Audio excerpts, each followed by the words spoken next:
Well, alrighty. Alright. Oh, good, everything. It does appear to be working. Congratulations on first, Valmont. Welcome in, my friend. I hope that you are well.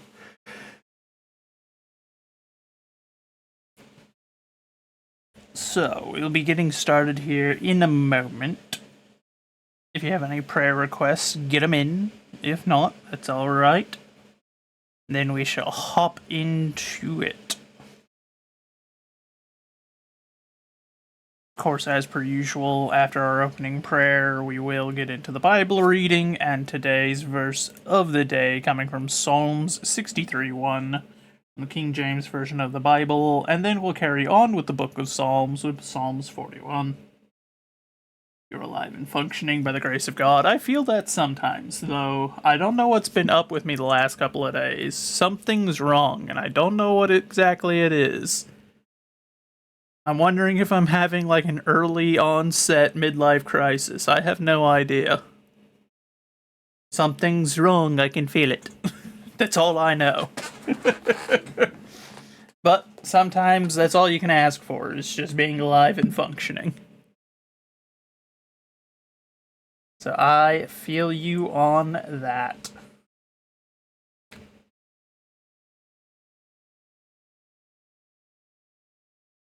Give it just another minute or two to see if anyone else wants to sneak in here or if there are any prayer requests. Don't forget, Valmont, do your little celebration. Trying to move into a camper and it's stressful. Fair.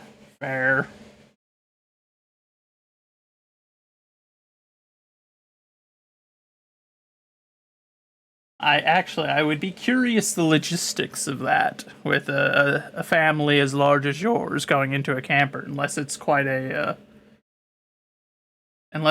large one. You'll not have internet for several weeks, possibly months. My goodness, Valmont. Well, if that's the case, we will certainly be missing you during that time. That's going to be a very sad time. There's a bunkhouse camper. Let me look this up, because I don't know what that looks like.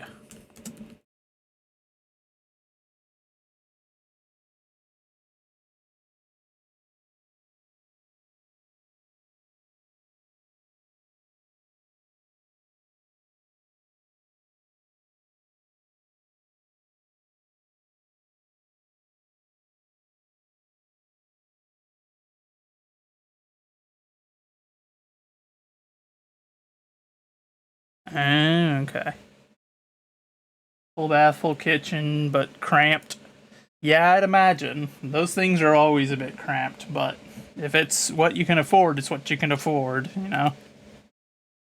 Exactly. It's what you could afford. Yeah, that. Yeah.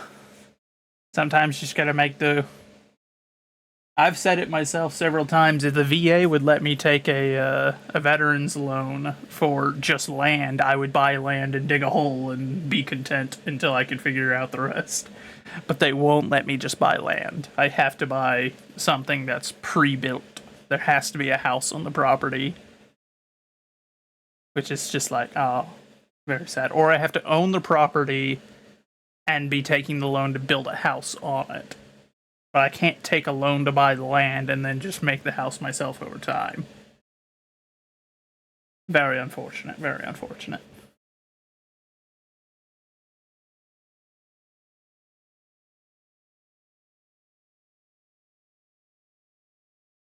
Huh.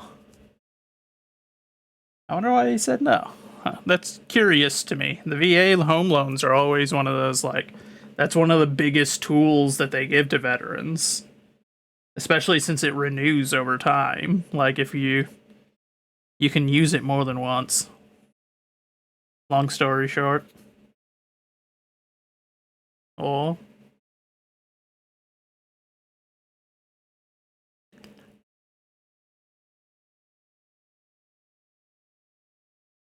Hmm.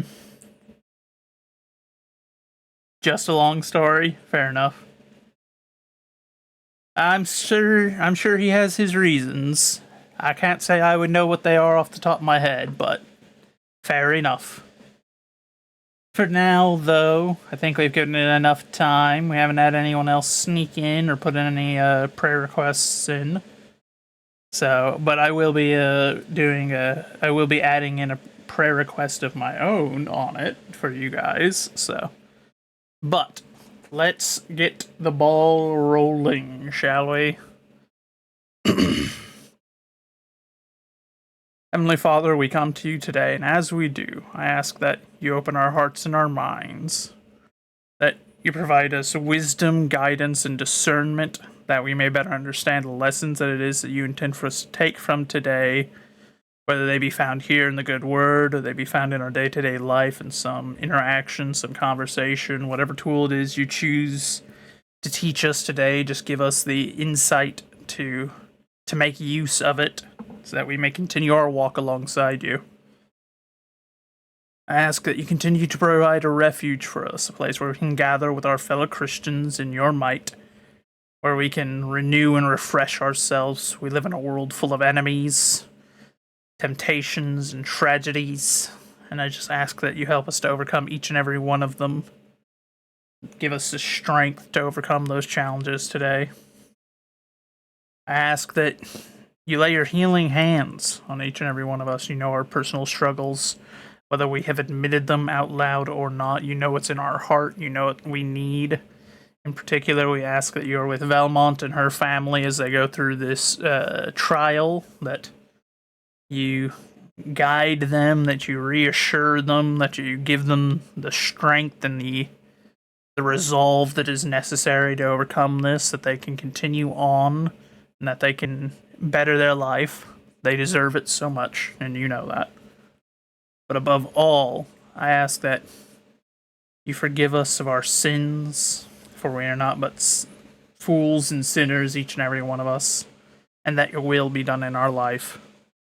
In your heavenly name we pray. Amen.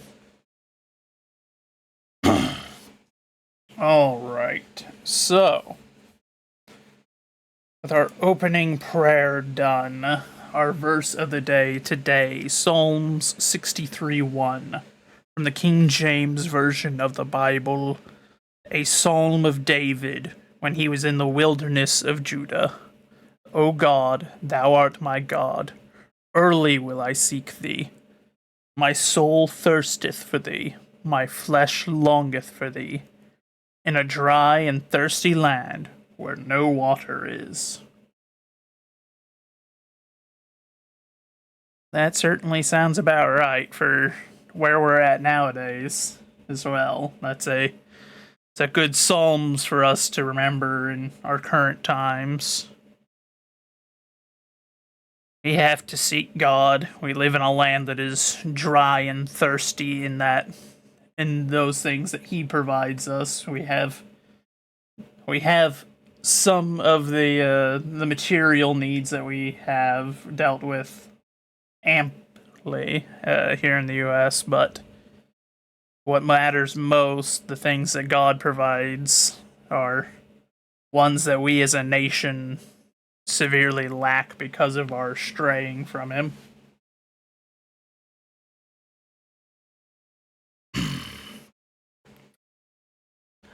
Now, though, for Psalms 41, to the chief musician, a psalm of David.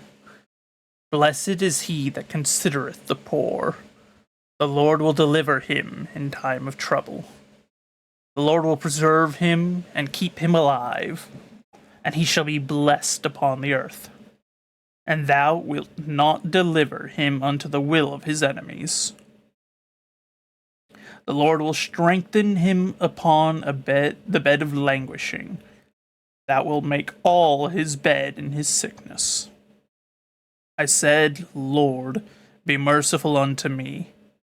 Hear my soul, for I have sinned against thee. Mine enemies speak evil of me. When shall he die, and his name perish?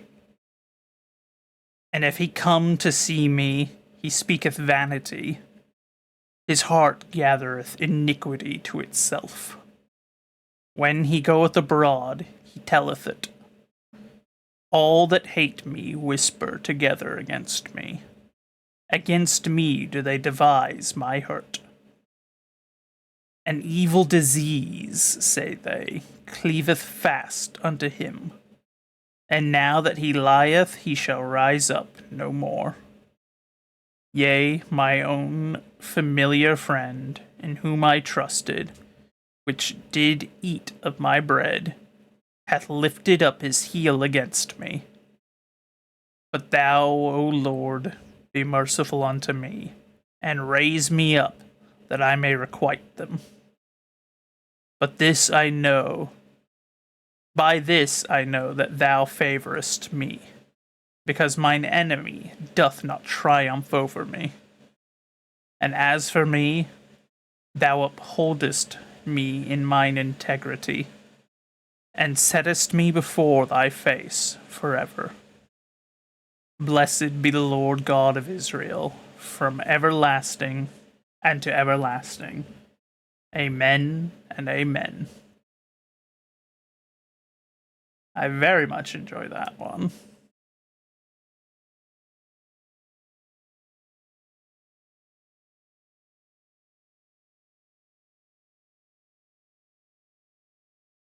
I like that one verse just because it popped out to me, and I did greatly like it. Now, though, begrudgingly... Oh, actually, no, not begrudgingly. We're not going straight into War Thunder. I forgore.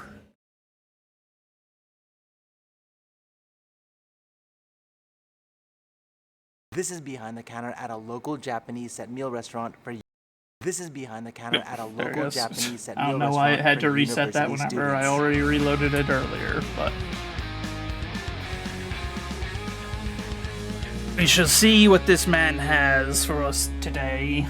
Good morning, everyone. We are up early for this one. I'm just right by the University of Tokyo, and I'm taking you behind the counter at this local Japanese set meal shop just right behind me. It's a 4th generation shop, so I'm super excited to get this one started. Here we go. I'm taking you behind the counter and deep inside the kitchen of a local family-owned Japanese teishoku restaurant called Shokudo Morikawa. Nestled within walking distance from Tokyo University, the oldest university in Japan, it's been a staple nourishment for students for more than 120 years. The shop originally started selling bento boxes on campus, distributing them with a carrying pole, aka milkmaid's yoke, and later grew into a teishoku restaurant, meaning it serves Japanese set meals where all of the dishes in the course are served together, often consisting of a main dish, rice, soup, and sides. Today, the shop serves so that's kind of like the ones that we have here in the US. Locals and salarymen alike, all lining up to enjoy their delectable and affordable set meals. Whenever you think of, you know, like a hibachi or something. Matsukawa-san, you're so early.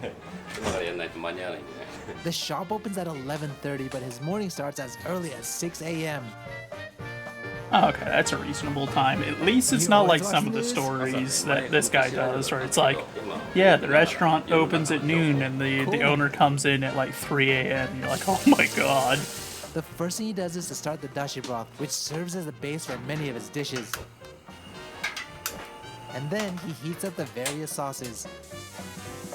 At least 6 a.m. is like not a wildly unreasonable time. Wow, how old are you? Damn, you look young. Man started at 20, at 60, he's still doing it. He waits for everything to heat up. It's part of his morning routine to make his morning coffee. Oh, this is mine? Thank you. So nice.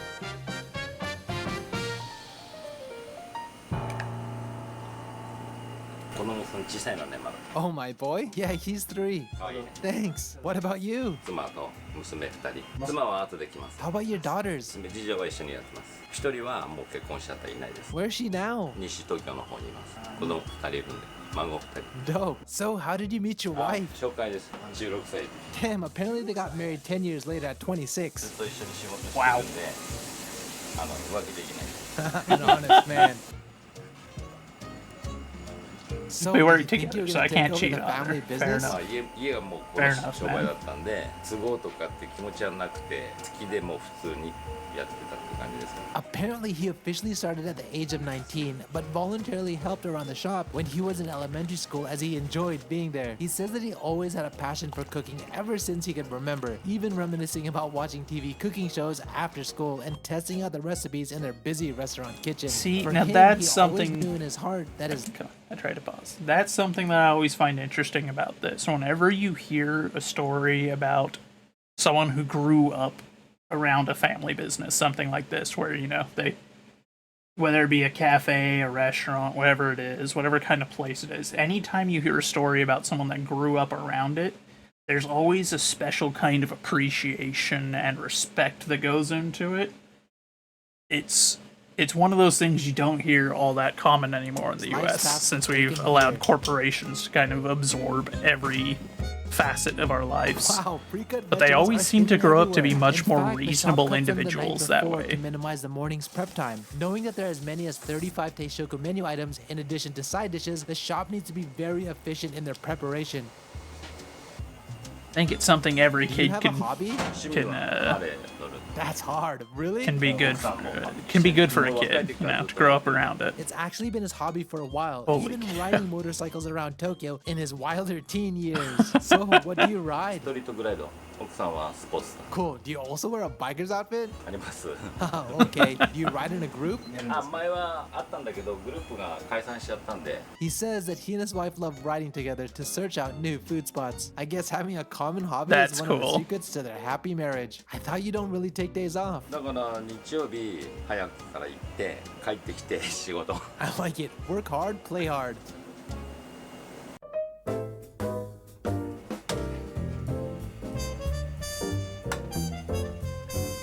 Nice, he's making kobachi. They're small side dishes that accompany typical Japanese set meals. His father made it a point to teach him to always consider the meal's nutritional value in addition to its taste and volume.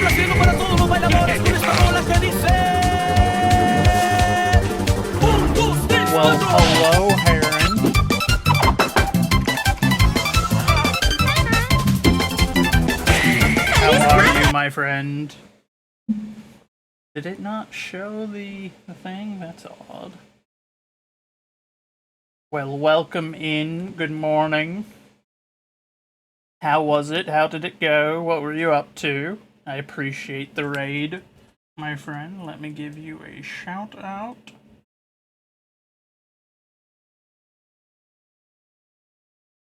Let's see, does it play it on top like it's does? Okay, at least that one did. I don't know if the other one did though. Still being painfully terrible at Helldivers, but that's okay. Fair enough, fair enough. I haven't played Helldivers in quite some time. Not something I intend to change either, but if you enjoy the game, that's what matters, I suppose, you know? Well, welcome Personally, they in. We're attribute their having health to the a shop's food. relaxed day for now, at least. We're just watching some videos, So what was enjoying your a dad media like? Monday. 厳しい仕事は厳しかったです After which, though, 挨拶とか as there's an 時間もそうだ event し going So on is there someone in that's War gonna take over Thunder, and be we're the gonna fifth be generation? もう終わりです popping in there for a Oh little no, while. really? How about your daughter? やらないできないでしょ上はここで働いてて東大の博士と結婚しました Oh, okay. He doesn't sound like a good candidate. Trying He to says that he do had younger workers Deathless in the on past who could on possibly level take 10 over, bots, but none fair of them enough. over time could endure the tough and long work hours. He adds, though, that he really doesn't blame them, as he knows firsthand how grueling it can be, on top of competing with all of the temptations and distractions available now to the younger generation. Ah, that's a tare sauce for the boiled fish. It smells so good. Don't you get tired working all day? 疲れます疲れますこの仕事嫌いじゃないんで疲れるけど楽しい That's awesome. お客さんが美味しいって言ってくれるともうそれで OK です Well, I really hope he'll be able to find that perfect candidate one day who has the same passion he does for serving his customers so that his legacy can continue on. Who knows, maybe it's someone who's watching this video. It is sad that none of his kids are trying to like Nice, take on tradition the of restaurant. States That's a of little the fish sad, market. but When his father was the owner, he used to be the one that drove down to the fish market. But nowadays, he relies on the wholesaler his family's built a long and trusting relationship with to make the delivery. Kids are out of school this week, so you're actually free during the day without major interruptions, his except for wife is kids here. for a Hello. few days, but it'll be the last for What's a up with while. the diaper? これ犬の Ah, it's the same one that my son uses. I heard you two have been together since you were both 16. So what do you like most about him? 優しいところかな。うん。あとお料理上手。僕ご飯作りますって言ってくれたから私結婚しました。 Oh, that's sweet. Well, at least you get a little Okay, the see you last in a couple of days to just relax before things go totally That's another chaotic. side dish, tuna shigureni. Its sweet and savory aroma fills the air. Hey guys, I wanted to quickly tell you about my Paolo from Tokyo premium kaminari hot sauce. It's handcrafted exclusively by small I batch suppose we producers shall in watch Japan his without ad, the as we prefecture. are Made watching with an his original content, blend it's of only fair. premium kanzuri, aged 6 years, locally grown Carolina Reaper, and shoyu. A lot of love has gone into each bottle, and I'm telling you that there's no hot sauce in the world that has this level of umami and fire all in one. And it all begins at the base of Mount Miyoko in a process called Yuki Sadashi, where locally grown red chilies are spread over snowfields to develop their natural umami for over 3 to 4 days, forming the foundation of kanzuri's distinctly delicious flavor. You can get it at paolofromtokyohotsauce.com or just click on the link below. And if you're in Japan, I have shops listed on the website, such as Tsukiji Fish Market. Fair warning, these handcraft bottles are produced in limited batches, and we've already sold out once, so get it as soon as you can and avoid a 1 to 2 month wait. Goodness gracious. Now that he's finished several dishes, he takes a short break. Oh, that hot sandwich looks pretty good.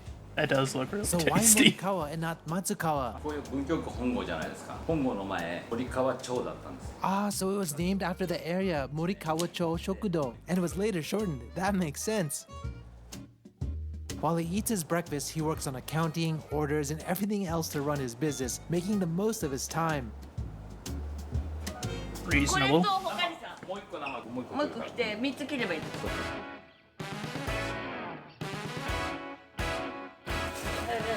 Oh, a part-time worker is here. So do you have any hobbies? 趣味働くことだね。 That's work ethic. You don't watch TV? テレビで殺人ドラマ見るの好きね。 Sir? I like that that's a universal thing, even in Japan. Women and enjoying like murder dramas and things. I've never understood it myself, but Seriously? 殺人ドラマとか見ないですか？ Not really. I like happy shows. あ、幸せなハッピーなドラマ見るのね。ハートウォーミングな恋愛ものとかそういうのは刺激が足りないんで、きっとそれじゃ。 I've always found that interesting. Oh, how old are 子 they? 供3人いてもうみんな40代だから。 What about your husband? 旦那さんまだいる。元気いるよ。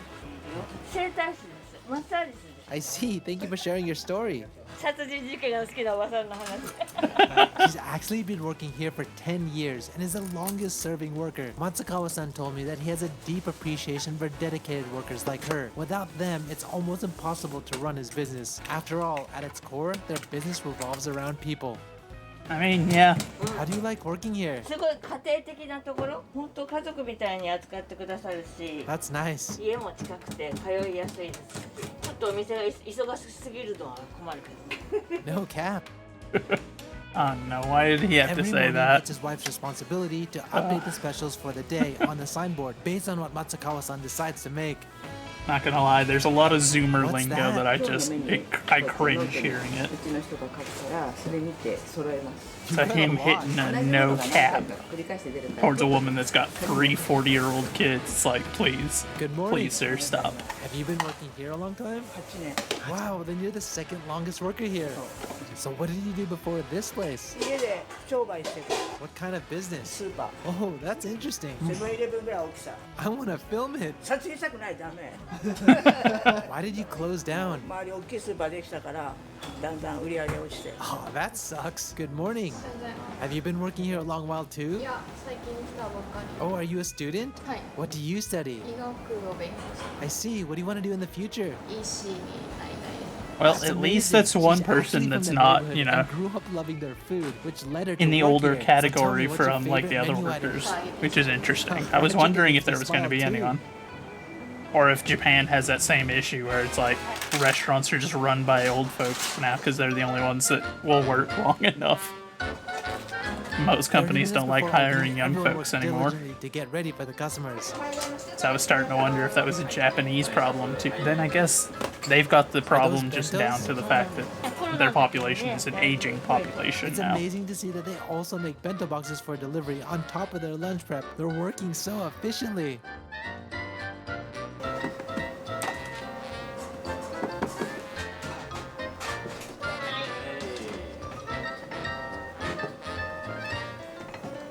Hi, OK です。コンセントが不具合に Uh-oh. 生じてる。今上スイッチなんだけど消えちゃって。 Oh no, it looks like the rice cooker isn't working anymore, and they That's a won't have gig- rice ready for their customers. That's No a rice means that they gigantic have to rice shut down cooker. for I the wouldn't have day. thought that's what that こ was. こがおかしいんだよな。電気入んないもん。 Oh, it looks like an issue with the electrical outlet, and they can temporarily fix it with an extension cord. Let me give you a hand. It worked? Awesome, it's working now. I don't know if that's entirely OSHA approved, but you know what? I get it. いらっしゃいませ。 At 11:45, the shop finally opens, just a few minutes late due to the issue with the rice cooker. Despite the delay, their loyal customers patiently waited in line. 確認行くよ。はい、カツ丼。 Right after the door opens, Matsukawa-san goes into full gear as the shop takes orders and payment before seating the customers, so no time is wasted.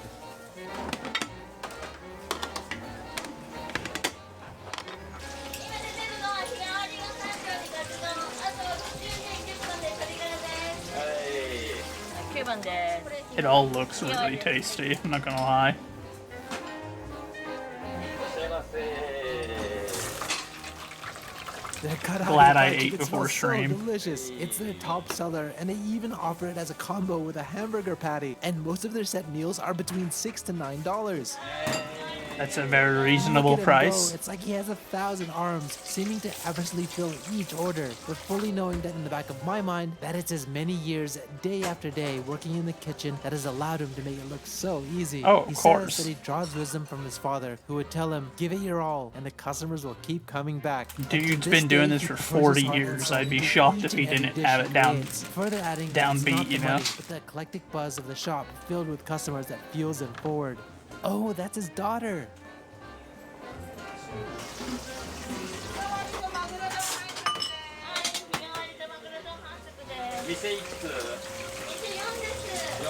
Wow, as they deal with all the different orders the shop offers, the workers continue to prepare bento boxes for delivery. As the kitchen moves at a frantic pace, the hall staff also work in sync to serve each set meal to the correct table. I mean, that's important. Like, if you kind of have a busy tempo, then you need to have it a fairly constant tempo, because that It's keeps quite people busy in kitchen, so the let's talk to a in the customer. groove. Hi, can I bother you? Do you come here often? What are you eating today? サラダ定食 So what's your recommendation here? 日替わりだと結構毎日食べるものが変わるので楽しむ余地があるかなと And what's your favorite menu item? 豚肉と玉ねぎのしゃぶしゃぶみたいなやつが日替わりで入ることがあってそれは結構 I do not know what that is. Most of the time, I kind of know what they're talking about with an order, but I've not heard of a shabu shabu. I don't know what that one is. Let me see. いらっしゃいませ。ありがとうございました。 Almost done with lunch? 大体落ち着きました。まだ夜が。 Oh, you gotta keep going, huh? How are you holding Hot up? pot dish of thinly sliced meat and vegetables boiled in water served Yeah, with it sure dipping was sauce. busy. Oh, okay, it's that. はい。 I didn't know that's what that was called. I've never had it. So now so. he prepares fresh cuts of meat for their evening service. And he uses the smaller pieces he cut out for their makanai, the free lunch provided to the workers. Apparently, nothing goes to waste in this shop. I That's guess also- today he's making the workers kushiyage, fried So stew. interesting. Like, I've never. This is one of those concepts, to me at least. Maybe I'm an exception among Americans, but in my opinion, this like free meal provided to the employees just as part of the culture of work for a place like this in Japan is shocking to me. I cannot imagine that in the US. I've only ever worked for the government or What's your corporations, though, favorite so. makanai dish? 生ものが好きだからリクエストします時々食べたいっつって Nice, your personal chef. And that's another one in the books. If you want to visit this shop for yourself, I'll be sure to leave a link in the description. Okay, so that's behind the counter at a local Japanese set meal restaurant for university students and salarymen. If you guys like this video, definitely help me out and hit that like button. If you guys want to help support. Alright, now it's time to watch some Florida fails, apparently, specifically.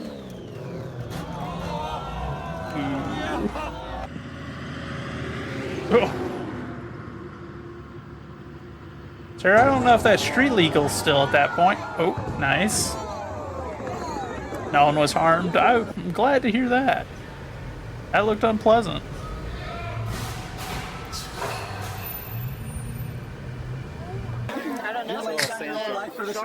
Shark lives matter. It does, man. It's like, man, if it's between me and this shark, take me away. Get out of here. You gonna go put the shark back in the water then, bud, or? Oh.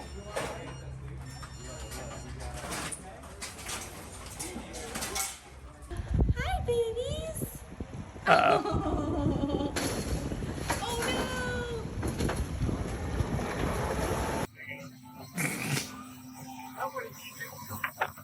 Oh I like the microphone from 1990. You better not take my backpack. You gonna eat the bowl? Taylor, be careful. We're the experts. Ooh, he's hissing.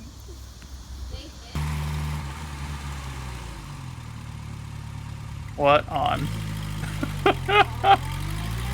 It took me a second to figure out what I was looking at. Holy cow. No, wait, hold on. What on God's green earth is... What in the Mad Max is this? Florida? Florida? What is this? I thought that the external, I thought, you know, this was the weird part. You know, that right there, at first, I was like, oh, yeah, that's unusual. I've never seen someone do an AC unit in a window AC unit like this on a car. I guess it would work, but I've never seen that. That becomes significantly less of the question, though, with what is going on here. Man's on that Mad Max grind. I don't know what's going on in his life, but...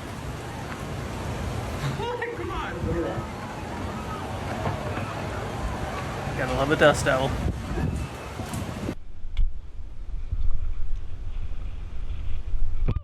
Uh-oh. Oh my god! That had to hurt.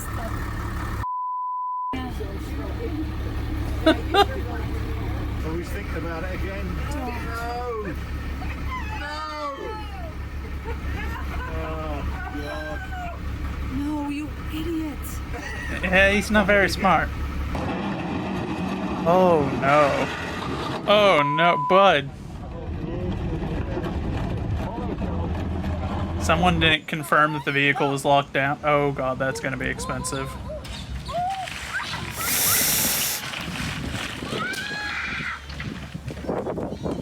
That was expensive. Oh my god, it just keeps going. It's getting worse. There's another alligator out today. Oh, that What, was am I so living in pricey. the Wild West jungle? Oh my gosh! Yeah, you're in Florida, man. Gators live in Florida. Oh my God! Uh-oh.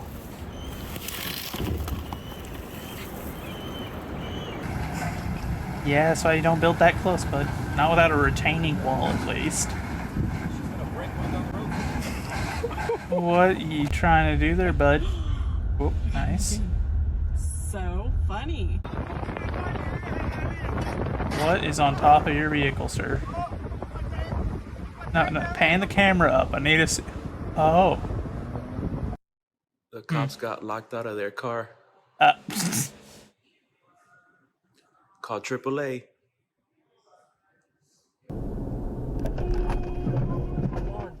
It's a green light. You're going like 1,000 miles an hour, bro. I'm going 40. Yo, you're going 1,000 miles an hour. I have a green light. What do you have? Estúpido. I think he's trying to get to the water, so we know. Oh my God! Look, rah. I like that he's got a police escort. Only in Florida. Sheriff out here, like, come on, let's go, bud. Oh. Riding the spider without a helmet in the rain. It's a bold strat. Uh-oh.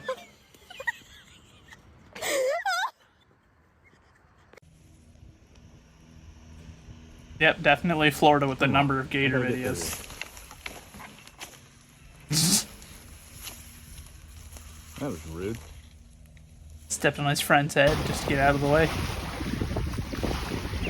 Oh, oh. Elegant. Graceful. He stuck the land. Oh, no, she's one of those people.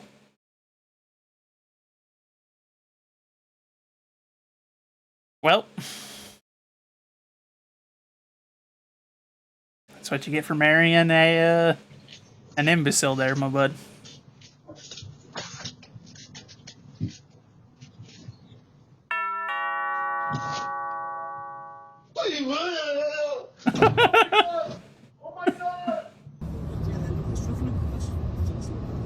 Oh, I was trying to figure out what I was looking at for a minute. I was like, wait, what? Oh my God. That's cool. I dig it. I dig it. Only in Florida you see that stuff. Now I want to know, did he make it amphibious? Can it drive into the water? Oh my God. Oh no. Oh no, bud. Bud, you're making it worse. Stop it, truck. I can't hear. Oh my God. Oh. Good job, bud. Wait. It's leaking everywhere. Wait, what? Why is the plane leaking? Knock on wood, not on our side yet. Oh my God. What the heck? Oh no. Oh no. Did you do this?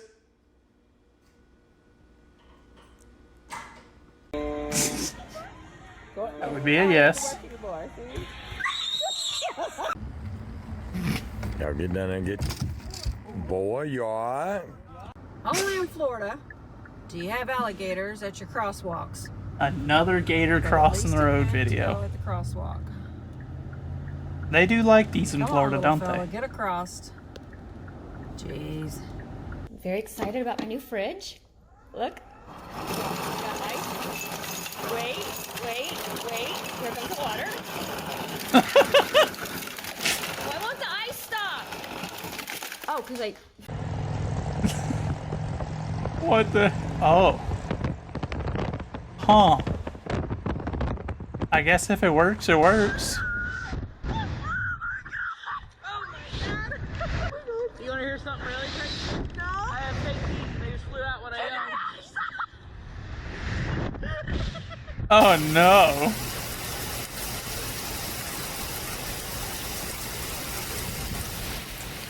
Brother, what are you doing? Brother, that's not a road. You can't do that. It's illegal. Look at this. Where did my eyebrow go? Like, how did that even happen? Isn't it just drawn on? It looked like one of them drawn on ones, so didn't it just get like rubbed off? Or oh! Hi. My God.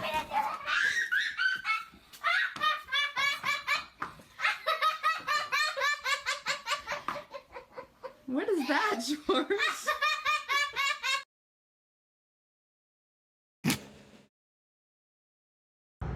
I wanted to wash. Oh, you want to watch me do it? The little water snake. What's going on there, friend? Yeah, I don't know why you went from that angle. Pour, pour, pour. Mix, mix, mix. Then you take your venti Starbucks lid, pop it. Nice. Uh-oh.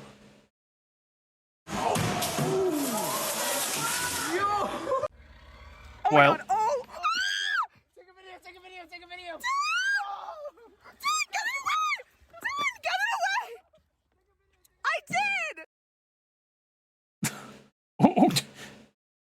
Man, just Tokyo drifted in there. No one was harmed. Well, that's good. And at least he didn't hit the car. He just hit the, he just hit, you know, the garage door, which is unfortunate and pricey, but could have been worse.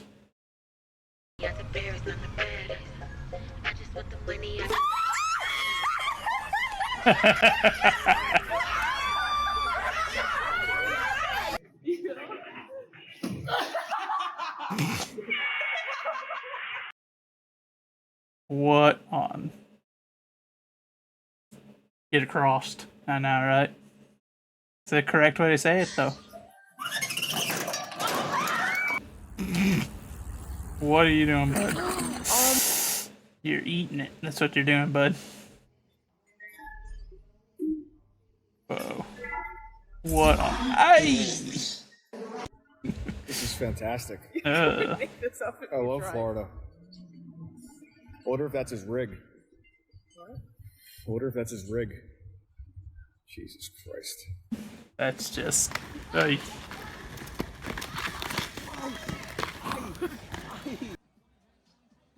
if you're not gonna hop on, I'm gonna.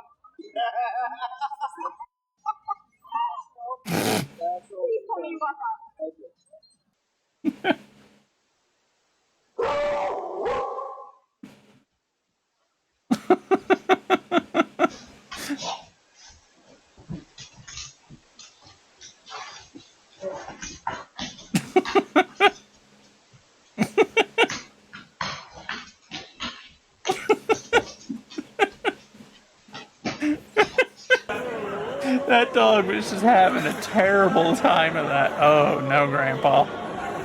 Oh, no, Grandpa. You had too much to drink there, bud. Oh. That's, don't open that door. What the hell? How'd you manage that? Oh, no, it wasn't structurally sound. Oh, there's our bathroom trash can. They somehow made it over here too. And then if you open this door, Oh. our backyard. Oh my god. Everything is flooded. It's a minor, there's a little leak.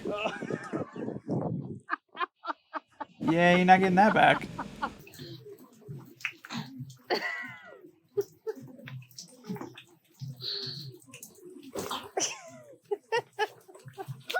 Yeah, there she is.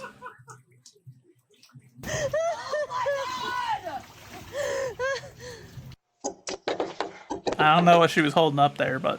Carl, I already gave you 2 pieces of bread. You need to go home. Go find somebody else to feed you. You just ate. Bye, Carl. No. You don't talk back or you're not going to get bread tomorrow. You can't make this. Only in Fort Pierce. Yeah, only in Fort Pierce. See this? Not Fort Pierce, it's This Fort. is dock. I don't know who This is is in a charge. car. Okay, bud, calm down. I get it, you know, like 3 words, but... Wait, what? Huh?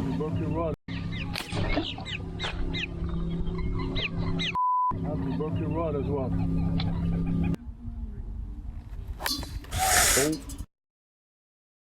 Yeah, some people just ain't made for living, How almost. you hold a ladder on a car.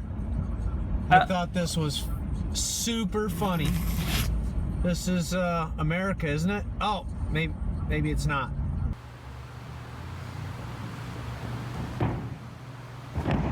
Oh, you almost Are you did it. alright? That was the most homosexual way he could have asked that. It's a good guard dog.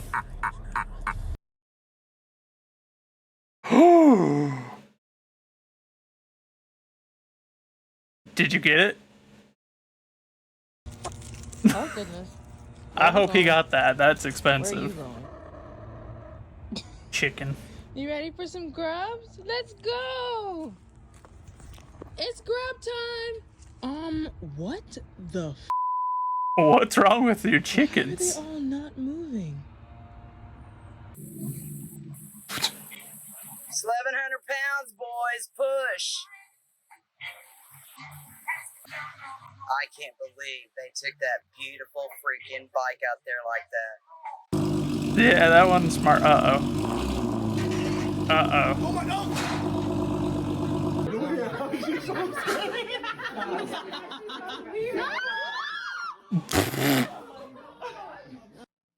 Mami, llama por teléfono, coge. ¿Quién es? Habla ahí. ¿Quién habla? Habla. ¿Aló? ¿Quién es? ¿Quién habla? Venga, me recojo. Ooh. She's lucky that thing didn't bite her. I don't know what kind of snake that was, but it would have hurt regardless of what kind it was. Nice. Oh, no, look at it. Got a little wiggle. You always like to see it. Good job. He could have just told me. He could have. I'm sure he could have, kid. Okay, you made it. Don't no one else try that.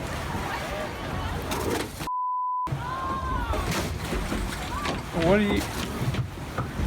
Oh, okay. I see.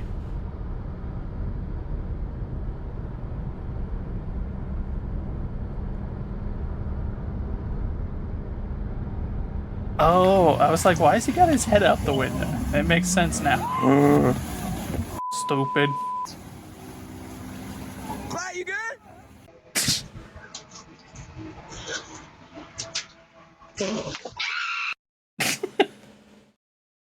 Oh no. You deserve whatever happens to you at this point. Deserved. That's what you get.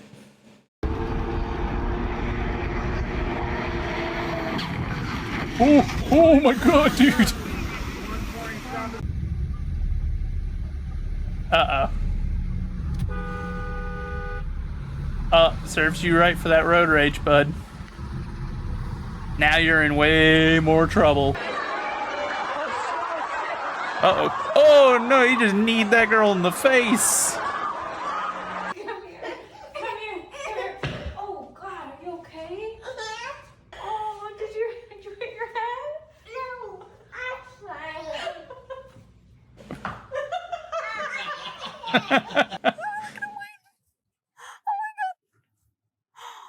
Oh my god.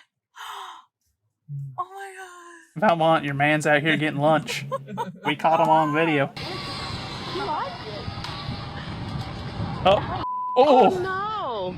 That poor dude, his knees are gonna be hurting tomorrow. A little bit too much gas there. Yeah, he didn't get you any. What on... Hold on, what were you trying to do there, bud? Are you stupid? Are you dumb? Are you... Did you hit your head when you were born? Did your mom dribble you whenever she had you? On a scale of 1 to 10, this man can't get past the number 2. Don't ask him to add anything up, because if it's more than he's got fingers, he can't count that high. You're dumb. You're stupid. You should feel bad. That was a really stupid idea. And it's just because you're lazy.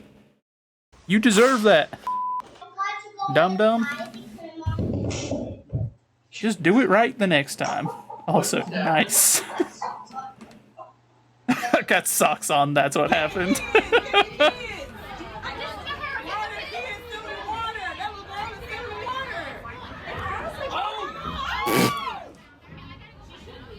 What the f? What?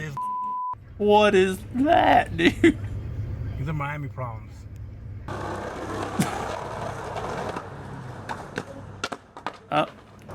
Well, at least you didn't totally... Well, I was gonna say at least you didn't totally eat it. And then you did. Uh-oh. Oh. Well, you're gonna need a new roof. Ready? Oh shit, it's fine.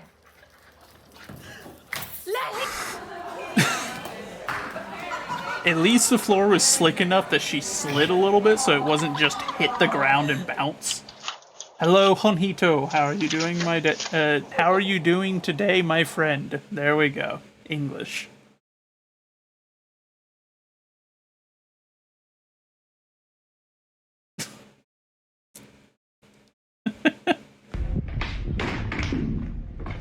Doing alright.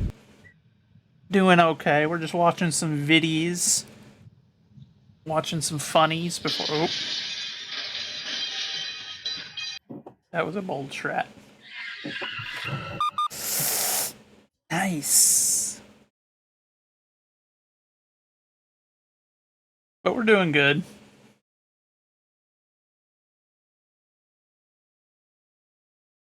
The compilation source, it's from Fail Army. It is Florida Fails.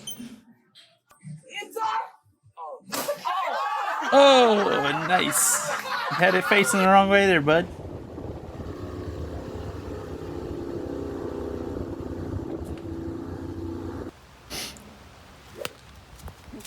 Nice. You didn't hit the ball there, bud. Let's see. Whoa, hey, it went far. Uh-oh.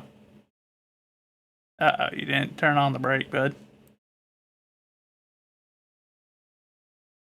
I don't know how he didn't notice when it started rolling. How he didn't feel that momentum shifting, you know? Oh.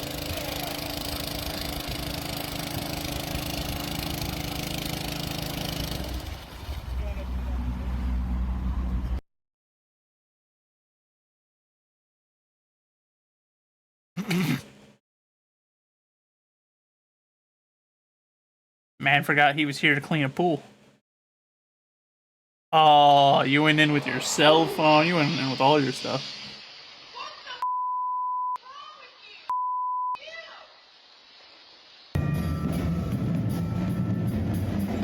I thought that they were shirtless for a minute, and I was like, what is going on here? Chicken.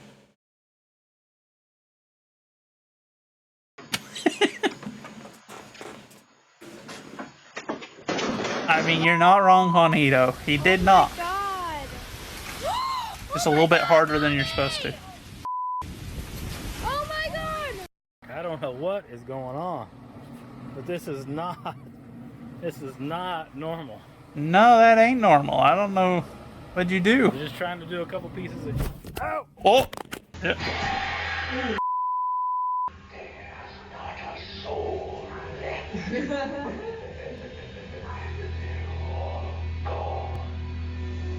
Hold up. Okay. Ooh. Oh my god. Uh-oh. Yeah, I could have told you that was gonna be what happened with that form. That man was curled up like a shrimp. I don't know why they let him go forward with that. Oh. What just happened? Wait, hold on. No, wait, hold up. Back it up. Did she have a stroke? Did she, like, did a bug jump on her? What happened there? Okay, I assume something jumped on her, or she, like, walked into a spider web or something.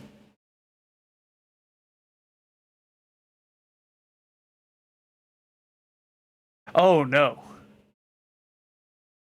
Oh, no, it's burning, bud. How do you not smell that? How has no one noticed that until just now? Why are you trying to blow on it? The light isn't gonna make it.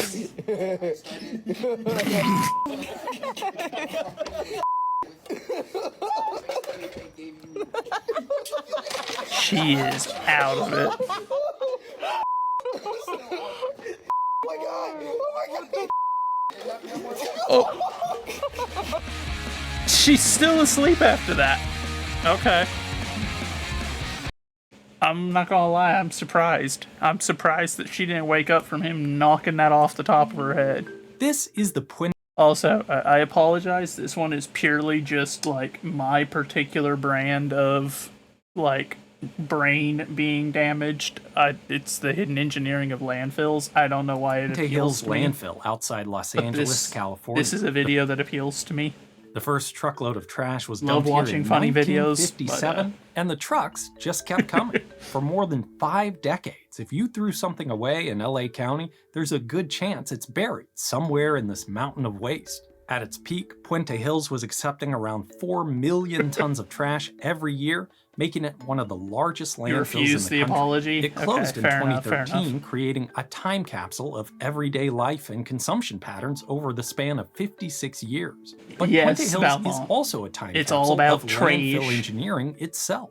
In 1976, right in the middle of its lifespan, sweeping federal regulations changed how we deal with solid waste forever. You probably don't think too much about where your trash goes, and that's kind of the whole point of the solid waste industry, to make sure you have the ability to throw something away without it having a serious negative consequence on the environment or public health. There's a larger conversation to be had about the amount of waste we generate and how much of it can be recycled or reused, but there's always going to be stuff that just doesn't hold enough value to be kept. I Trash appreciate is it, an Honito. inescapable element of the human condition. And I think you're going to be surprised at how complicated that really is. When Puente Hills opened in the 50s, a landfill... It's one of those things for me. I've always had a fascination with this kind of stuff because this is something you don't think about very often. You know, it's like, how do we in the modern world deal with waste? How do we deal with, like, both trash and human waste? Like, you don't think too often about your plumbing and your sewer systems, but they're an integral part of your society. Landfill was pretty much You just a don't accept hole in my the ground apology. where I see, trash was Val. dumped. By the time it closed, landfills were highly engineered holes where trash gets dumped. And I have a scale model of a landfill in the garage to Trash, show you home how it all and food. works. Fair. I'm Grady, and this is practical engineering. Bury it, pretend it doesn't exist. I mean, that's how we were doing it originally, basically. That's how landfills started.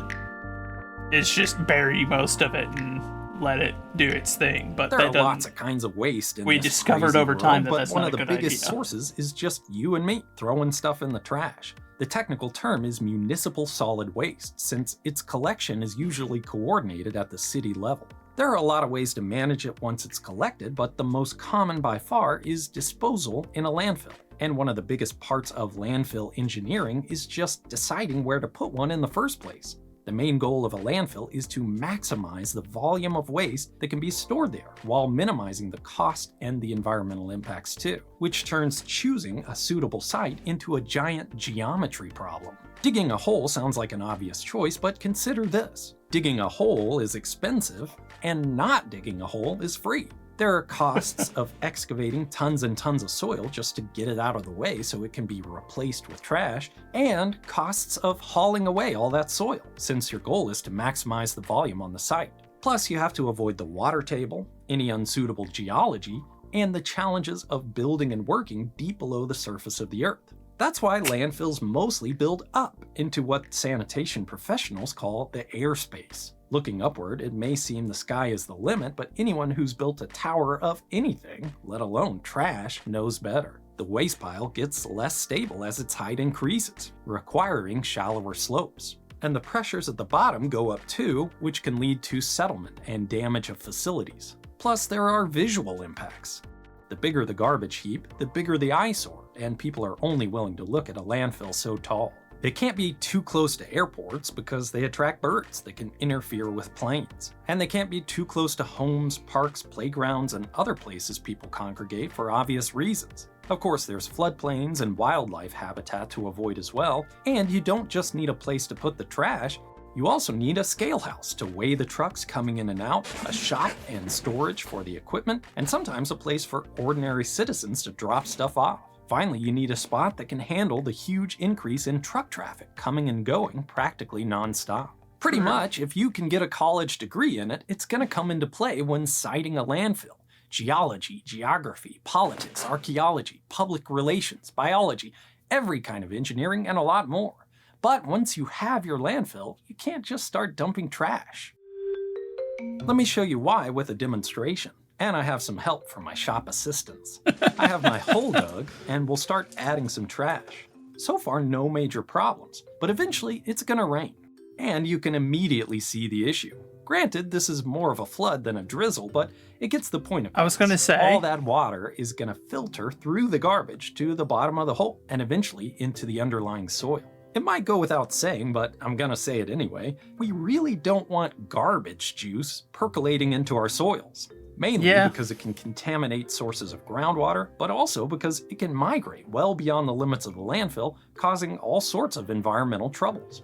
So modern landfills use a bottom liner to keep waste separate from the underlying soils. Often this consists of a thick sheet of plastic, carefully tested and welded together into an impermeable membrane. Even the area between the plastic welds is tested using air pressure to make sure there are no leaks. Another option is thick clay soil, compacted to create a watertight layer. In many cases, the two options are combined, so you end up with this intricate structure of different impermeable layers stacked together. That Maybe makes you the still most see a sense, problem though. with the solution on its own. Now when it rains, the landfill just fills up with water. This now it's causes a issues lake. with stability and settlement. It causes garbage to decompose more quickly, leading to odor and temperature problems. Plus, you just can't work on top. There's no way for trucks to unload trash on top of a garbage swamp. So we need a way to get the garbage. Okay, that's the most disgusting image I've ever had conjured in my mind, I think. A garbage swamp. Like, if you've ever been in a swamp, you already know they've got a really strong scent to them, and it's, like, not typically the best scent. Now make it with garbage, and it makes me want to throw up a little without bit. letting it flow into the soil below. By the way, garbage juice is not a technical term. It's actually called leachate, so I'll use that from here on out. And all modern landfills have sophisticated leachate collection systems to keep the waste as dry as possible and avoid the issues I mentioned. Usually this consists of a system of perforated pipes covered in a layer of sand, draining to sumps and eventually leading out of the waste. I built a little leachate collection system in my model landfill using a small tube so you can see this in action. Now my clay bathtub has a drain.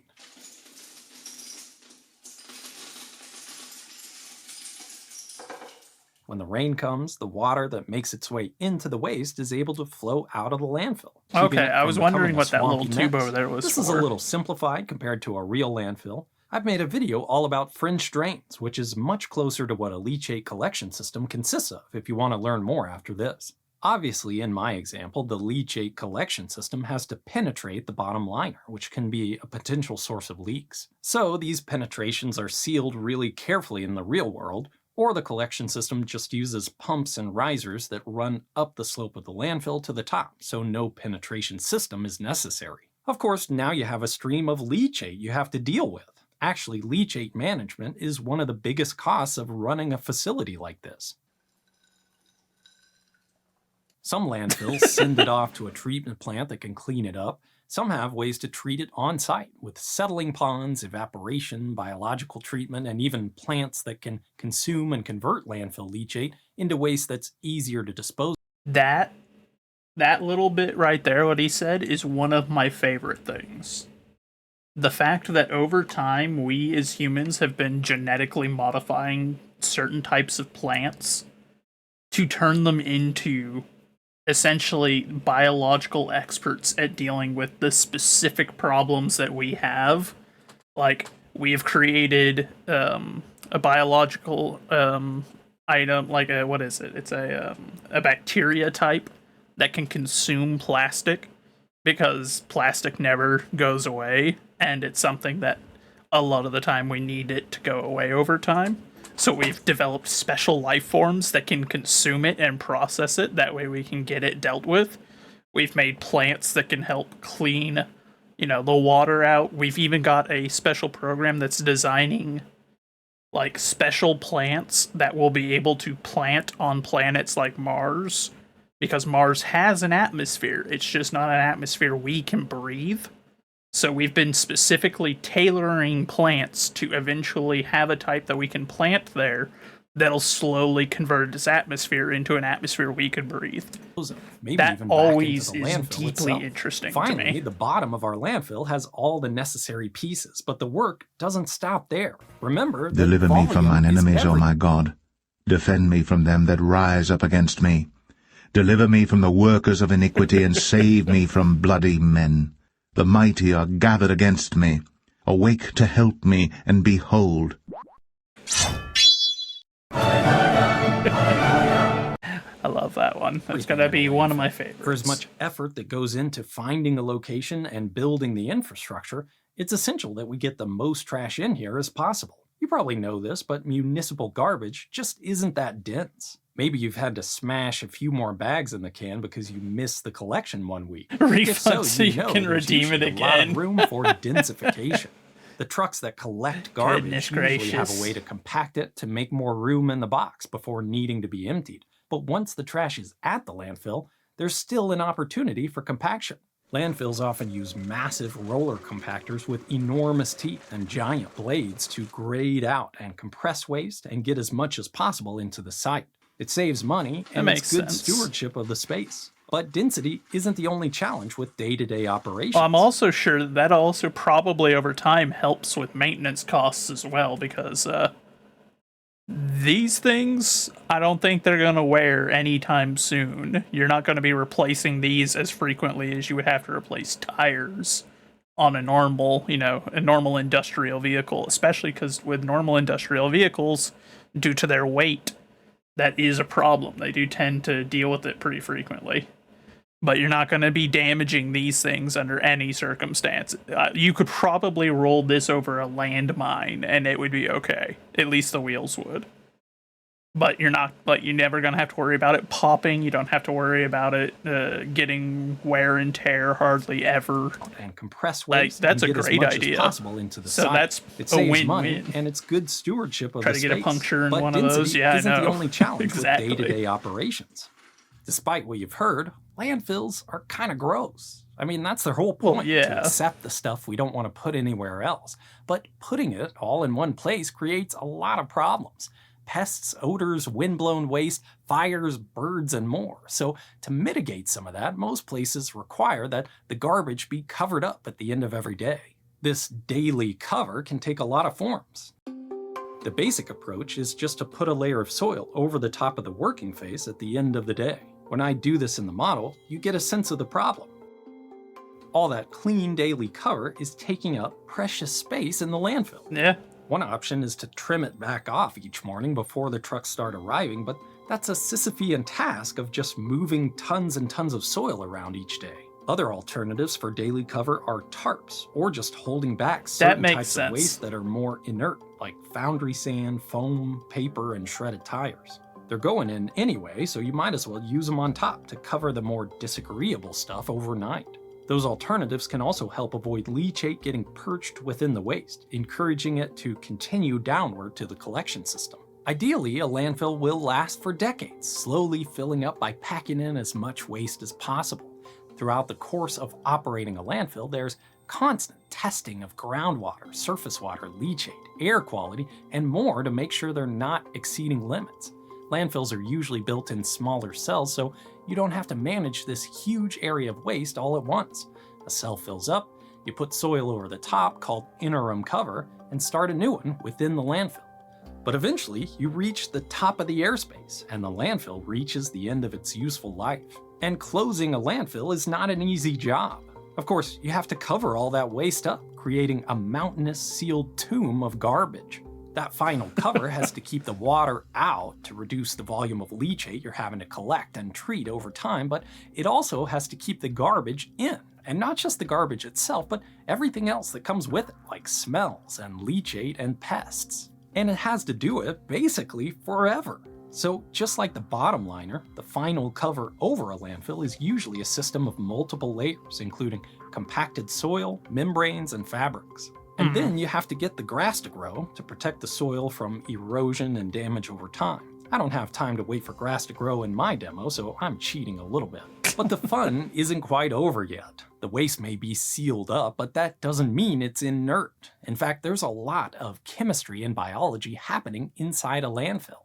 And a lot of those reactions generate gases like methane and hydrogen sulfide that can create pressure, heat, smells, greenhouse effects in the atmosphere, and the potential for explosions. So one of the steps in landfill closure is to install wells that can collect the gases from the waste. Usually these consist of vertical pipes connected to a blower that constantly draws air to a collection point. There's a lot that goes into these systems too. You can't pull too hard or you might draw oxygen into the landfill, changing the reactions and microbiological processes and creating a potential for a fire within the waste.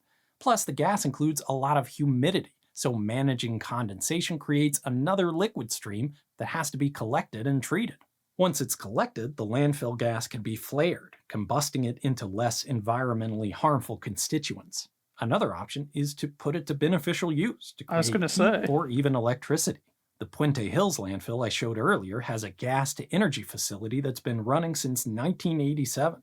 And even though the landfill is now closed, it currently provides enough electricity to power around 70,000 homes. Once a landfill is closed, there's not a lot you can do with it after that. It's a big sealed-up mountain of trash after all. Owners are generally required to look after a closed landfill for at least 30 years afterwards, inspecting for leaks, monitoring the air and water, and repairing any damage. Those costs have to be built into the rates they charge since there's not a lot of benefit or revenue after closure. But with all that open space and carefully maintained landscaping, one option that many landfill owners are trying out is parks.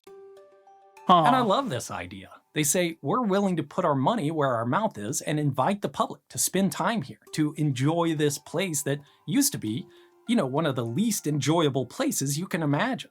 Puente Hills in California has big plans, including trails on the slopes, biking, slides, gardens, and more. It looks like it'll be a really nice place to visit when it's done, and it also puts the whole concept of landfills in perspective.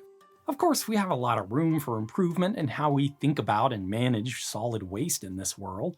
Landfills seem like an environmental blight, but really, properly designed ones play a huge role in making sure waste products don't end up in our soil or air or water. It's not possible to landfill waste everywhere. Many places are too densely populated or just don't have enough space. But where they are, the environmental impacts are relatively small. Just consider the resources that go into them.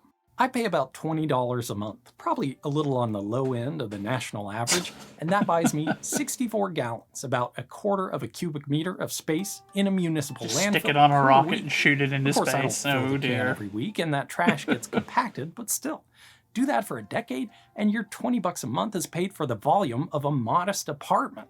It's covered the cost of building the lining and collection systems, the environmental monitoring, the daily operations, the closure, the gas collection, and the maintenance for at least 3 decades afterwards, and for your trash to stay there effectively forever.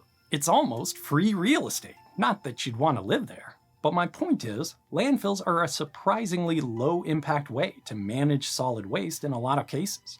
I hope the future is a utopia where all the stuff we make maintains its beneficial value forever, but for now I'm thankful for the sanitary engineers and the other professions involved in safely and economically dealing with our trash so we don't have to. I'd be curious. I could spend hours talking about the engineering that goes into land. I'd be curious to know, like, once we shut one down, how long does it take, I wonder, before it eventually largely returns to being natural, I wonder. How many hundreds of years does it take, before it would become basically just another normal area? And it's kind of a small club of people who work on them and know a lot about them. I love that kind of stuff, and I have to assume you probably do too, which is why I want to recommend another video series I think you'll find interesting, The Logistics of X. This is produced by my friend Sam from the Wendover Productions channel. It's a series that takes a peek behind the curtain of stuff that we kind of take for granted. This episode on coal mining is so good. It covers all the things I would naturally wonder about. The heavy equipment, surface and underground methods, processing, transportation, and the major shifts happening in the industry. The graphics they used remind me of the old History and Discovery Network shows I used to love, and if you want to check it out, it's available to watch on Nebula. You probably heard of Nebula. It's a streaming service built by and for independent creators. I don't know about you, but that's most of what I watch these days. I just like the authenticity. That's true. That is most of what I watch as well. I haven't been through a writer's room. I basically never watch television anymore. Executives. Someone said Nebula is like Netflix for people who love trains, and I like that comparison, not just because I also love trains. Nebula is totally ad-free with tons of excellent channels and lots of original series and specials like The Logistics of X. It's also a great gift, especially because the yearly membership is 40% off at the link in the description. My videos go live good on find, Nebula before they come out on Honito. YouTube. What If you're with on me earth that is this? independent Let's see. creators are the future of great video, I hope you'll consider subscribing. That's go.nebula.tv/practical engineering. So, plastic waste. So plastic bottles being the longest one, 450 years. Disposable diapers, 550 years. Aluminum cans, 80 to 200. Glass, theoretically never or would take millions of years. Paper waste, 2 to 6 weeks. Food waste, that's, yeah, the 1 month that it takes no time at all. 10 to 12 years for cigarette butts. Monofilament fishing line, 600 years. Rubber boot soles, 50 to 8. Plastic cups, 50. Leather shoes, 25 to 40. Milk cartons, 5 years. Plywood, 1 to 3 years. Painted boards, 13 years. Cotton gloves, 3 months. Cardboard, 2 months. Styrofoam is not biodegradable. Nylon fabrics, 30 to 40 years. Tin can, 50 years. Ropes, 13 to 14 months. Waxed milk cartons, 3 months. Aluminum cans, 200 to 250 years. Train tickets, 2 weeks. Canvas products, 1 year. Batteries, 100 years. Lumber, 10 to 15. Sanitary pads, 500 to 800 years. Wool clothing, 1 to 5 years. Tinfoil, not biodegradable. So, considering plastic is one of those like big ones that we produce an immense amount of trash of, safe to say a little over 500 years for for a landfill to largely have biodegraded all of the materials in it. So that's a pretty long time, but it's also not the most unreasonable amount of time. It's actually relatively short when you take it in like comparison to things in general. To a human, it's a long time. We rarely live more than 100 years, if we make it to 100 years. So 500 years is pretty substantial in comparison to our lifespan. In comparison to humanity in general, though, that's not actually that unreasonable. It would be preferable to not have that as an issue, but it's still tolerable. About 8 generations. Yeah, about 8 generations, and depending on how effectively we can make use of our land to do so, that's not an unreasonable ratio, but it's not a highly sustainable ratio, depending on how much land you need per generation, you know? Because if you think about it, so 1 generation produce a landfill be enough to handle that generation, and then 8 generations after it, that landfill would largely have biodegraded. So it's not a great exchange rate, but it's a lot better than a lot of our exchange rates are when it comes to similar issues, you know, because it's just a side effect. Human civilization produces certain things. When there are so many of us, we produce certain issues that we, whether we like it or not, have to deal with. And waste is a big one, where it's like, yeah, there's not really anything we can do about it until we reach a point where we can find a way to make everything biodegrade very quickly, or make it to where we can somehow produce a system that has a super high recycle rate on our materials. It's like just an inherent problem we gotta deal with. But I do like the side effect of it producing power. That's a good part. Though I wonder if draining those gases off has any impact on the biodegrading rate. That'd be interesting.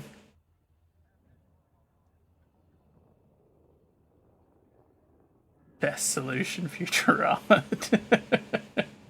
Yeah, just launching it all into space.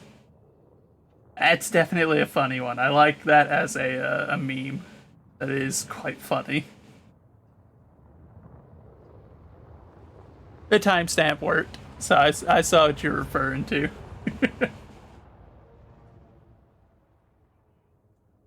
Let me change our category, though.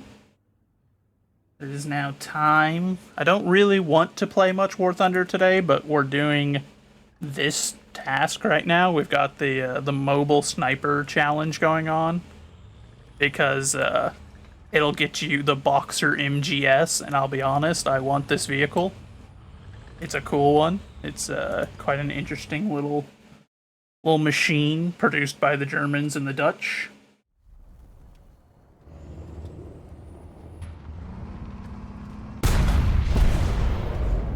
Got good mobility, a pretty strong gun.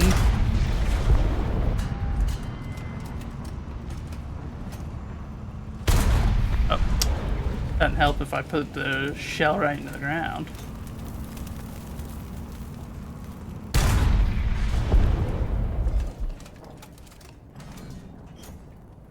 Card shop simulator. Oh yeah, I've seen a little about that. I saw it whenever they were releasing it. I might look into it a little bit more. I know initially it's not like a concept like that super interests me, not beyond like the normal interest I feel whenever it comes to the subject of managing places. I always have a certain appeal to that. But I don't have any, like, special draw to a card shop. But I may. That's the first time I haven't one-shot that vehicle, hitting it in that lower plate with this thing. But I want this vehicle real bad, so that's why we're in the game today, because I've got challenges I gotta get done for it if I'm gonna unlock this thing.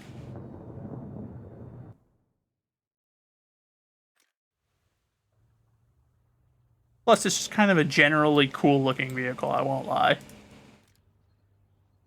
And we've already got the first 2 sections done. We gotta do 9 sections, and they unlock over time. So long as they don't get to a point where it starts requiring that I have, like, specific vehicles. It looks like all the vehicles are just, it has to be rank 3 or higher. And that means mostly I'm playing Germany or America, because that's where I've got the most of those. I set out to become an American main, and then I somehow accidentally became a German main. I don't know what happened. It always happens whenever I play this game, without fail. Like, every single time I've ever played this game, I set out intending to play someone other than the Germans, and then it's like, I've got 100 German vehicles and 43 of them are elite. Versus 96 with America and 38 elite, or 75 with the Soviets, 29 elite. Like, it just, I don't know why. I always end up with the Germans. Can you use Little Willie in this game? I don't think so. Most of the vehicles in this game are mostly just, like, they've got a few paper tanks. You know, ones that never really actually saw combat, like, most of the time, those are going to be reserved for this side, though, like the premium vehicles, because you got stuff like the E100, which, as far as I'm aware, never actually left paper.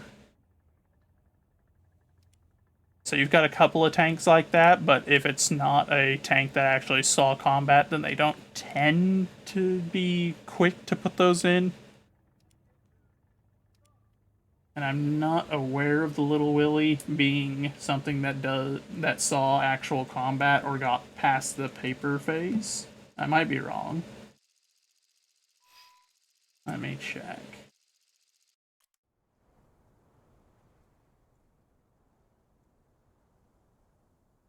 Yeah, not really.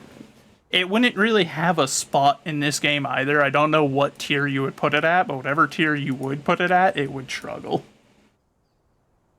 Like, there's a couple of really low-tier vehicles that are in the game. You know, you got some of the really early tanks, especially for, like, the US.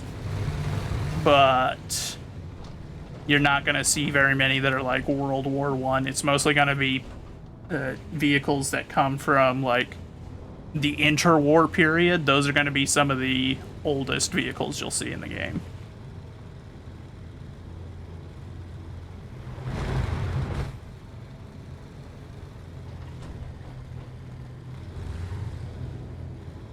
OG tier. I could see them doing it for like a an April Fool's Day kind of thing, because they have had some crazy April Fool's events. I could see them doing it for something like that, but outside of that, it would be one of those vehicles that's like, it would be really hard to find a good tier for it. Because it wouldn't really be able to go up against anything and really do much. Not unless they brought some of its, some comparatively old vehicles in.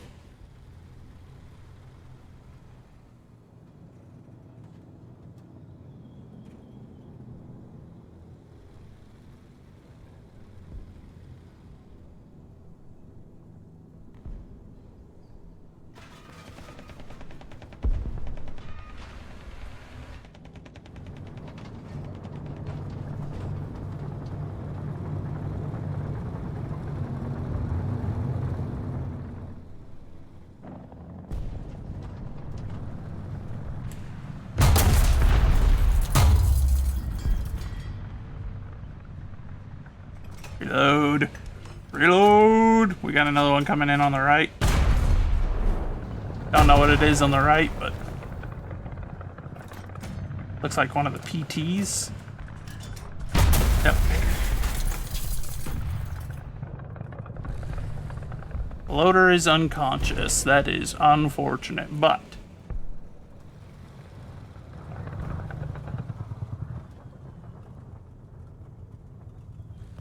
yeah, that's our engine. Oh, uh-oh.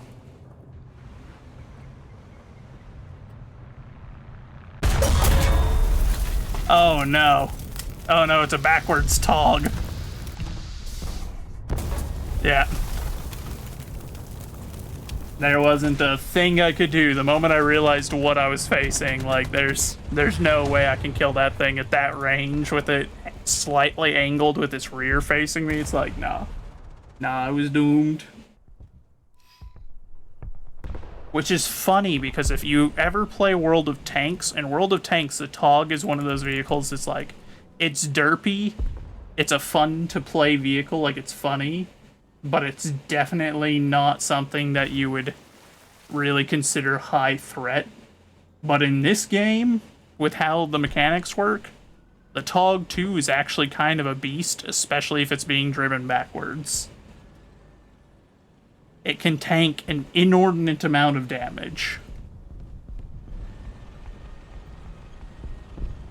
But that was a good start, at least. We knocked 3 tanks in a row, at least 2 of which were Soviet. I don't know what the other one was. That first one, I didn't ID what it was. I just saw it fire, I returned fire.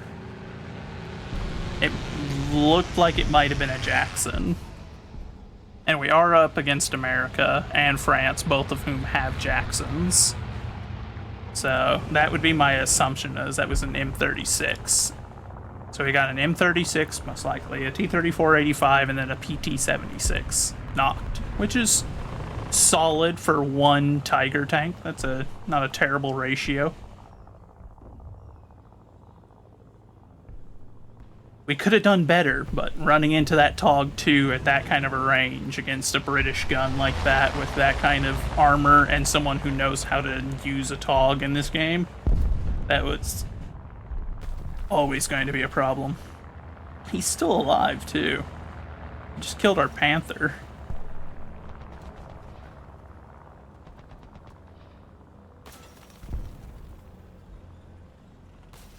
I might be able to kill him if I can get like a side shot on him with this 88. But if I encounter him with his rear facing me again, we're still going to be in trouble. He's firing down the road, so...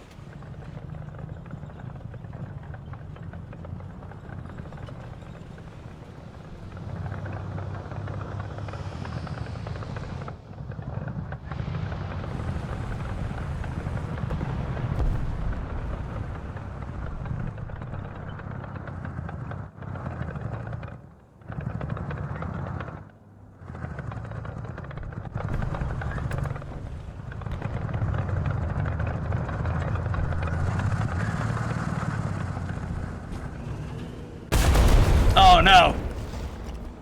We missed! Run away!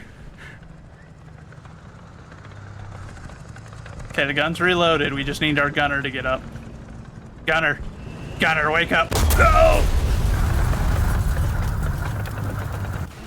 That should have been a pretty easy fight. An ASU is very much an easily one-shot target, but that little whip he did as he came around the corner just barely brought him out of our line of fire, which was very much fortuitous for him.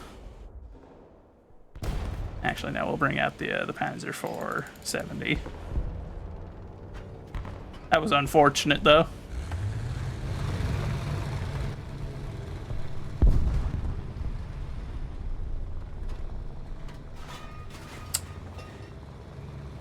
I really wish that they would accurately model that trailer. I've hit that trailer so many times without actually touching it, and it just always eats my momentum, which is frustrating. I don't think that's the marker that he thinks that is. I'm pretty sure that's like a Swedish one. You lose a tank if it gets blown up. Just for that match. You do have to pay repair costs, though. So, it's not like it's gone, though. If so, no one would ever get anywhere in this game, and no one would... Like, there's already a problem with a lot of players that play hyper-conservatively with this. But I feel like if they made that a mechanic, this would become just a game of purely sniping. No one would ever push up. Because no one would be willing to risk it just down to the price of buying a tank.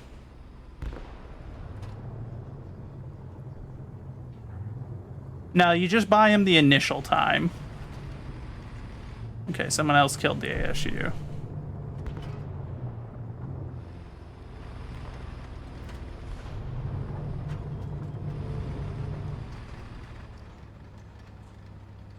So you buy them initially, you have to unlock them, so there's a lot of grinding to earn the XP that's needed to unlock a vehicle. Then you pay the initial cost, and then after that it's just repair costs and whatnot if you get killed in it.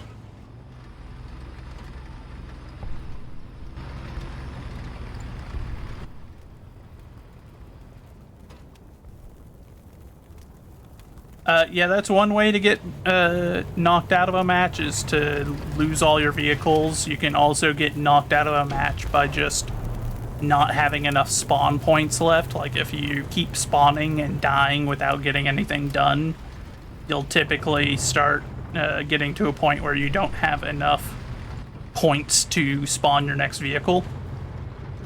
That's a way to get booted from a match, and then you can also just lose. They're kind of like lives, yeah, similar. The more vehicles you have in a lineup, the more chances you have to respawn and come back in and try to change the course of a battle.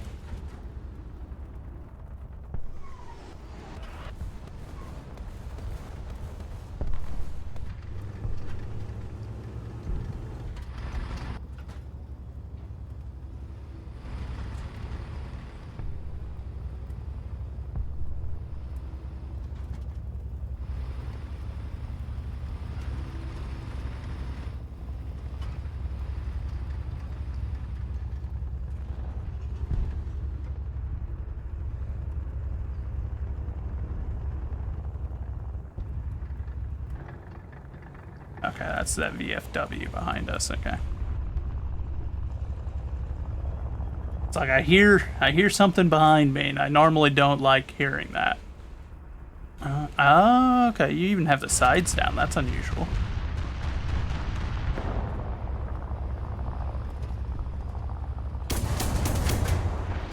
You, sir. Extremely rude.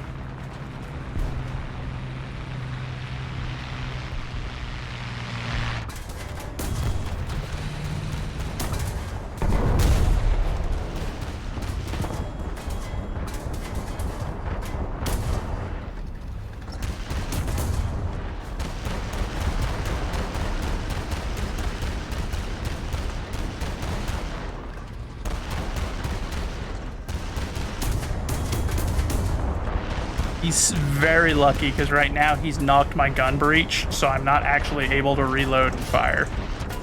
But his transmission is out, so he can't leave. Yeah, unfortunately his friend showed up, and my friend got himself killed, so... I don't know what the VFW was doing behind us, but he did not come through when I needed him. Which is deeply unfortunate.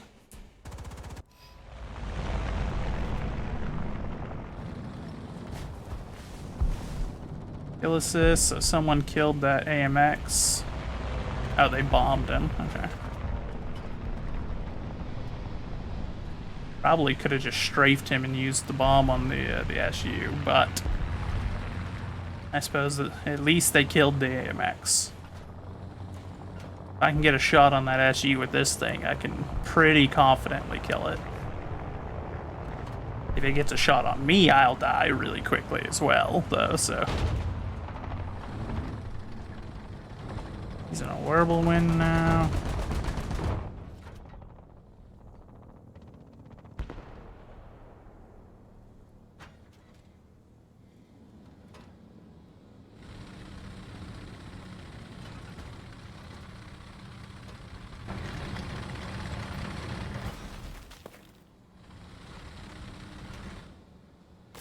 Could have swore I heard something off on the right, but I guess not.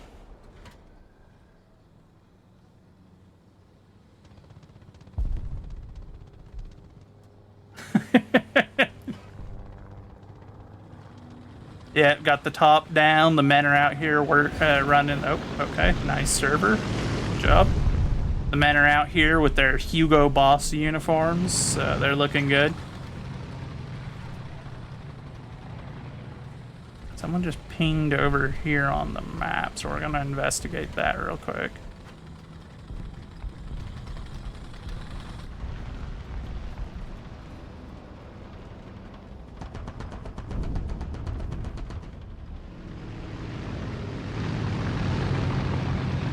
I don't hear anything. I don't know what they pinged, but we conducted our SEALs check, though. Stop, look, and listen.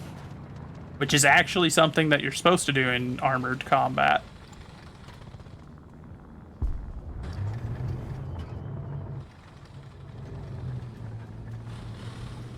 Engine noise on our left, and there's no friendlies reporting on our left.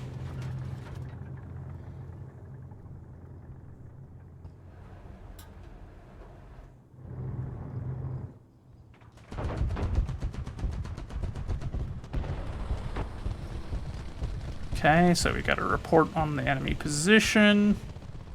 Looks like maybe a heavy tank. So we're gonna push up over here. I don't like that there's artillery being called over here.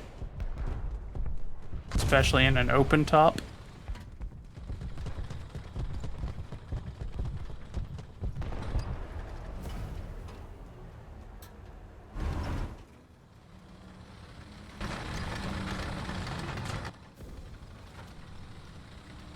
All of our friendlies are dead, which is not a great sign. Gunner, machine gunner, radiator, transmission, fuel tank. So that is all but a kill shot. There we go. So it's an ARL, that's what they were dealing with, which fair. That's a pretty high threat vehicle.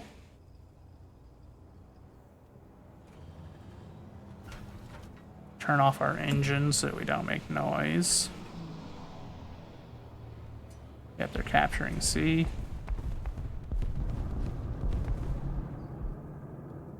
We do have engine noises coming up on the right here.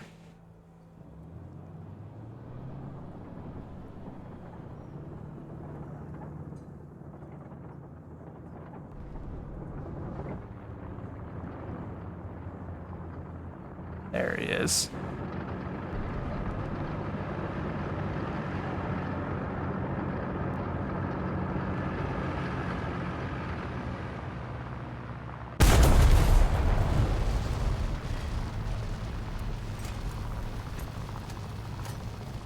And that is the value of turning your engine off and waiting. Hey, that pushed us over the limit, got our score up. Let's go.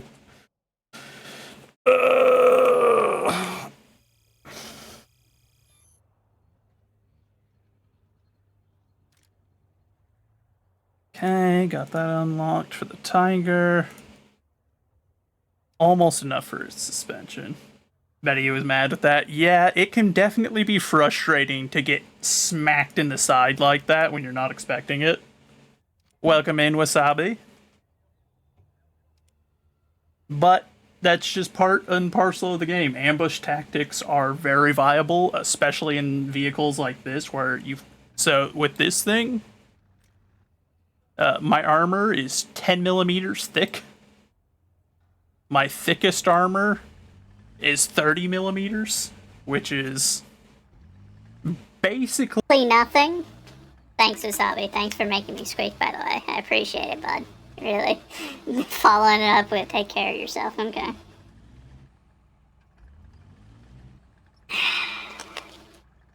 I see how it is.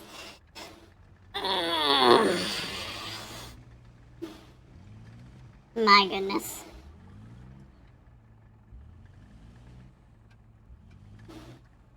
But yeah, so with a vehicle like this, ambush tactics, very much advisable because machine guns can penetrate most of my armor. Like, that tank that we killed there at the end, that was, by the look of it...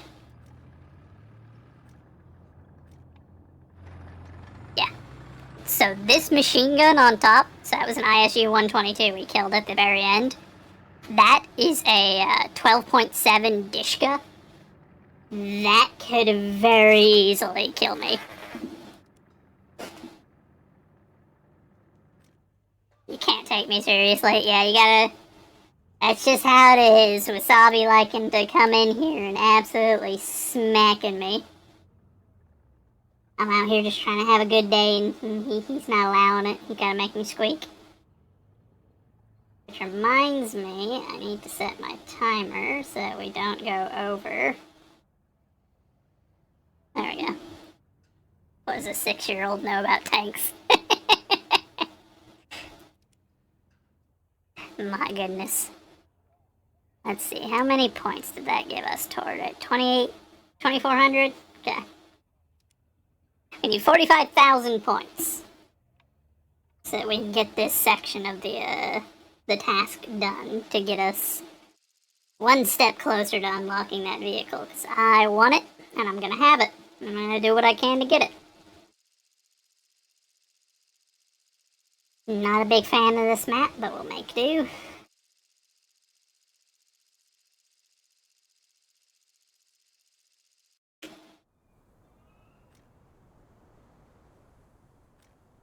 Actually, hold on. So let's see. How much? 900 grams. Okay, yep. Changing those around. Bring that as our preferred backup ammunition now.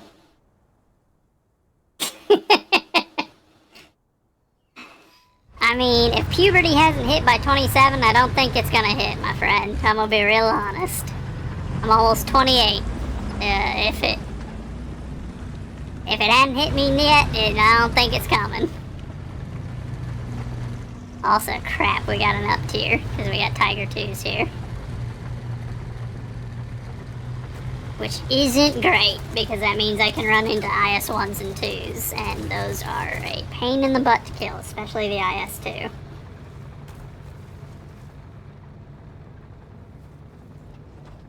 My 88's good, but it's not quite that good.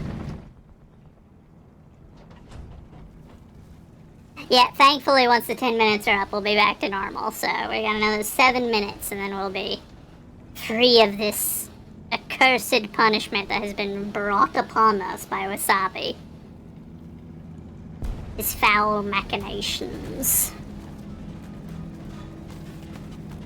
In return, though, we are going to smash up this cafe, just absolutely ruin it. Hope no one was hoping to have lunch there.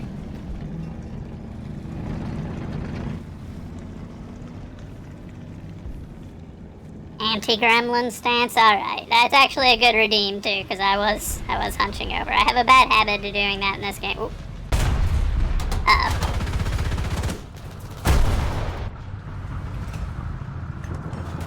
So that's another PT, which means that we can pretty reliably kill it. I don't like that there's an enemy on the other side, though. He got our gunner. Yeah, where did that panther go? Aw, oh, crap, he knocked our gun breach out, too. Sir? I don't know where that panther wandered off to, but I do hope he gets killed by that ELC, because that will serve him right for just abandoning his friendly like that. What an incompetent rat.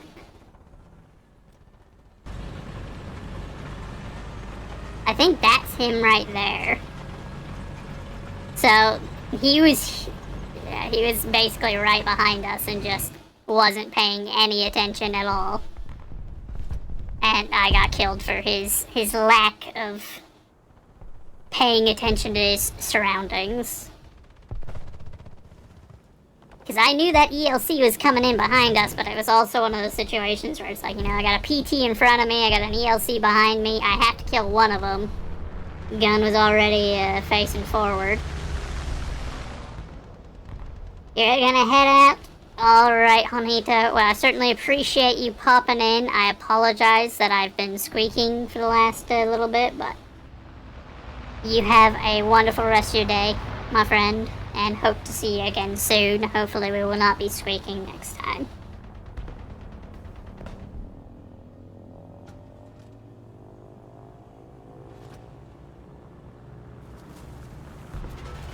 Now we destroy the other side of the cafe, though, because we're coming back through, so why not?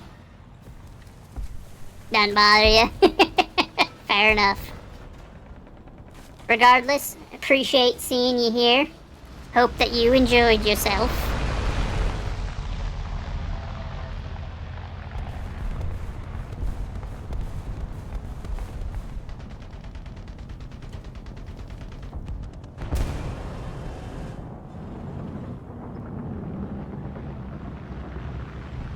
And that's that friendly that we're hearing off on the front left.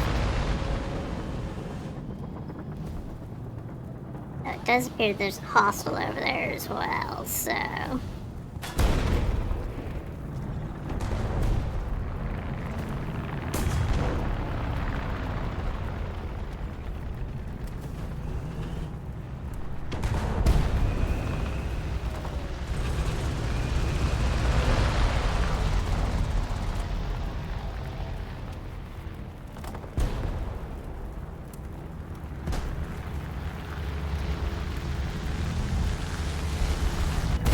Ah, crap. No! Son of a gun.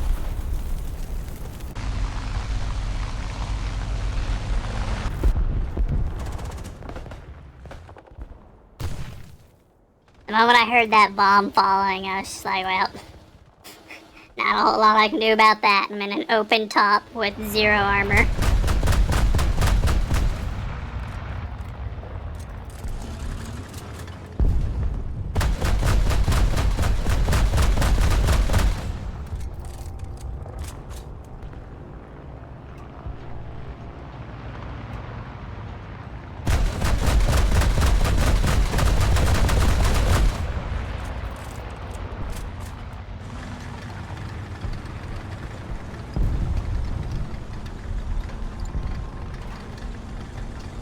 Pouring with thunder, indeed, Critter. How are you doing, my friend? Welcome in. I shall give you a shout out in but a moment.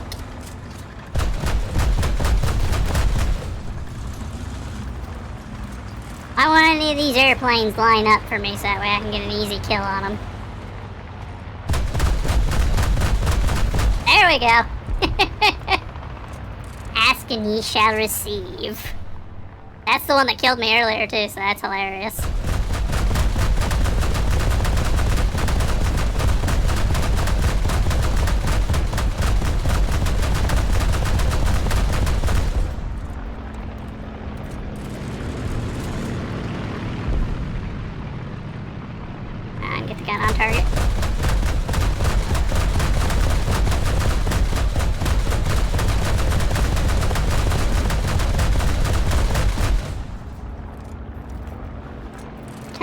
Reloading.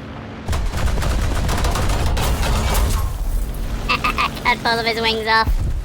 He got a couple of our gunnery crew, but that's okay. I will trade that for knocking his aircraft out. Come on, wake up, wake up, wake up.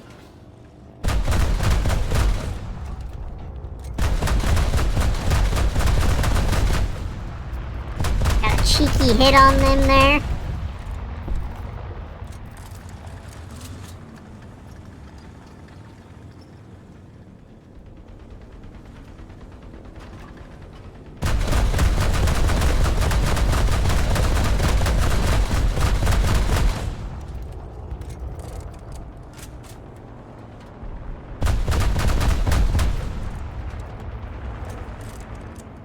Alright, let me give you a shout out. We got a moment.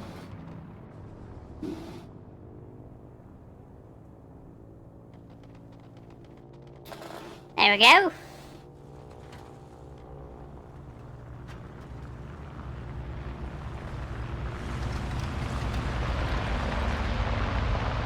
Why am I not hearing it play? Come on. What's going on?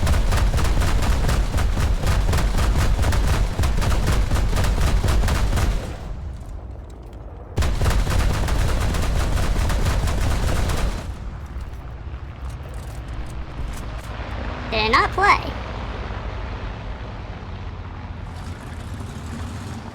Or did I just set it to where I can't hear it anymore whenever it plays? I wonder.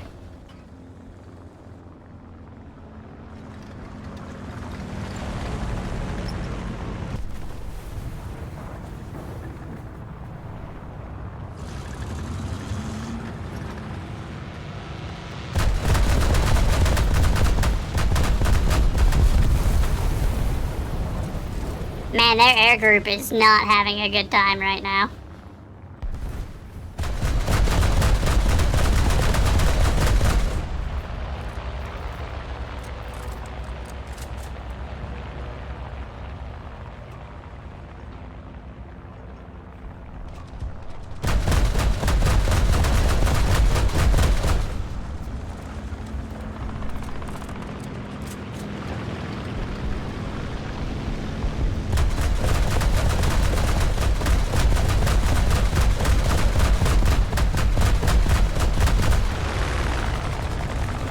Darn it, I'm already missing my actual gunner. This is just a replacement gunner, and he is not near as good at his job as the normal guy is.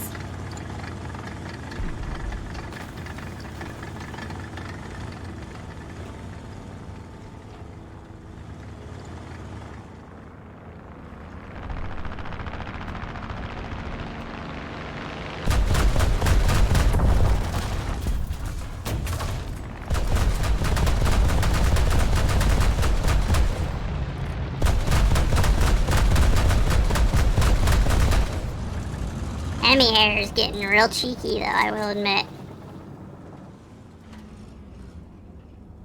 That little strafing run just now was bold.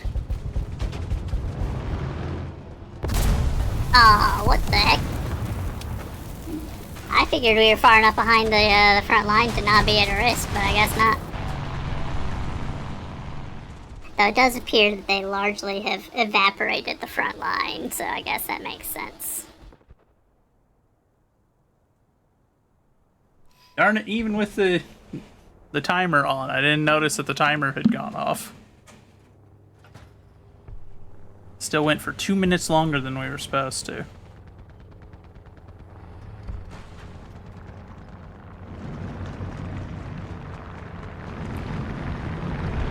Yeah, their air group still isn't doing great, though. Still looks like they're losing aircraft left and right. Uncle Dan, I appreciate your presence. I hope that your meetings go well, my friend, and it's good to see you again. I apologize for my extended period of leave. I'll be honest, it's felt weird not streaming lately. I don't like it. I've gotten used to streaming. So not just not doing it for like 2 weeks felt weird.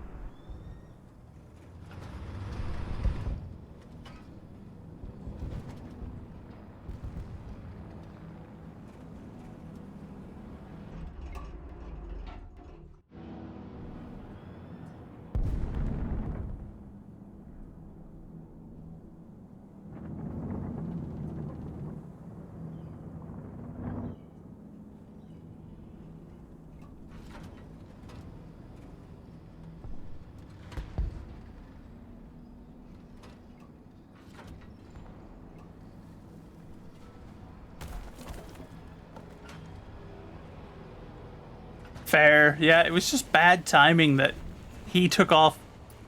He had to take off as well, like at the exact same time that I had to take off for a while. So it's just, yeah. And then with the Misfits having been less active lately with all their stuff, I could see it.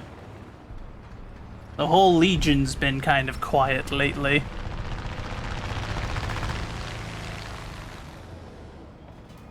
But I am back, as is Rico now. In fact, we have 2 collabs with him this week. We will be playing with Rico on Thursday and Friday, which should be good fun.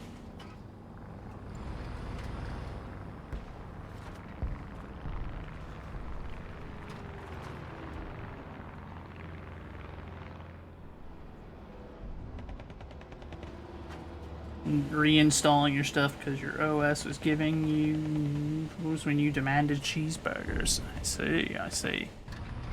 I'll admit both are good options, but I can understand the frustration of getting one when you want the other.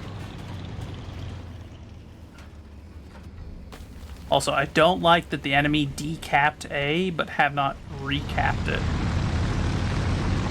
That reeks of a trap to me.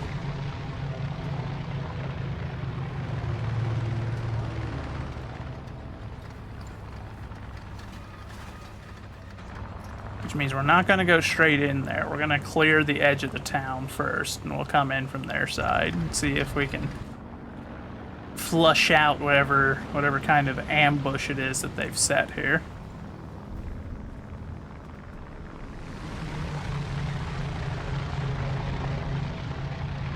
Do a little seal check.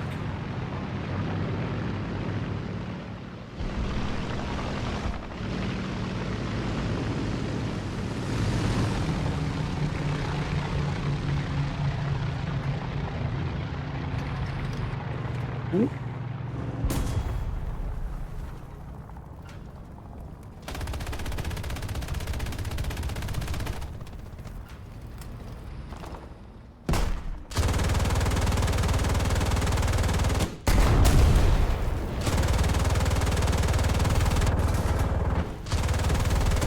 There we go.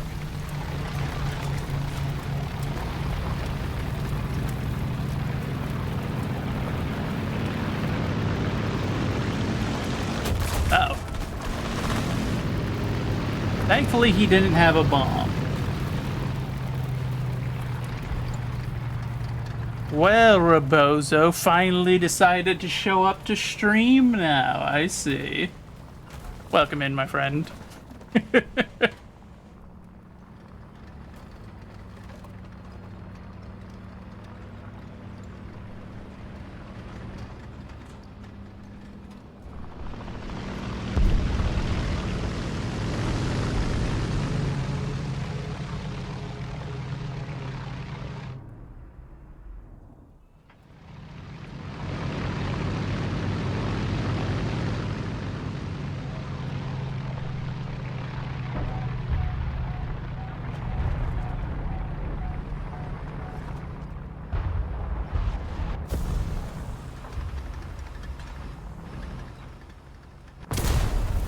I knew he had to be around here somewhere with how accurate that artillery call-in had been.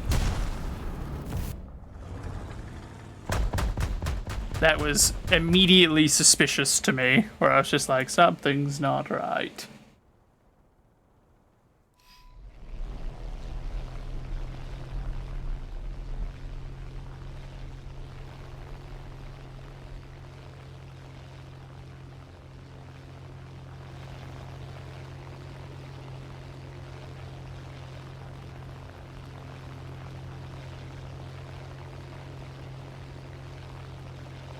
First glance, I'm not... Ostawin shot down one of ours. Good job, bud.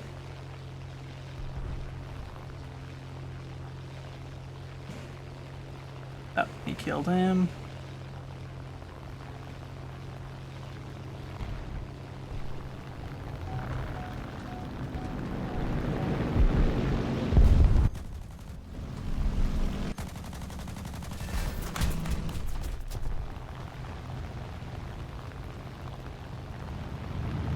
Once again, as I said earlier, it's not going well for their air group. Every single one of their aircraft that goes up gets shot down quite quickly, it seems.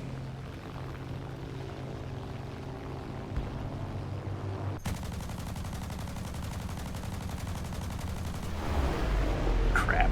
PE-8 got the big bomb off. That's unfortunate.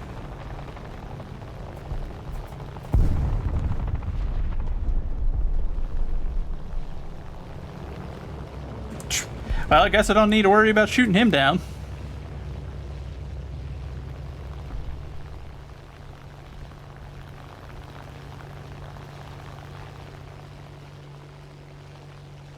Hi there, sir. Hold that for me, please.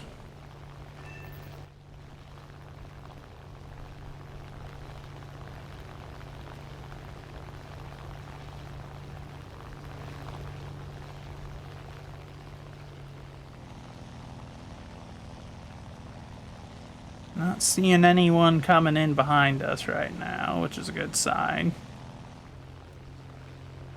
Their roster's looking real thin. Ours isn't looking a whole lot better, but theirs is looking worse.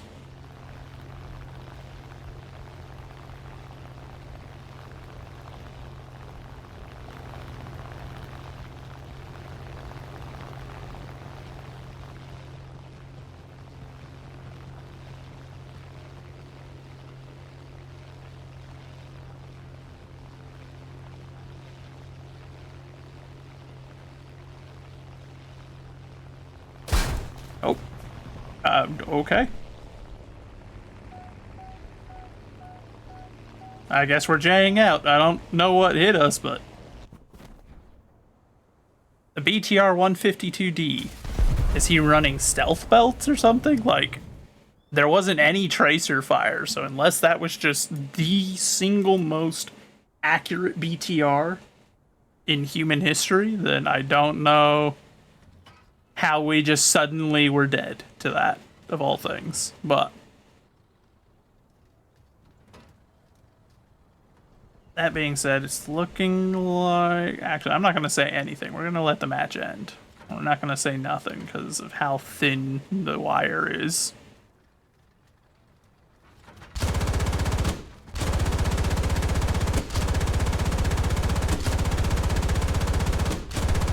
Okay. We won.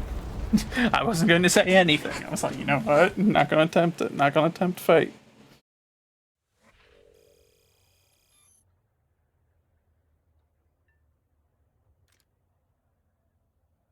Start working on the braking system for our Tiger, and that'll be all the upgrades for it done. Start working on a horizontal drive for the Panzer IV variant.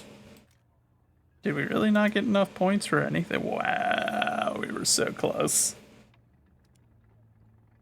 We were denied.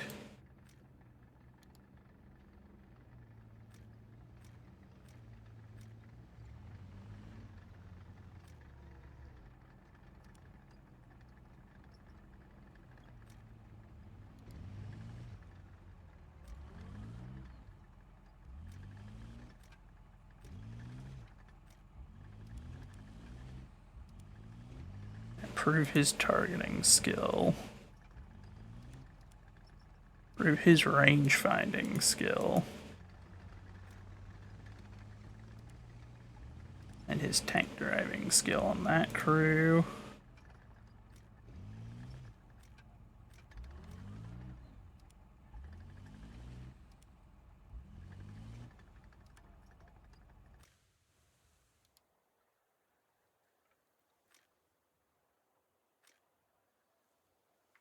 Keep saving up for that next level of G resistance. That way our pilot can steadily get better and better at not just instantly passing out the moment that we go into a turn. Come on, show me. There we go. Let's see. Still only at 4,600, so we got a ways to go. I want to get at least halfway through that necessary score today. If it's going well, we might try and do the whole thing while we wait for the others. Because we will be joining our friend and possibly friends for some power washing later today.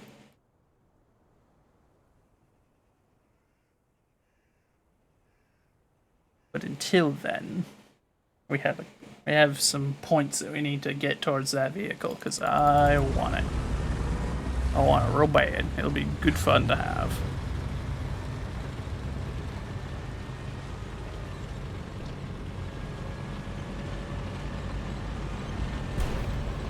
Also, I like that I have the Africa Corps symbol on the back, and then I'm in a snowy zone like this. Don't worry about it.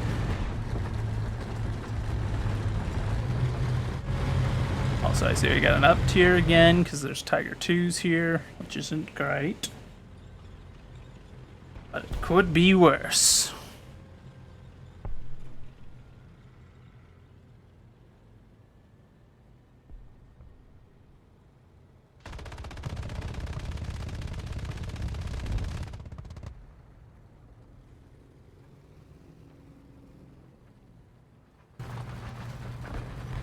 Okay, so we do have hostiles in A. They're going to be on that side of the town because they popped smoke.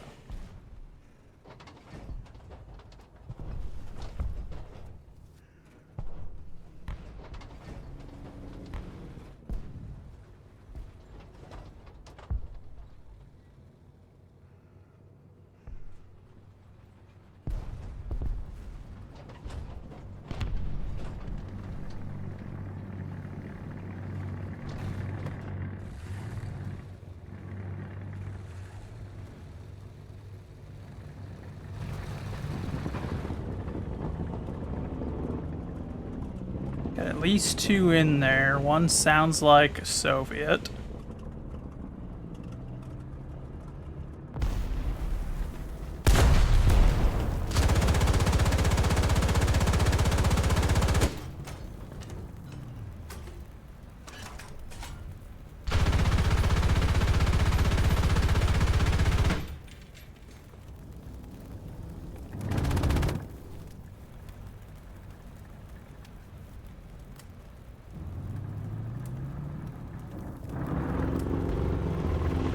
One of them behind me needs to kill that guy.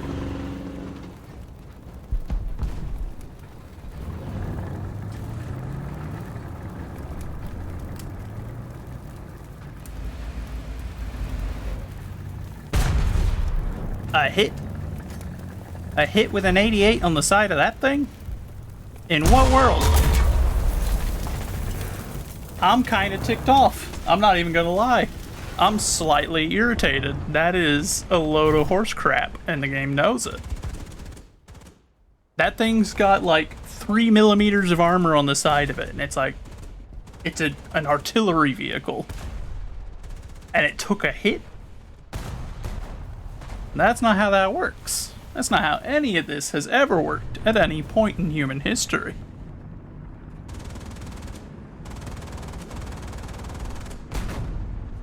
Though I suppose that's what happens when you fight the Soviets.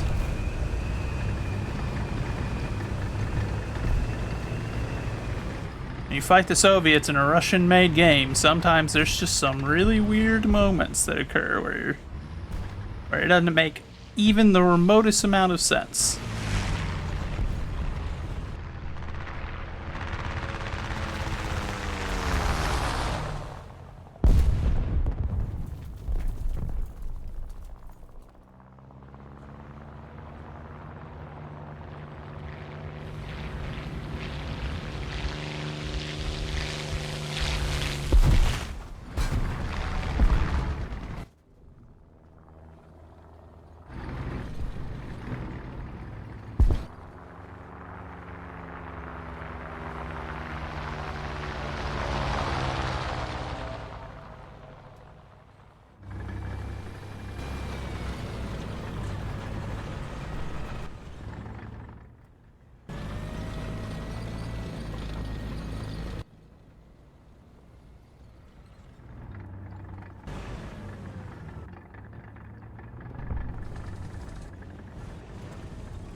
really need some winter camos for these things.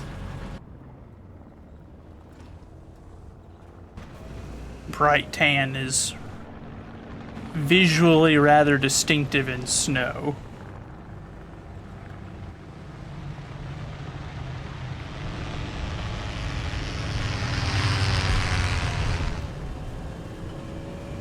And it certainly ain't doing me any favors.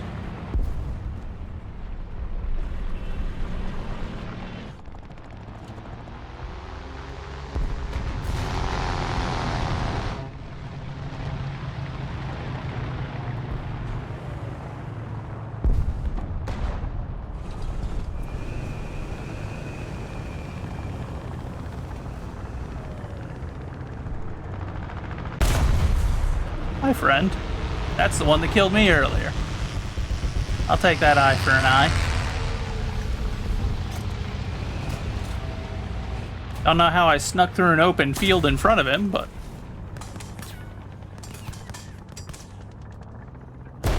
Gentlemen, gentlemen, I get it. You're scumbags. Come on. That fire out, come on. Wait, but my gunner's not down. Why is my gun not lifting? Okay. Alright, I don't know what that was about. My turret ring was out, but my gun system wasn't, so I should have still been able to lift my gun. Oh, they're pushing in our spawn. Okay, we're bringing out the Panther. Hey, scumbag, let me, thank you, and then reload.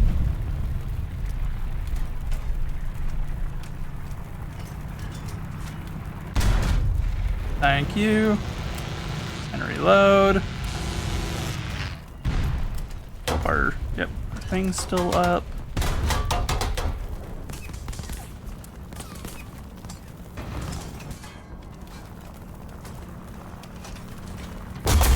Yeah, Soviets are always scumbags. I'm not surprised. They have to resort to shooting into our spawn area. Of course, that's also partially down to the devs don't know how to design a map in a sensible way. So this spawn just has hills everywhere looking into it. So if the enemy push up to this point, there's no recovering.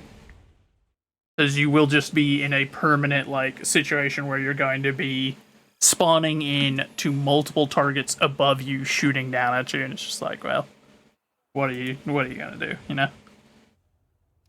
Because there's not really anything you can do, so you just kind of have to accept it and try to kill as many as you can in retaliation.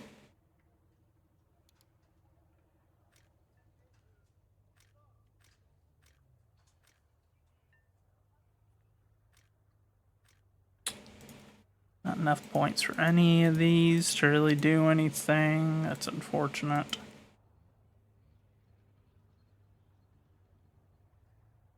Oh, I couldn't read the number in time.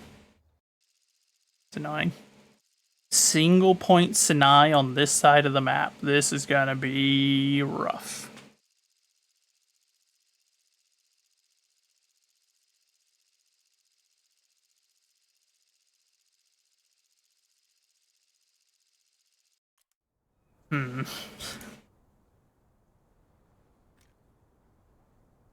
Wait, why is there not a... It showed a spawn over here, but now there's not a spawn over there. That's kind of unfortunate. I wanted to spawn over here, that way I could come this way to mount the hill. But I guess this is my only choice now. Unfortunate.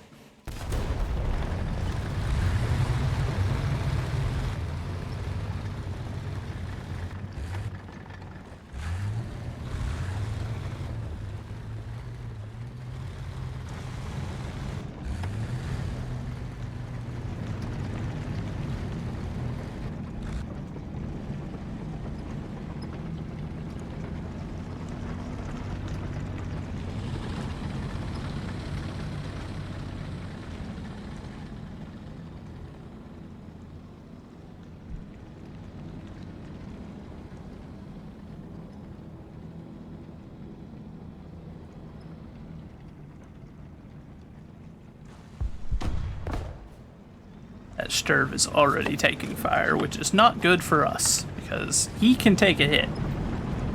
Not many, but he can take a hit. I'm open top, so if anything hits me, we're probably gonna die. Which is not entirely preferable.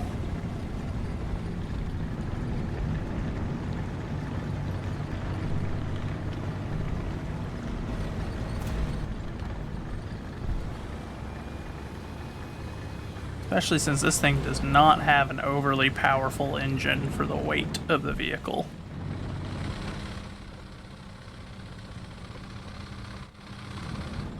This is essentially one of those vehicles where its exclusive purpose is the gun. They didn't build it for any reason other than as a way to get this long 88 mobile.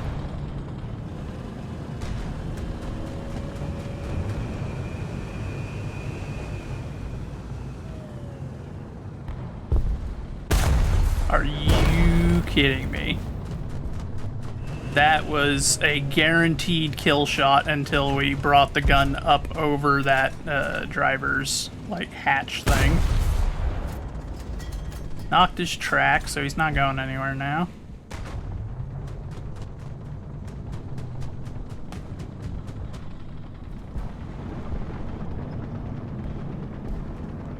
Yeah, see that little thing right there? Yeah, that slightly required the increase of the gun because we were aiming down. Like I can aim lower there and then see how it brings it up there, and that absolutely did us over. We were tracking that Hellcat, and that would have been just a perfect side shot. But the game said nah.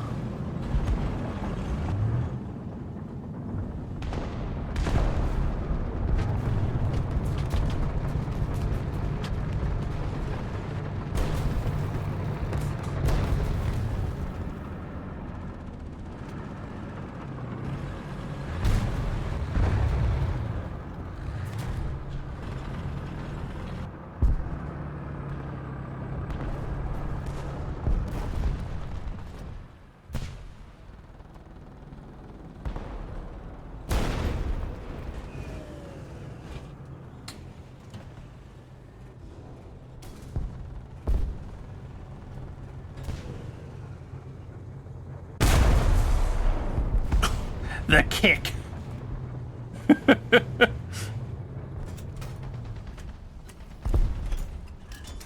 Pretty sure we knocked out our crewman just how badly the thing rocked there. Pretty sure someone's got a concussion now.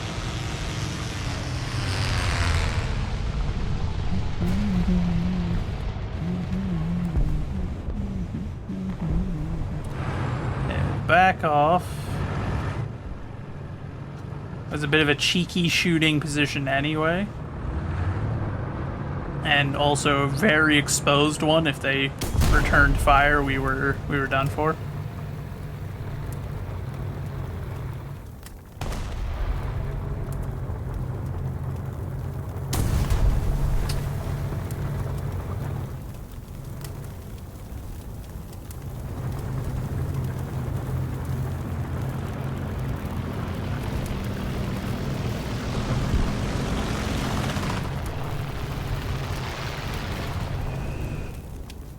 For a minute there, that sounded like a bomb was coming towards me, and I was just like, well, guess we're dead.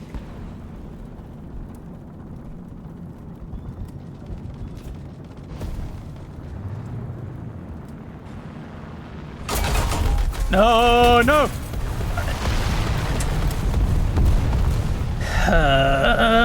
Our AA. Oh, we don't. It looks like we literally do not have a singular AA up. Good lord, boys. Actually, we may have one now, and he's just not sufficient.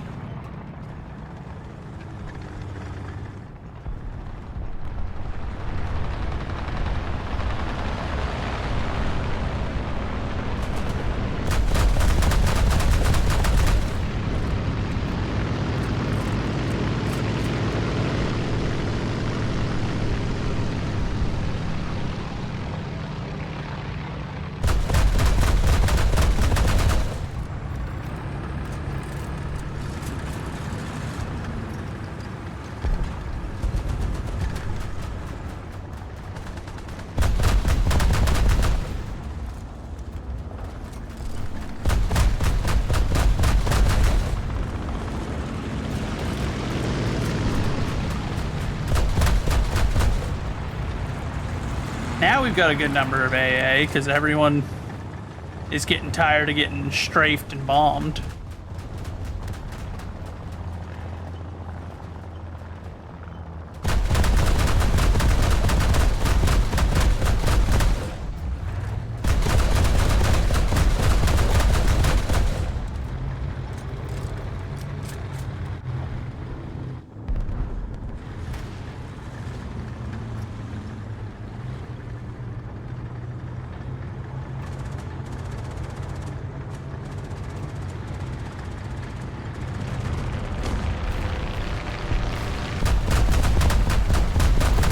Son of a gun.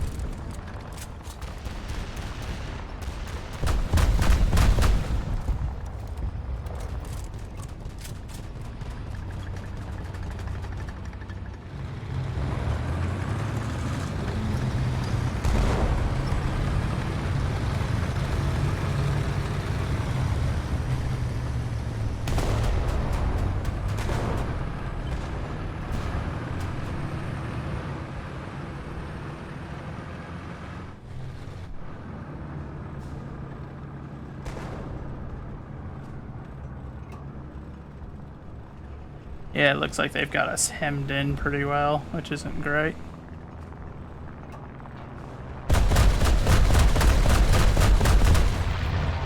Are you kidding me? Game, come on. That silliness with the camera is infuriating.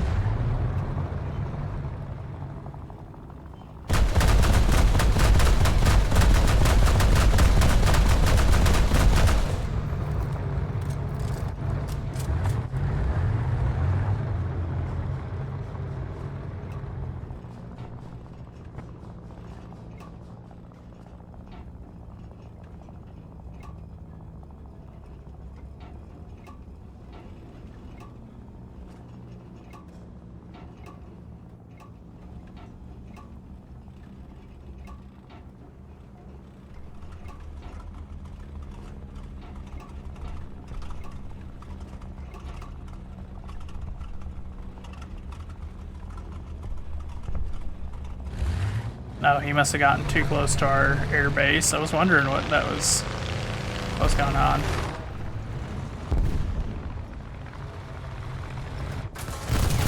And of course now here he comes. You get bent.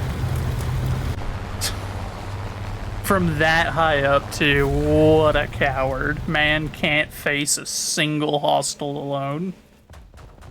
If there's a gun pointed at him, that man's he's leaking in his pants. Immediately drop that bomb.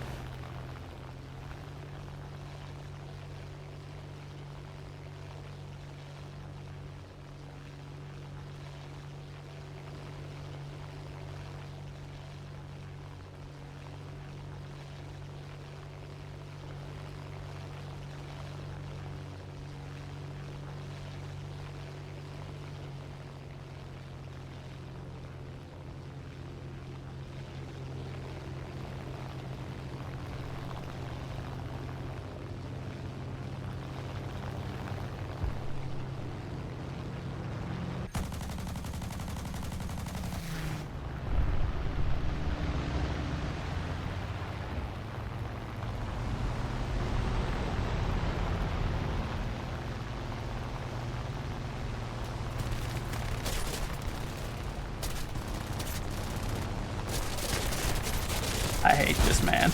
I hate this man with a special kind of passion.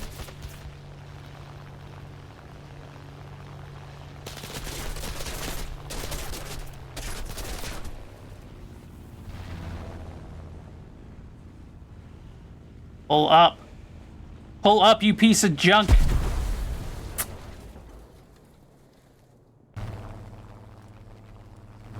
We'll do more of this challenge some other time.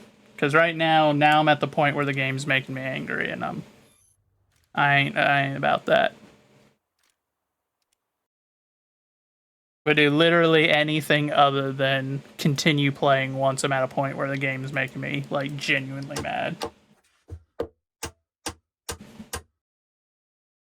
I also just realized I had forgotten to turn my music back on during that entire time, and no one said a word. Dagnabbit.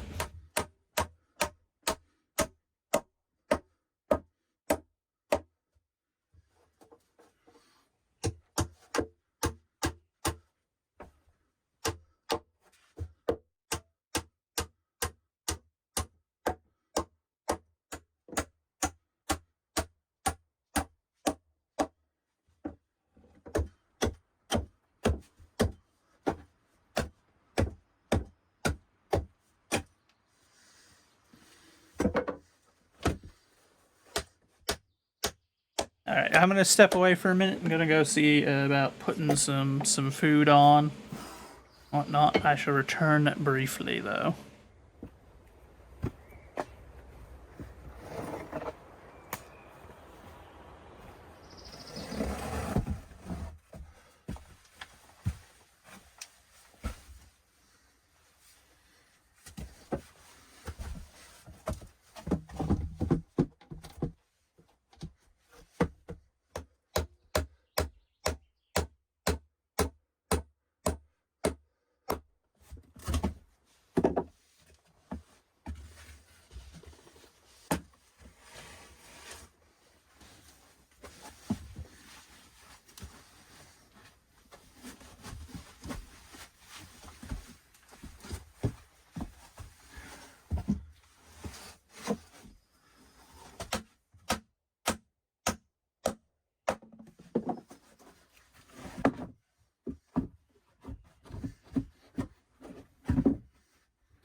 Alright, so now we just gotta wait a little bit for my food. But I'm back for now.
a little bit of ash on his food, or at least on the foil.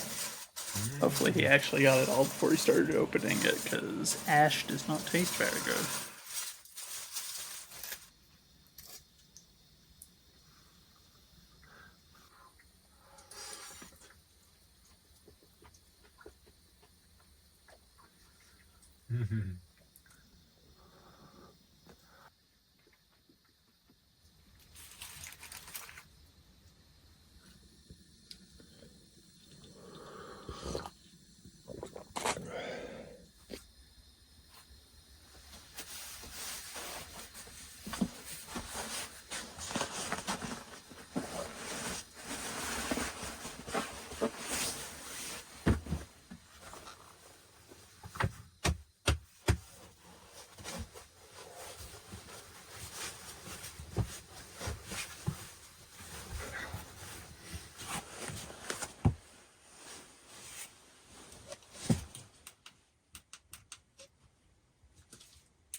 This little place he's made has turned out entirely too cozy looking, and now I want one.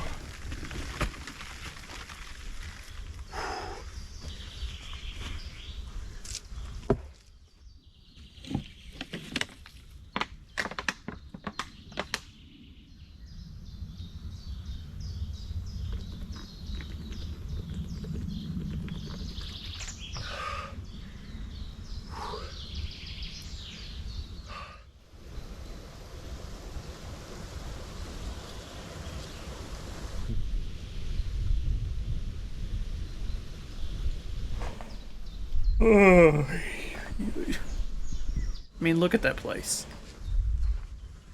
Just looks so comfortable, so appealing. I wish for a cabin, but maybe someday.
I don't know what that is, but it's got a lot to say.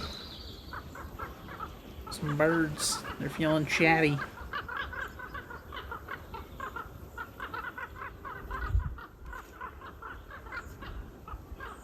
Wonder if they're crows or something along those lines. Kind of what the sound reminds me of. Of course, I'm also no, what do they call them? Ornithologist? I believe those are the ones that specialize in birds. I'm certainly not one of them, so.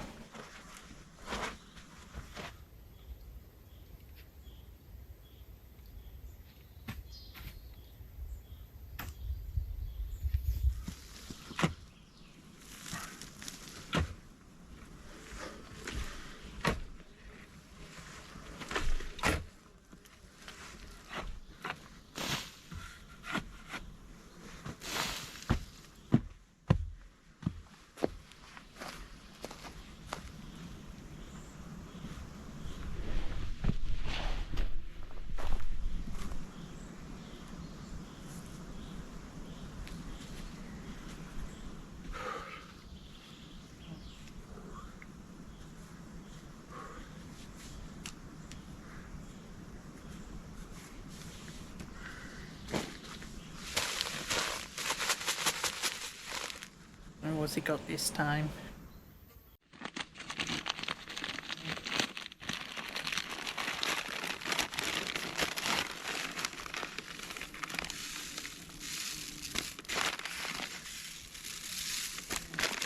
Seed? By the look of it.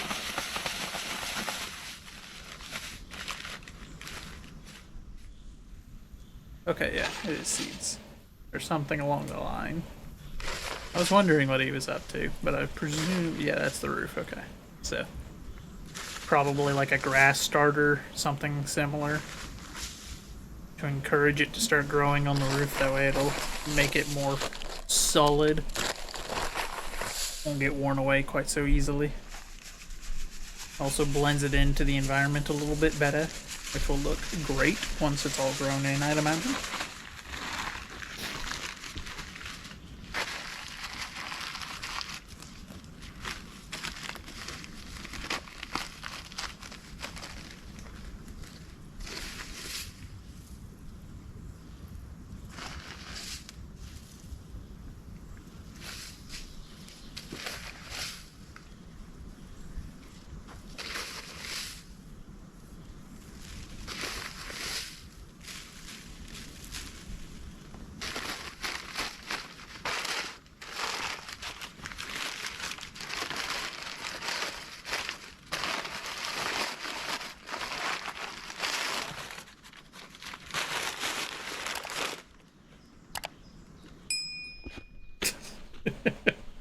Okay, hold on. I suppose I ought to check. Are we subscribed or not?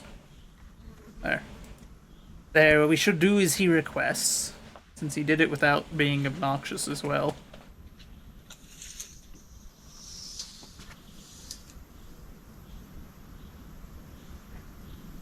I approve.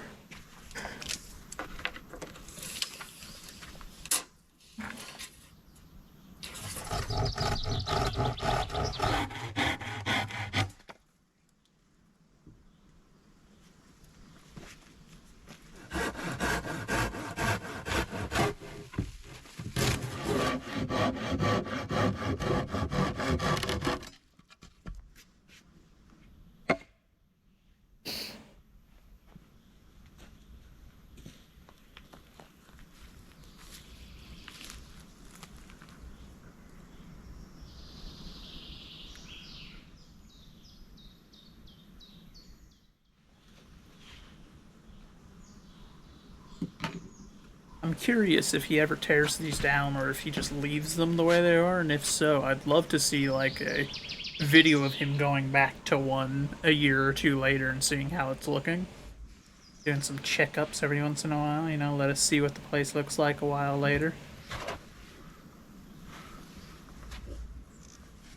My food is ready. I shall be back in a moment.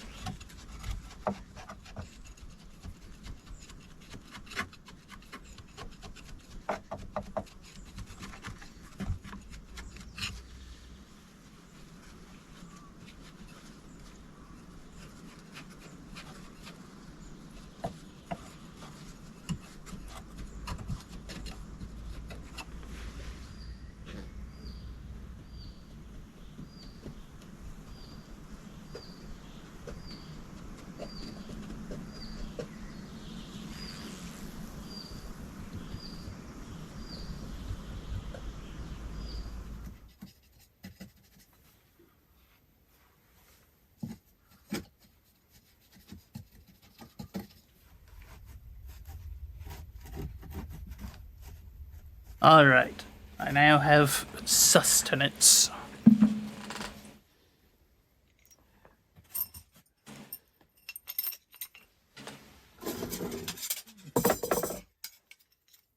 So I will largely be muted though while I eat, but I shall be here.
Alright. I have concluded eating, so I am here again. I hope that you have been enjoying the video so far. It's very calming, very relaxing in a way, but also deeply interesting, at least to me, maybe. Maybe not to everyone, but just watching this guy do this.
I like how he's like, he built it and now he's steadily expanding out and like upgrading the little area. Building like essentially a porch and whatnot. This place seems very comfortable.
Oh, it took me a second to realize I was looking at a tortilla. I was like, what is he doing? Or I think that's a tortilla. Maybe? Wait, hold on. Maybe it's not. It is a tortilla. I've never seen one shaped like that. Unless this is Oh, I think he's got two overlapping each other, maybe.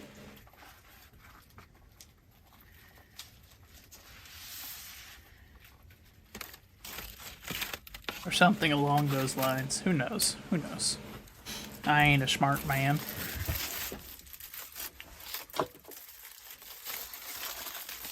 Okay, yeah, it was a tortilla.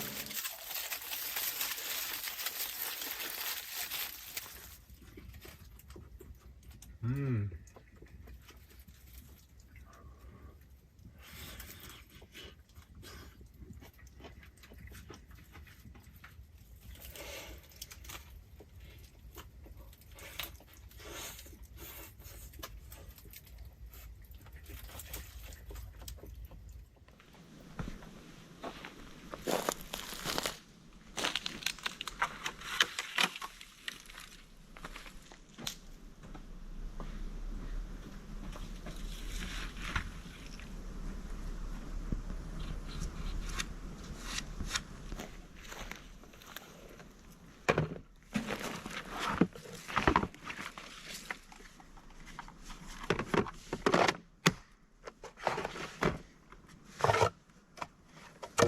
Uh-oh. He's busting out the chainsaw. What's he up to this time?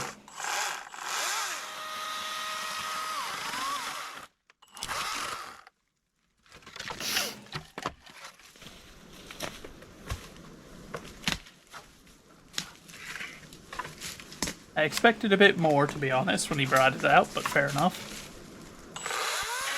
Like, I would have assumed it was going to be something a bit bigger than that, but... Now that's a bit more in line with it.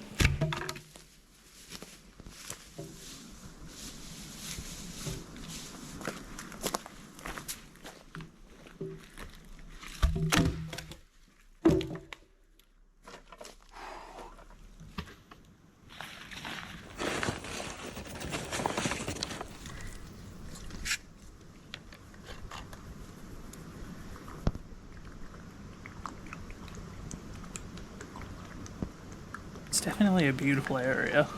I can see why he would want to spend his time out there doing this kind of stuff.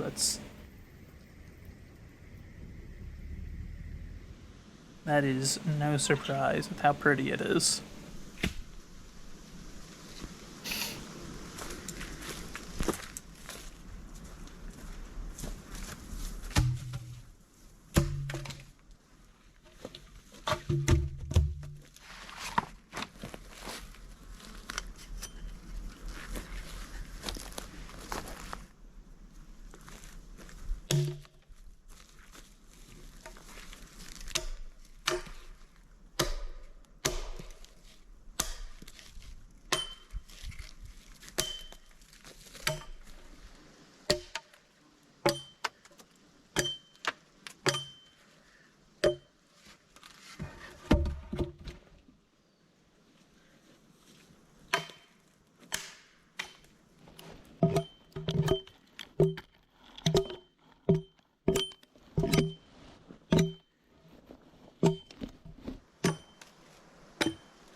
He's got that down pat.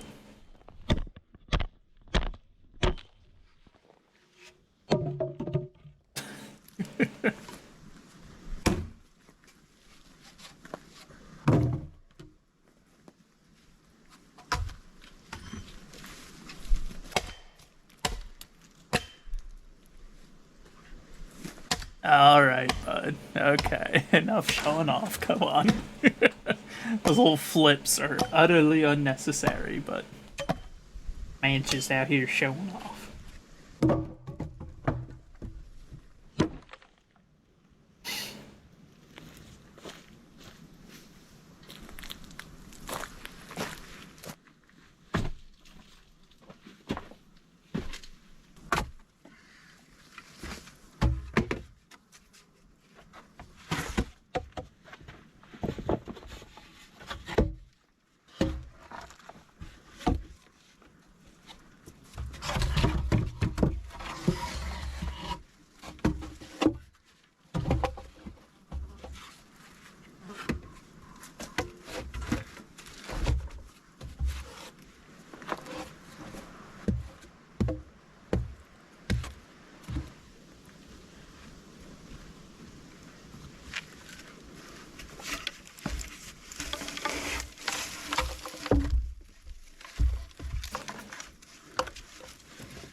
He's making a little retaining wall, I guess. That's what I would assume this is. Which is sensible. You don't want this all to eventually just kind of cave in into this area.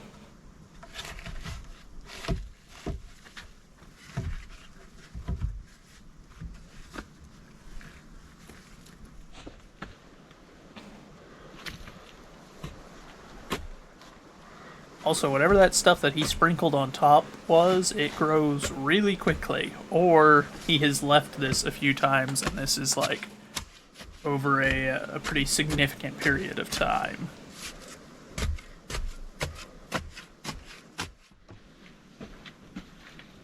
Mind you of Lincoln logs? I mean, yeah. I mean, the whole idea behind those was just log cabins, so makes sense, and that's essentially what he's built here. It's just an in-ground version, which is sensible, to be honest. I lean that way most of the time myself. Building underground tends to make more sense for most situations. Or building in the ground, I guess. It allows your structure to blend in more naturally with the environment and tends to give it far better properties at maintaining its temperature.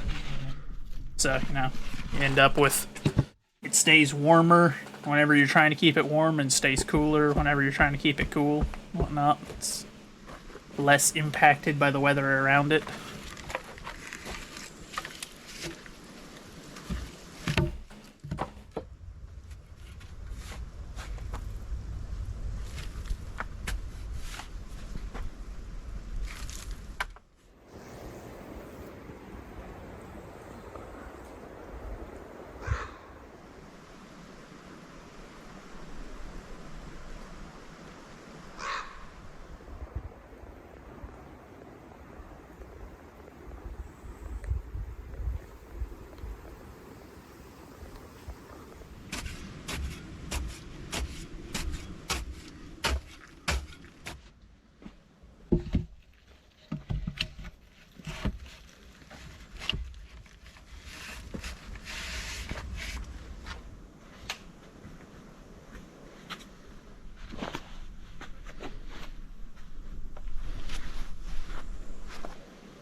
You know, this also has to be a great workout.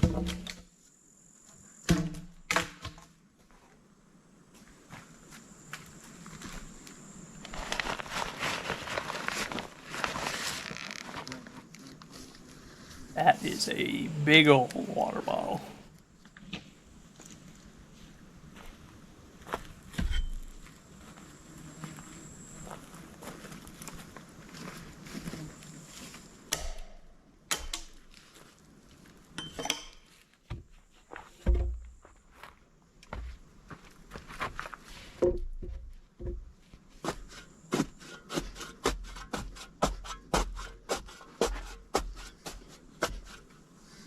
And of course, the only negative to doing an in-ground like this is the risk whenever there's rain. You know, it'd be very easy for water to pool in there and whatnot, and that is how you develop trench foot. Which would be wildly unpleasant. Also, kind of shocking to think trench foot is still a fairly not common, but not very uncommon either. Still an issue to this day. And not just because of trenches. Apparently it's a common thing with homeless folks as well. Just down to the typical whenever being homeless, their ability to keep their feet dry is not always very good. And that is the fast track to trench foot right there. So when your feet are wet too often, you're not able to keep your feet dry for extended periods of time, then you get problems real quick. That's the only negative to building in the ground like this.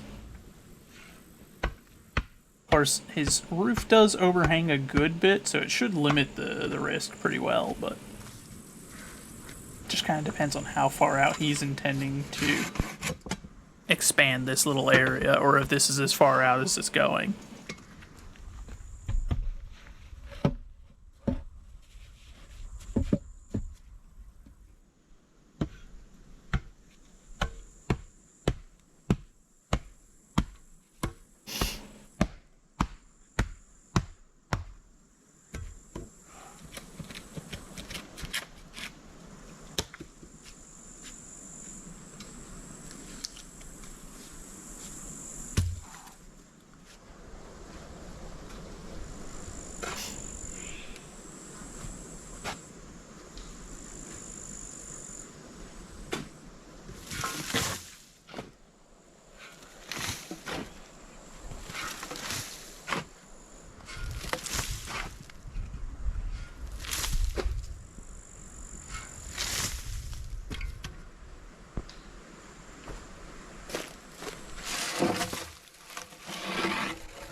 What is the plan here? Oh, is he making a raised, like, wood floor? If so, that would be the obvious counter to my trench foot worries. If he's doing a slightly raised wooden plank floor, then that invalidates that issue. Which is smart. It leads to other potential issues in the future, but not so much health-focused issues, at least, you know?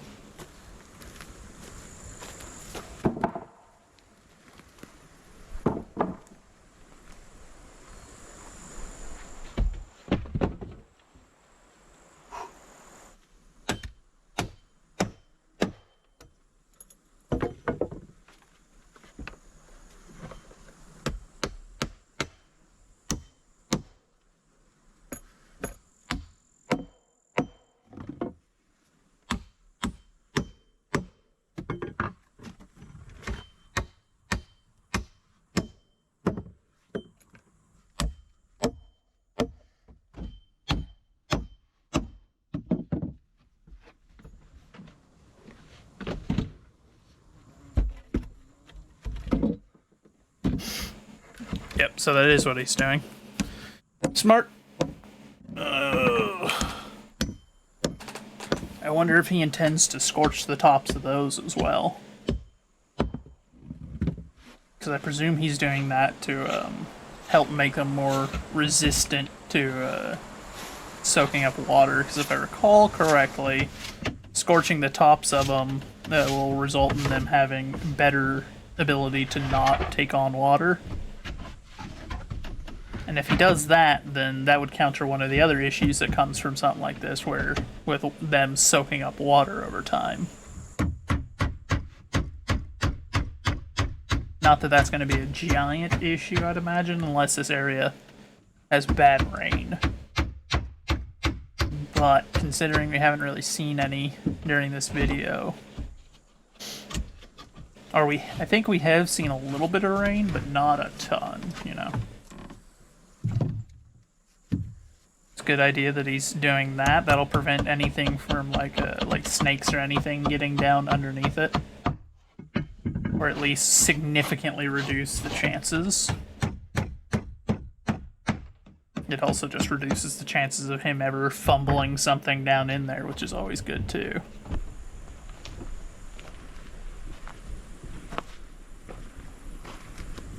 presume he isn't intending to scorch them, though. Scorching them once they're already down would be a bit more of a pain, I'd imagine.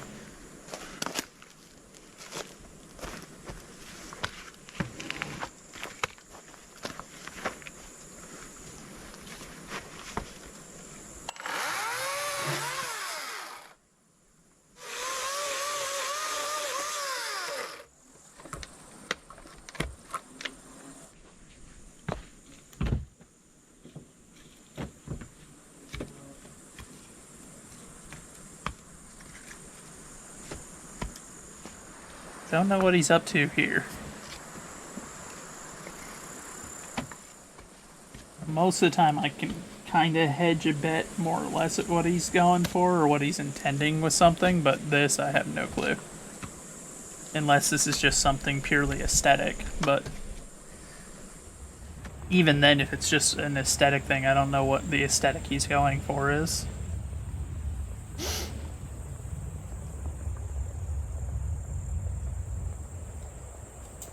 That's an odd little fellow.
I'm surprised he's got another hour worth of content for this video, to be honest. It makes me curious just what all he intends to do with this.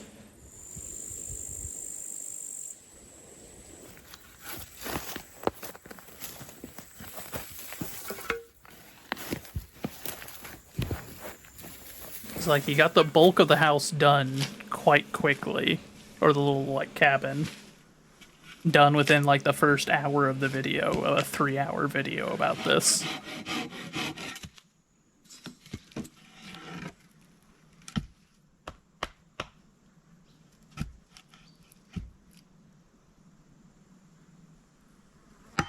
At least my bot's back to effectively catching the bots that are coming in here.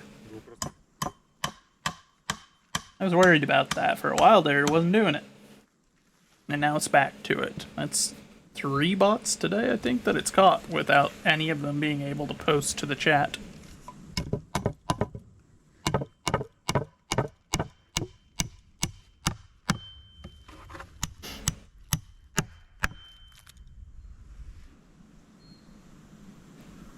What are we making here? A table? I presume? Yeah, okay. It must be a table.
That's a clever way to do that, where you don't have to take a measurement of it. Just to use the sections like that. Okay, see, I say something about the bots, and then they bring in an alt version. Go straight to jail. Straight to jail.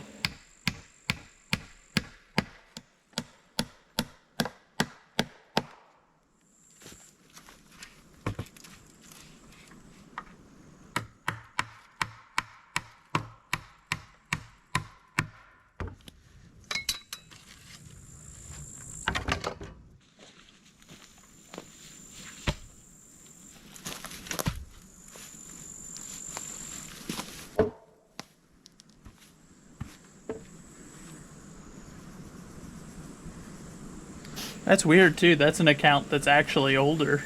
Most of the time these are like brand new accounts. So I'm curious what that's all about.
Go through, and I also gotta remember that I gotta report those bot accounts whenever I find them.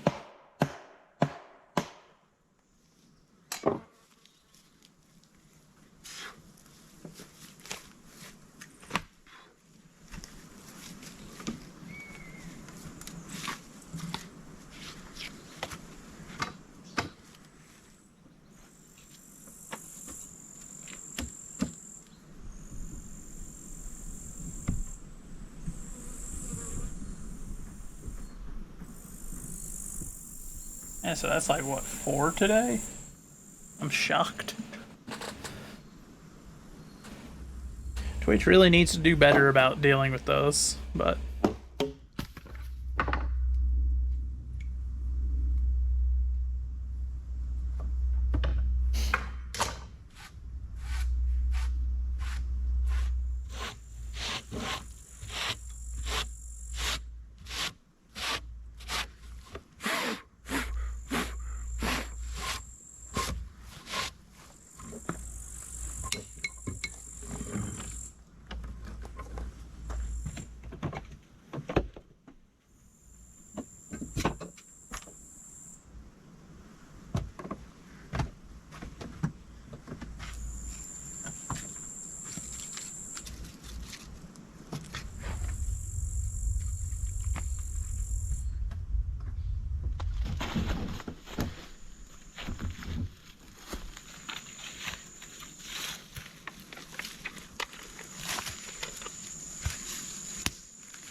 now, what I should do, I'll take that, because that's the common thing that they say. Go over to Streamlabs, which is what I use for my leasing bots. At least for now, because it's just the easiest way to do so.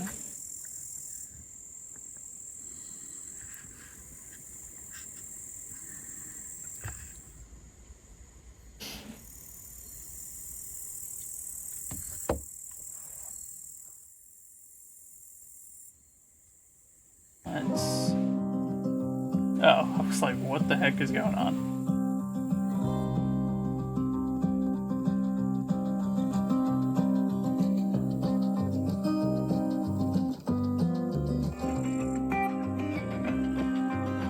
Oh, wait, no, I think it's Stream Elements I use for my bot, isn't it?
There we go.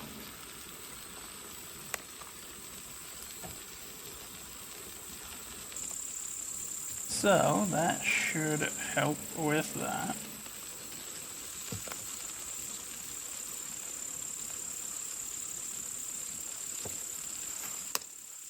Hold on, now that makes me curious.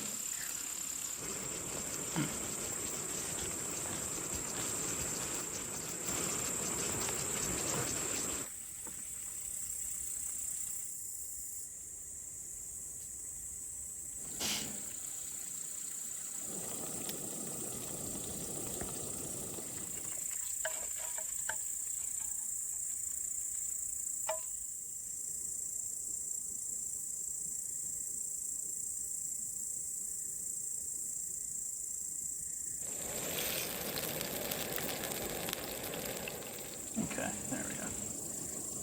Now I think the bot's better set up for dealing with that, which is good stuff.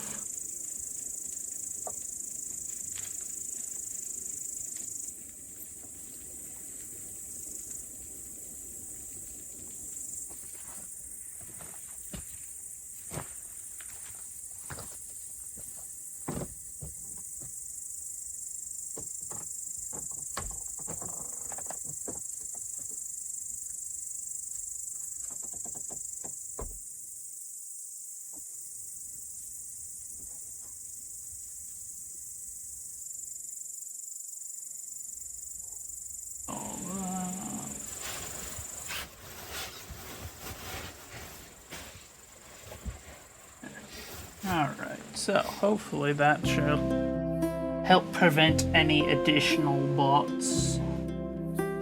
Kind of thin their numbers out a little bit further, hopefully. I still don't know what those circles on the ground are for, beyond maybe he just thinks it looks good.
Okay, I assume he's Russian or Ukrainian. He's some kind of Slav going off of the, what I could hear there.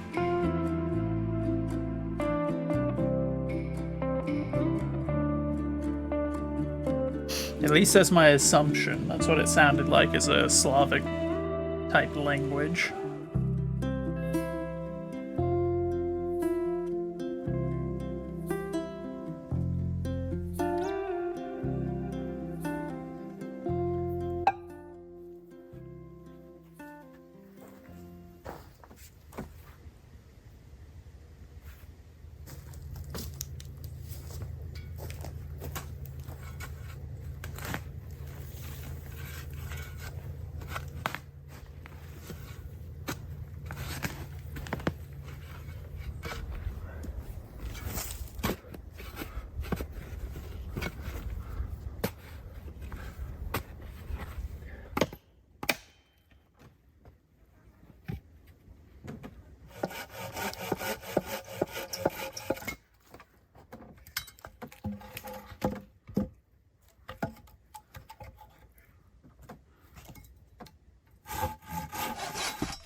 Now he's doing it for the stairs. That I was wondering if he was going to actually do at some point, because it seemed like he just kind of stopped. But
one second, I gotta take a phone call right quick.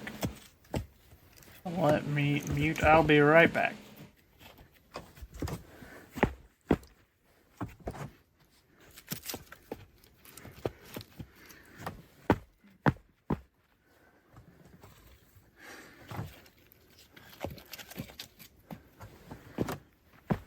Man, it's a bot too. I ban the bots and then they start calling me. What is this?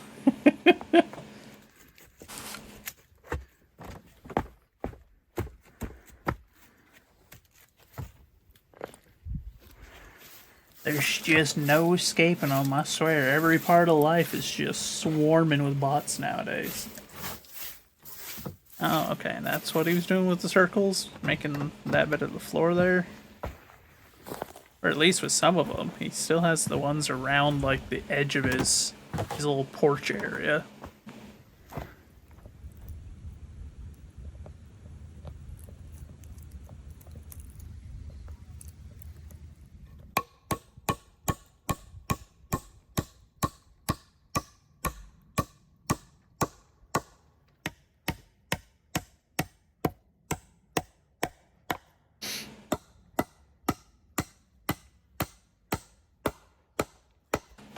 Hold on a second, I'll be right back.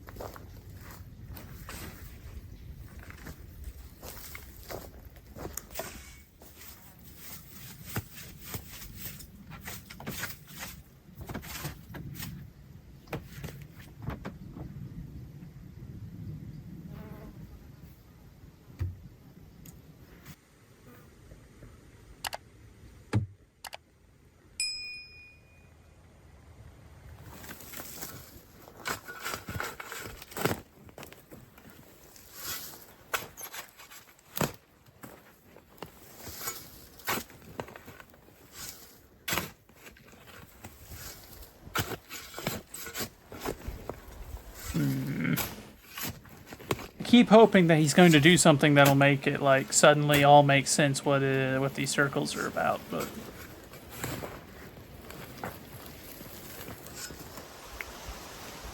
I'm way too fixated on them, but I don't know what they're there for.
What are you planning, Slav? What is this? What are you up to?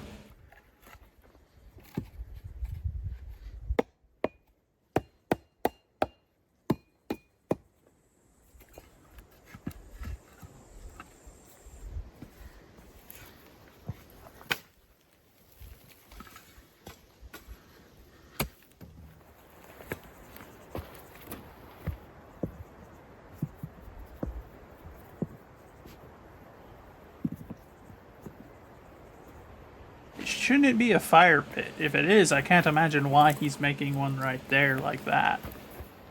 Because that's like how, what do they call that one?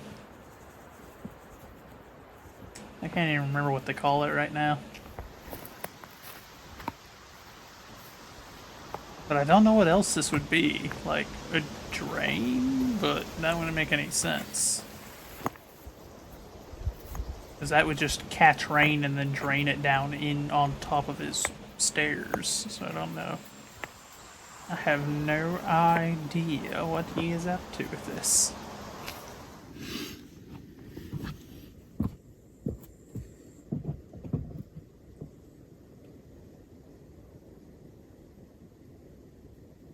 Okay. Yes, you can look into it. But why? This just looks like a snake hole to encourage a snake to chill in.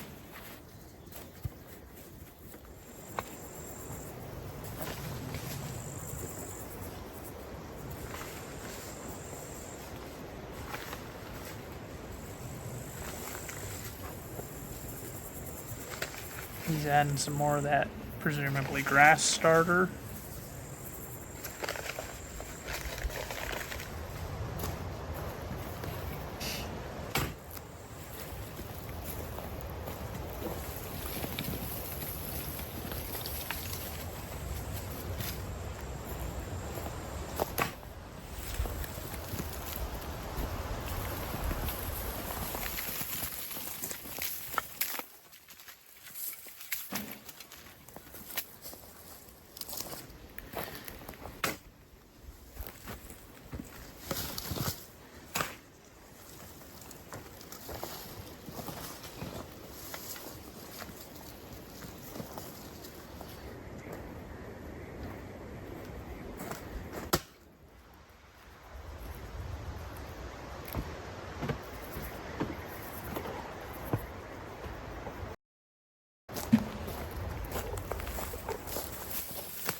Is that a game camera, maybe? No, no.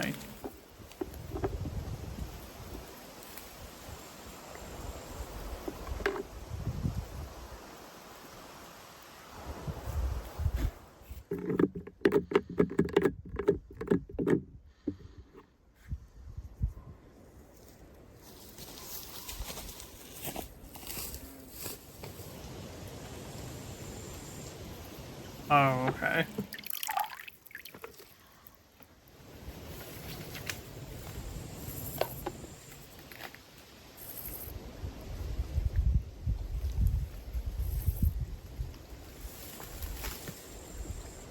That's interesting.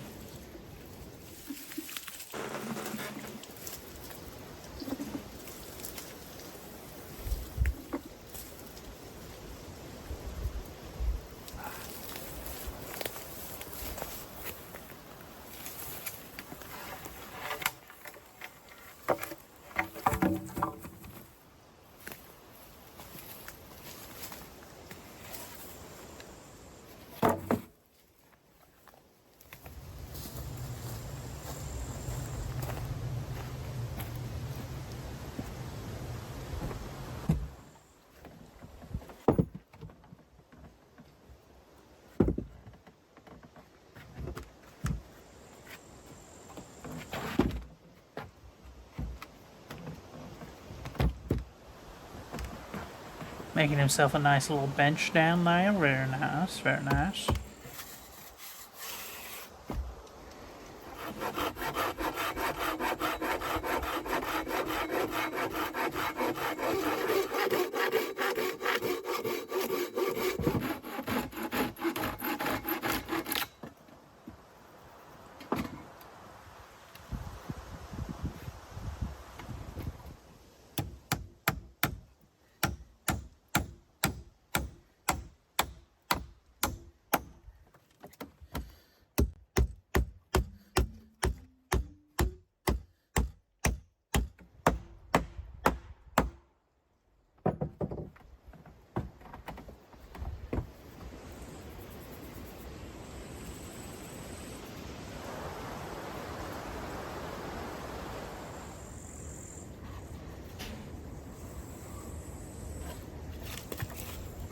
Making like a shelf or something? Maybe? Or making like a corner seat? Hard to say. There's a lot of things that are just like seeming amenities that he's making, where I don't understand the purpose of them beyond aesthetics or amenities. Okay, so presumably more like the first option where it was like a shelf or something, maybe.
Oh, okay.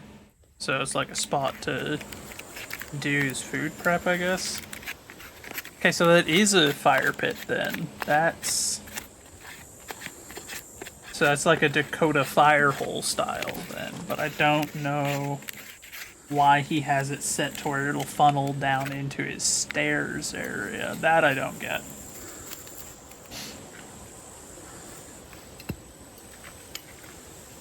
Like that, at least, to me, doesn't seem sensible. Most of the rest of the stuff he's done has come across as relatively sensible to me, but that's like That I can't figure out his thought process. I get why you want a Dakota fire hole. Like, they're useful. They burn at a good temperature. They're not, like, super noticeable. Like, it works. But why you'd want it venting into your stair area, I don't get.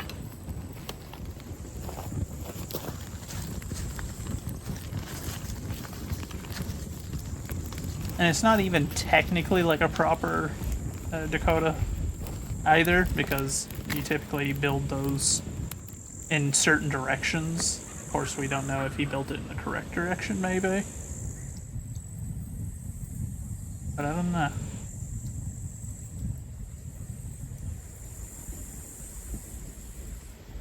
Keep the ambience warm. I mean... Maybe that is the correct direction, and so he just made it that way because that was the only direction where it would be correct, to where it'll flow the wind correctly. In which case, if that's the reason why, then that's not unreasonable.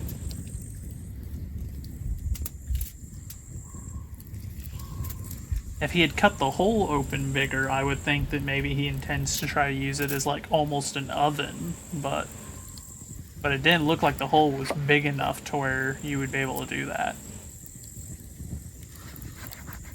You know?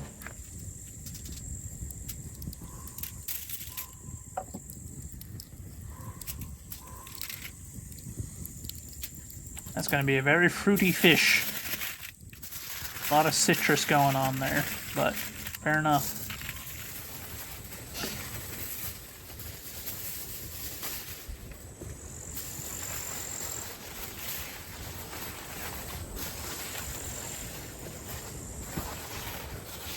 I imagine it'll come out tasting pretty good, though, but that's just a lot of citrus.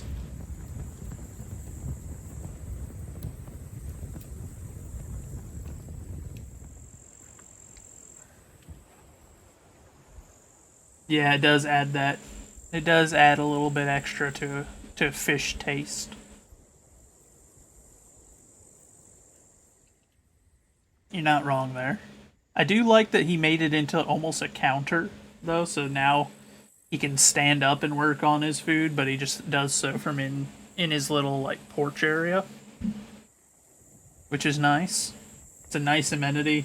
Constantly having to hunch over or crouch to work is not good for the human body, and it is not good for, like, resource use. You use way too much energy doing it that way.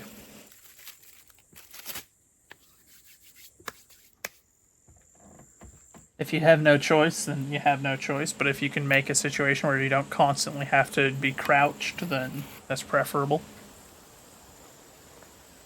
Okay, so he didn't make it into an oven, so I can only assume... The only reason I can think of why he would have the hole dug the way it was is because that was the correct direction. And so he just kind of was making do with how he had made the rest of the layout.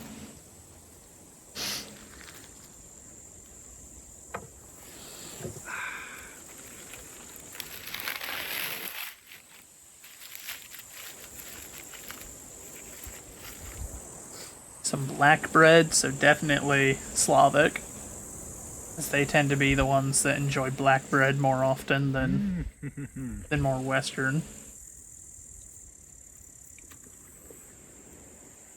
They're not the only ones that enjoy it or use it, they're just much more common for using it than we are.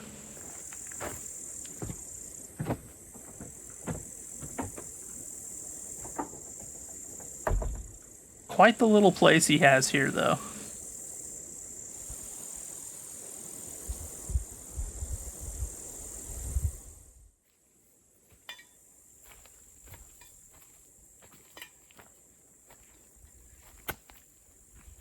What's all this, then? What's the pipe for?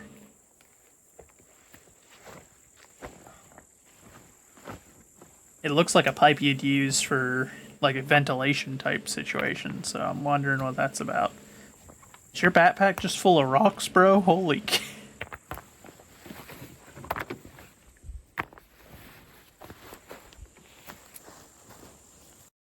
It's a bold strategy, Cotton. Okay. So he's improving the hole, the fire hole.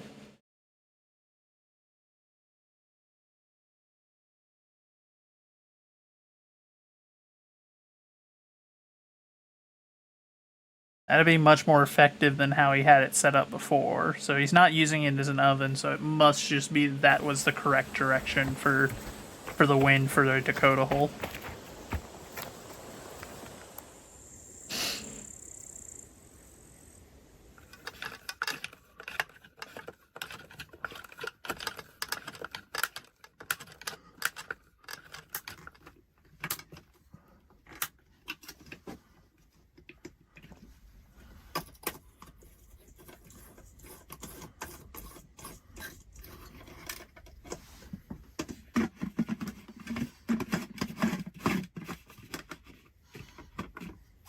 Oh.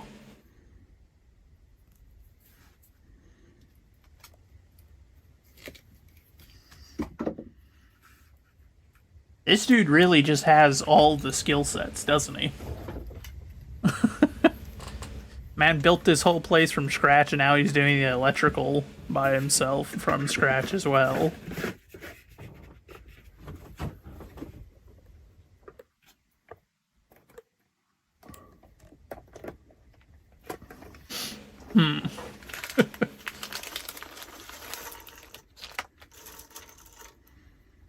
So he definitely isn't just like tearing these down afterwards or anything then. There's way too much time and resources going into this for this to be something that he only makes for the videos or doesn't ever check up on. So I wonder if he has any videos where it's like him coming back out to these places some good time later, you know, to check in on it and do maintenance and see what the condition looks like.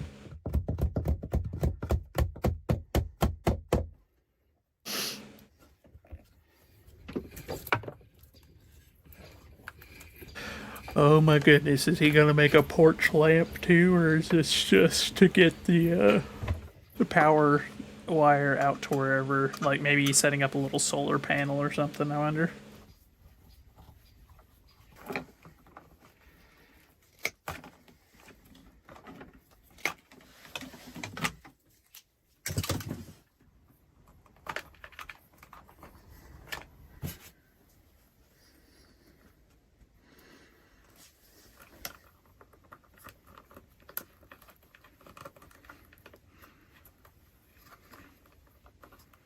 Well, hopefully he doesn't burn his little cabin down.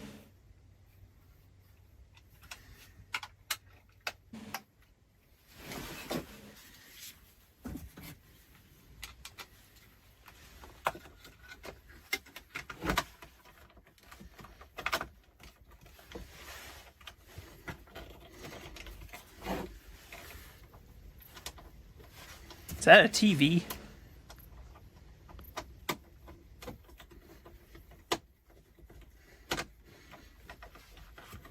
Not gonna lie, that looked like a little television he had there, so I'm wondering just how fancy he intends to make this place. Like, doesn't that look like a TV monitor? That's gotta be what that is. The only thing I can assume.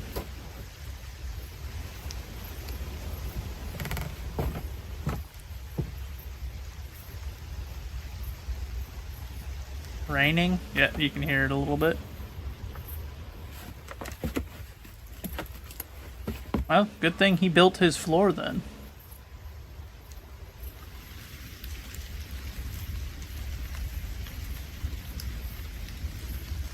That is one of my favorite sounds.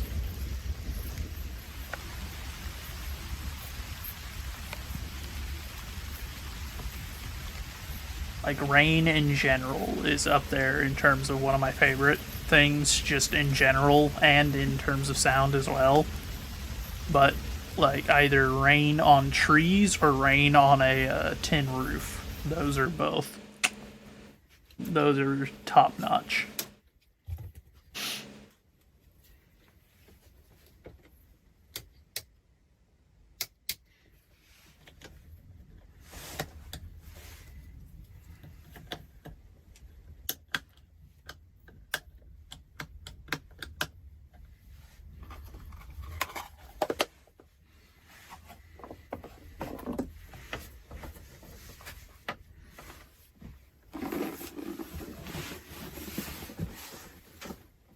Energizer?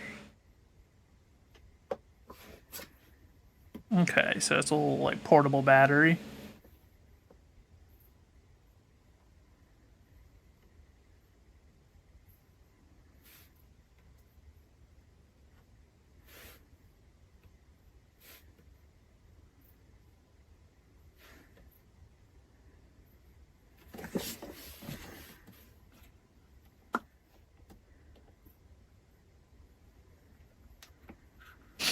Hmm.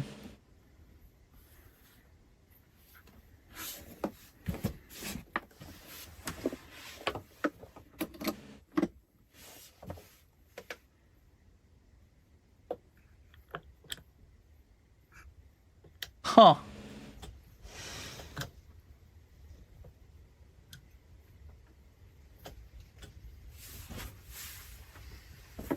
I'm curious, how long can that keep his power on?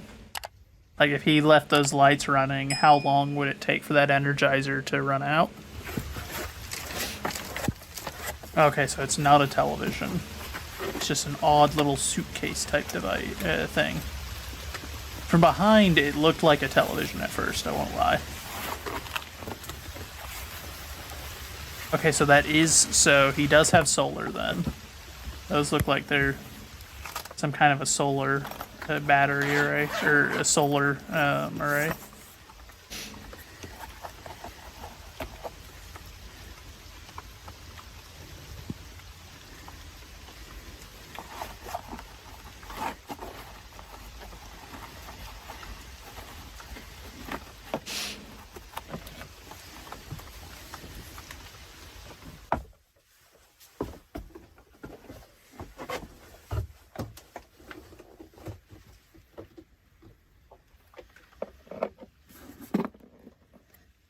Okay, so that said 13 hours. So, without the solar array, if he just left his both those lights on all the time, that thing's got enough to run him for 13 to 15 hours. Because I think I saw it go up to 15 at one point whenever he was first doing it. Which is not a bad amount of time for something that size. That's actually pretty impressive.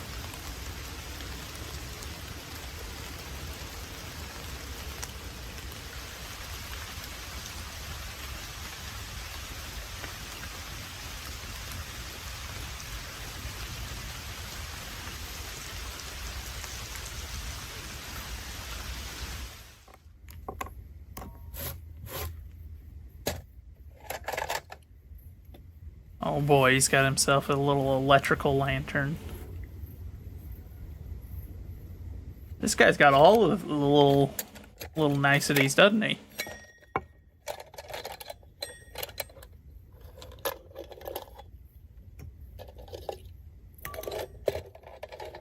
Okay, no, so it was just a regular lantern he's retrofitting into an electric, I guess.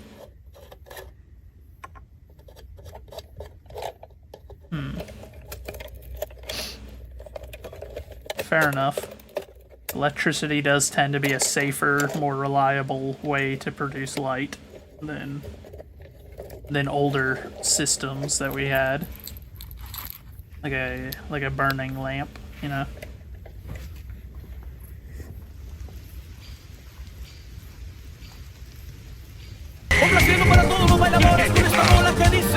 Well, goodness gracious, Charles.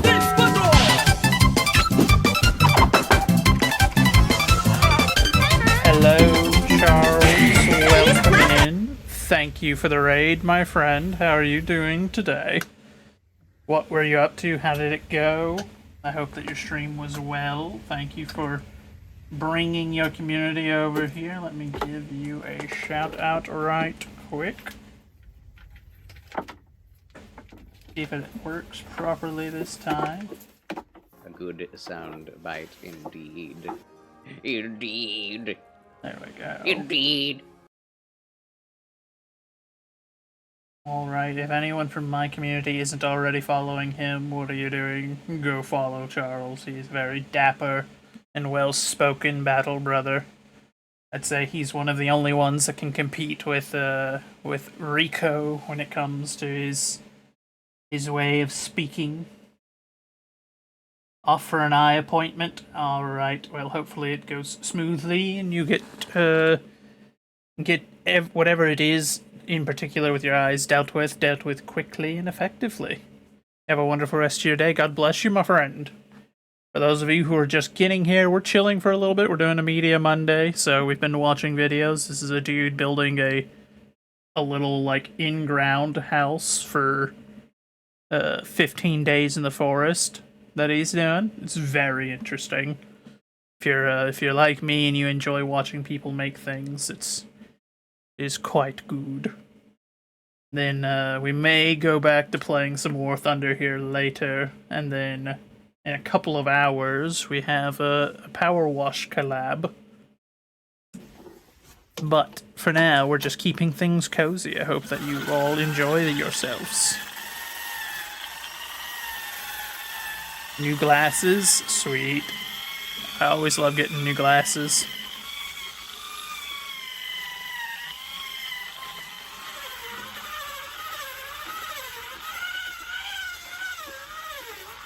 Not gonna lie, I liked it with the rough-hewn look more.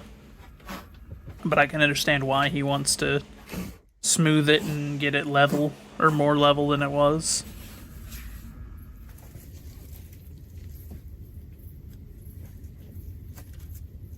Still has all those little circles just laying around, so at this point I have no option but to assume that those are purely an aesthetic choice.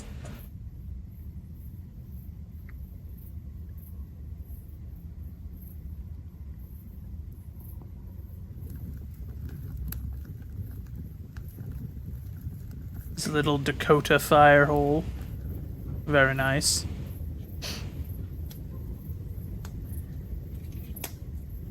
Produces some significant flames. I'm kind of surprised. Normally, one of the things about the Dakota fire hole is it doesn't tend to have a very big visual effect to it. That's one of its advantages, is if you're trying to have a fire that's subtle or harder to spot at distance.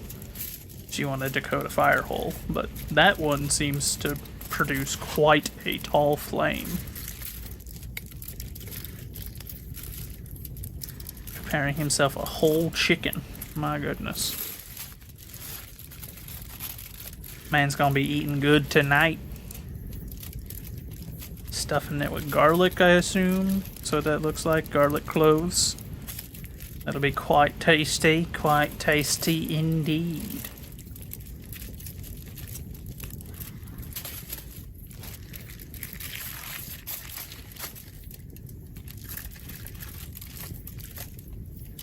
Can't tell what that is. Assume it's an oil of some sort. Oh, that's okay, he's rubbing it. Okay, that makes more sense. I was like, that's a lot of spice, my guy. But for a full chicken, I suppose it's not unreasonable.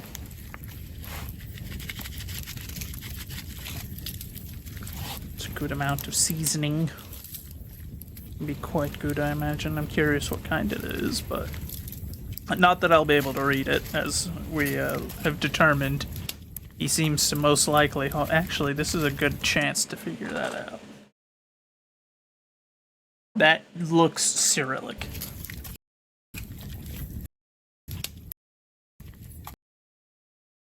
Never gives us, like, a good look at it.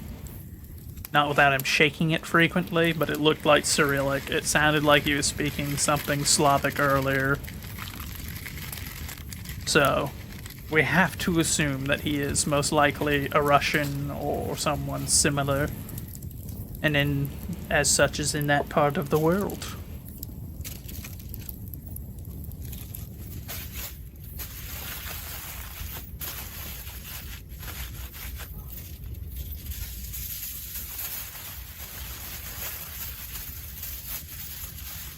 Which does explain why he doesn't really talk much in this. Makes it more universally accepted content if you don't have someone speaking in a language that you don't speak. Becomes more accessible.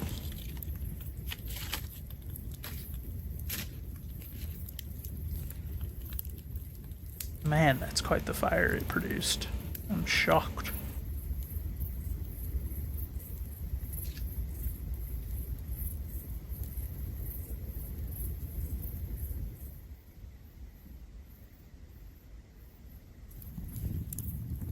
It's quite the little setup he's made for himself here. Honestly, it's impressive.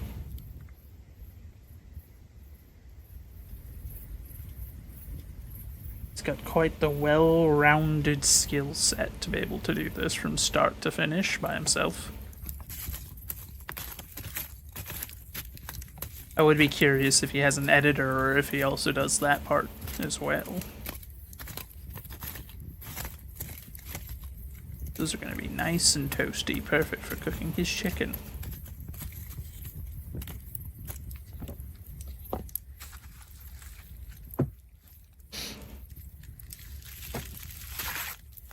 There it goes, down onto the coals. Good.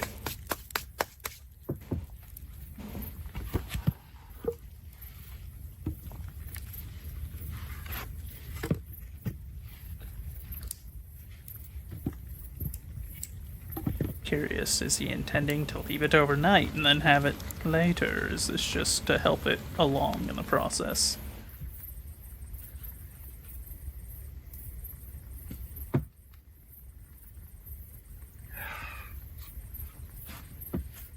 Okay, it was just to help it along in the process then.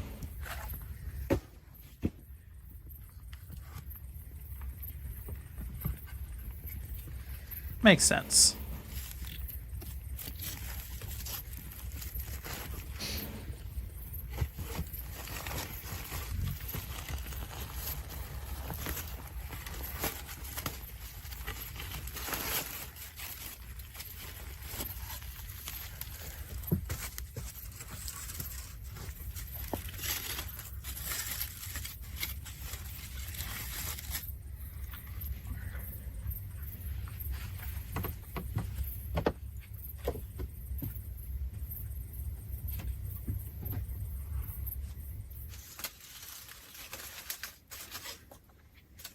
Sir, no, sir. You must show us the chicken before you start eating.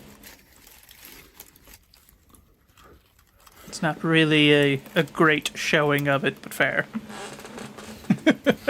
I wanted him to pull it out and let us see the chicken, see how it came out. But it seems it has come out quite good, at least, if nothing else. Even if he denied us our viewing of it.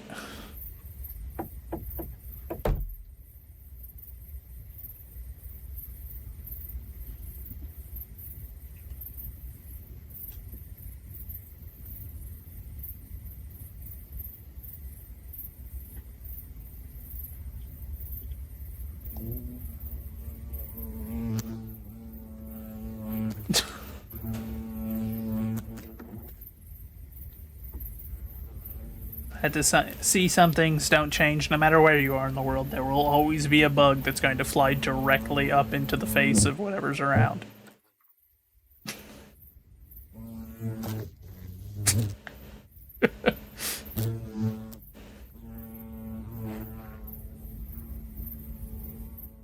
It truly is a universal experience. Oh, he did set up a game camera at some point. That's good. It'd be a waste not to. Holy moly. He's got moosin in the area, lots of deer.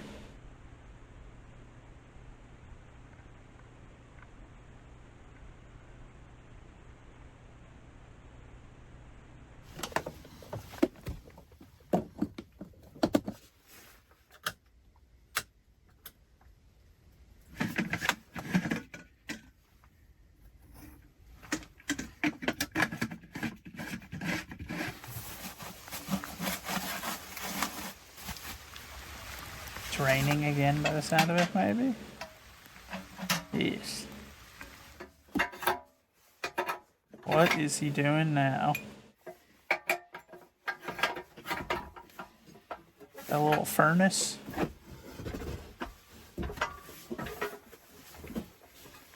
It would appear as much. Or a little stove type thing. Rather, I suppose is the more appropriate word. I was wondering what that cutout was for. I'd seen it a couple of times. Or it looked like he had cut a hole into the wall. But it makes sense, that's for the funnel to go out. So that way you can let the smoke out. So it is a little one, a little stove to have in the house.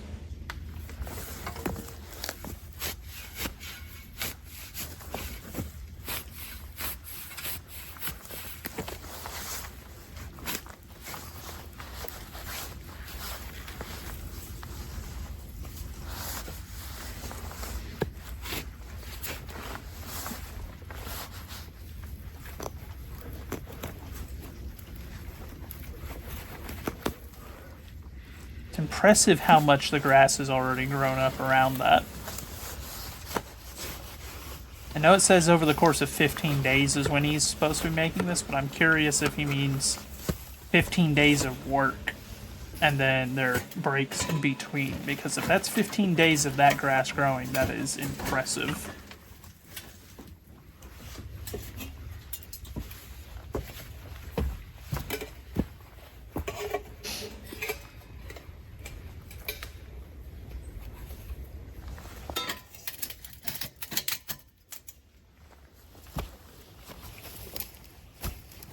This is becoming quite the little hobbit hole that he has made.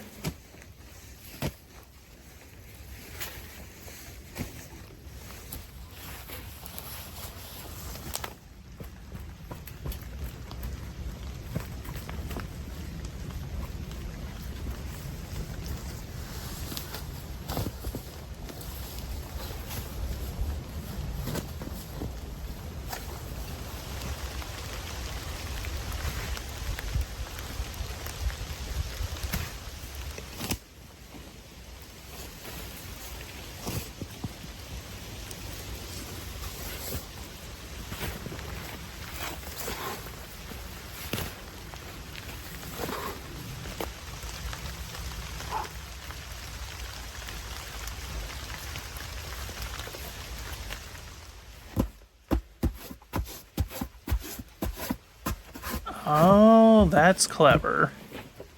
Using those circles means that there is actually going to be enough there to potentially knock anything off the bottom of the boots. That is a very clever way to set that up to make that more effective. I hadn't even thought of that.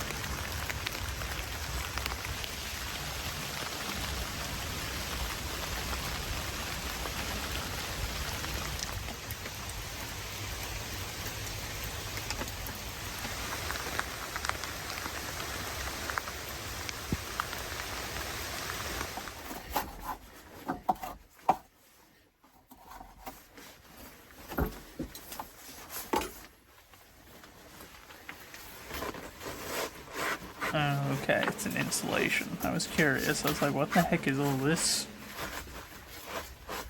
It's insulating the hole, which is sensible.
Well, and now this thing could even be useful during the winter. You could stay in there even then. With it having that now. And it does really look like a little hobbit hole now. It looks so terribly comfortable. I wish to live there.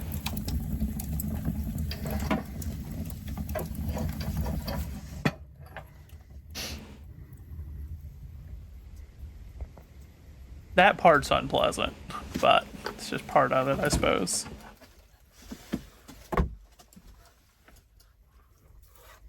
So now he's going to insulate the door. He's winterizing his hobbit hole.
Oh.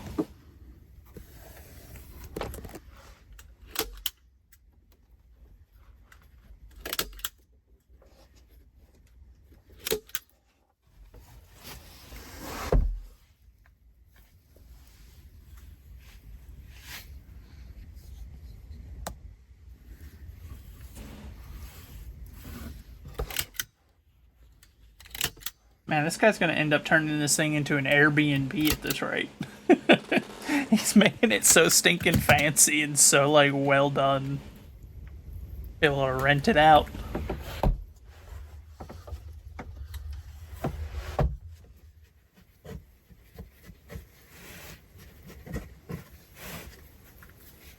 That's one place that could definitely use the description of rustic and get away with it without it feeling, you know, exaggerated, like most places do when they describe themselves as rustic.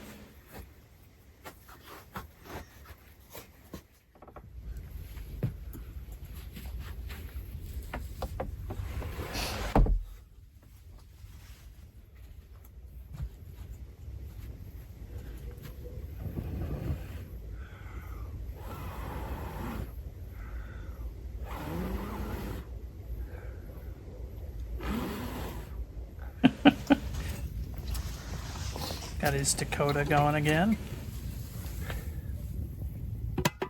Making some soup or something, I wonder.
I was trying to figure out that thermometer, but that's most likely in Celsius, considering what part of the world he's from.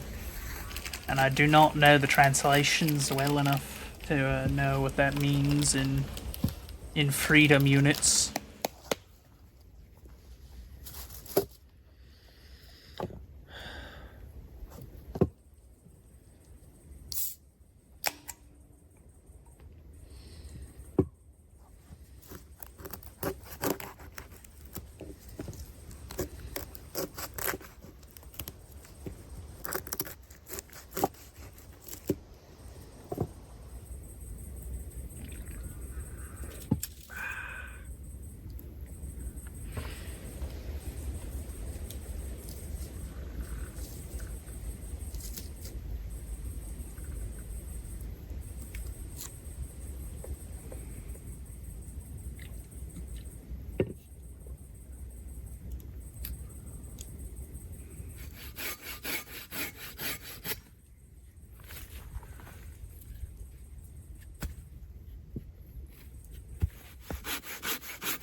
guess it's not a soup.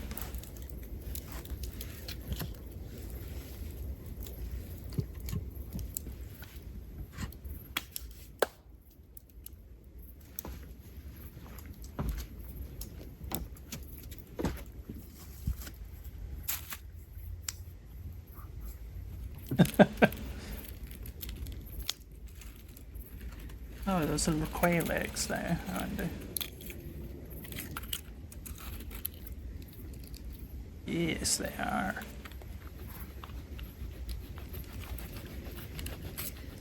That looks delicious, I'm not even gonna lie. Oh, how is he eating better out in the middle of nowhere than I am here? That's not fair, bro. That just ain't right. You can't do this to me.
Now what is he up to?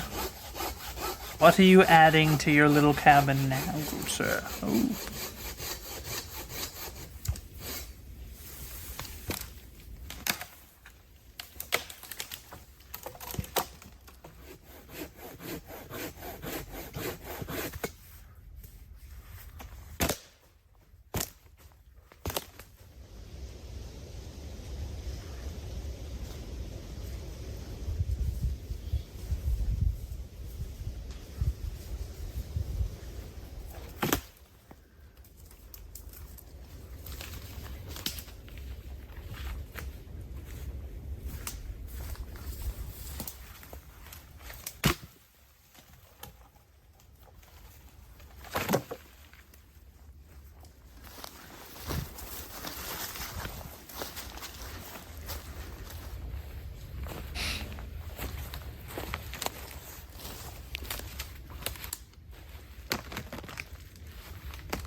Let's see. Oh.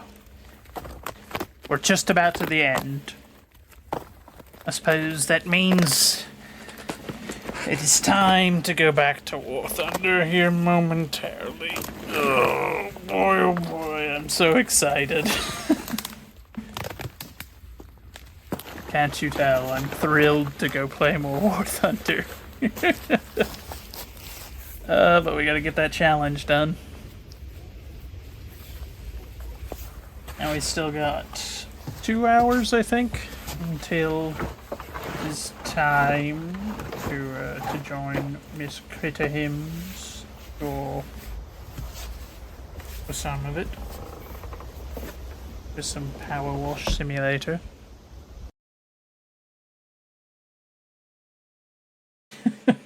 Living in the Woods simulator, the realism is insane. I know, right? I know. It's pretty impressive. Okay, here's what we'll do. We're gonna cue that video, and we'll come back to it sometime, because I do enjoy watching this man build such fine places. But for now, I shall begrudgingly return to the grind of War Thunder, as much as I do not wish to. Also, welcome in, Bionic. How are you doing today? I hope that you are well.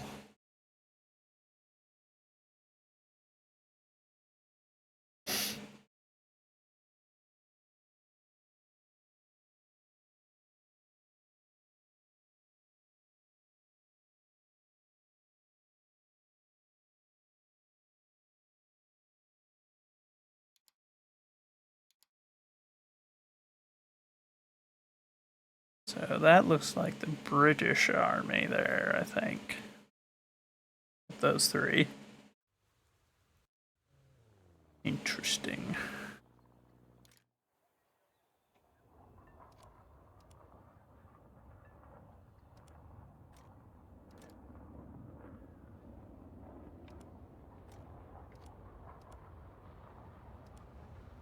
Alright, so let's see. Where were we on the mobile sniper? 6,800 out of 45,000. And we've got until the 9th, so we've got a couple of days. But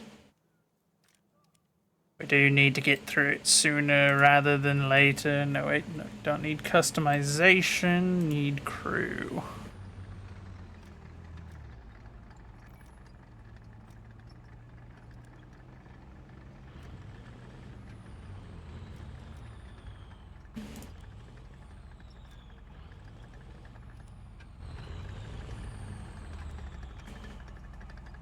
But on we go. It won't get itself done, and I want that Boxer. I want it badly. It's a really cool looking vehicle.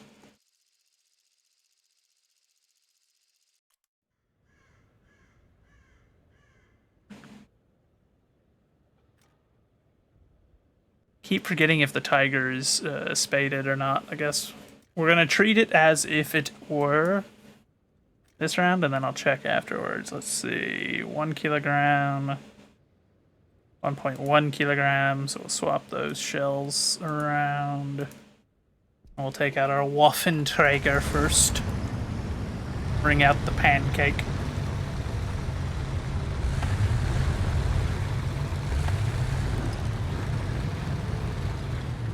Oh no, there's an L3. Oh no. It's a little dude.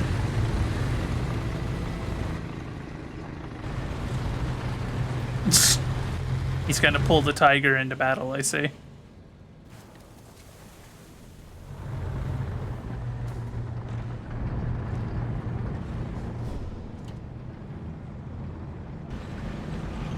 See if we can make it to that position there. That'll make us hull down so we can just have our turret popping up over it. Actually, if anything... Yeah, no, because that's got a better line of sight over there, I think. It's a shame because we more blend in with that. We've got the same kind of color tones.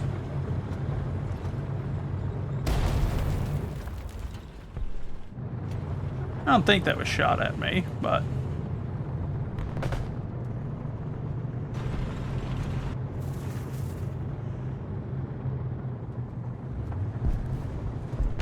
Looks like that M18 got annihilated over there.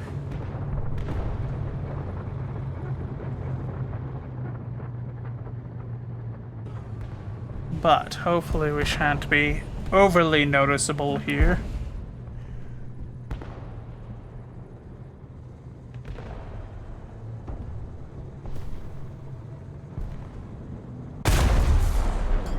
I can't believe I hit that at this range. Knocked his engine, let someone finish him off. That's gotta suck. For that just being like a send it shell where I wasn't actually I didn't have the range or anything. I was just kind of going off of instinct. Yeah, baby. We got a kill. Off to a good start.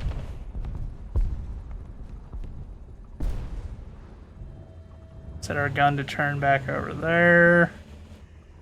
Keep our heads on a swivel.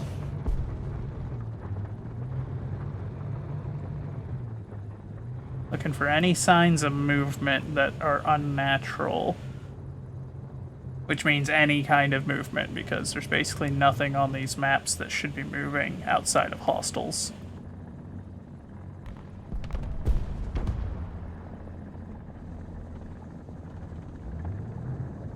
Oh, no, he's dead. Darn.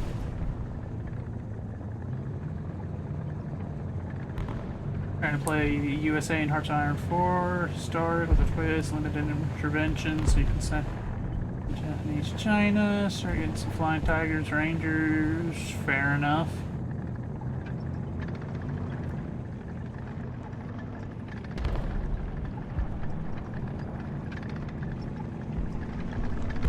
You got some movement over there.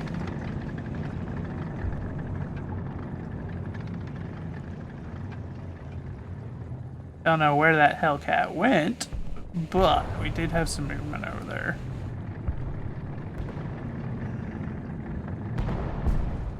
I'm probably limiting my effectiveness somewhat just due to my how far back I am, but oh darn it. I was hoping he'd roll right there. He was headed for that spot, but one of my teammates got him first.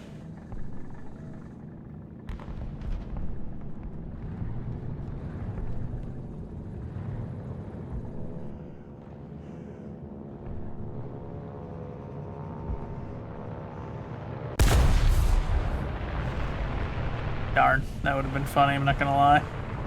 If I'd hit him with an 88 like that, that would have just tore that plane in half.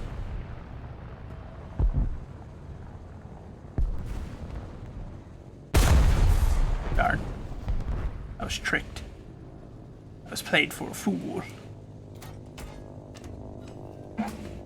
I thought that color is almost the color that the Sherman uses. What if they added wildlife? I mean, I would be shocked if a single deer, bear, or even bird stayed remotely in the region after hearing basically any of these tank guns go off. Especially as we're getting towards the higher tier, we're getting more and more powerful main guns. Like, you don't really see very many 30mm guns at this tier, except for autocannons. All my friendlies out in front of us have gotten killed, basically. Yep, now they've all been killed out in front.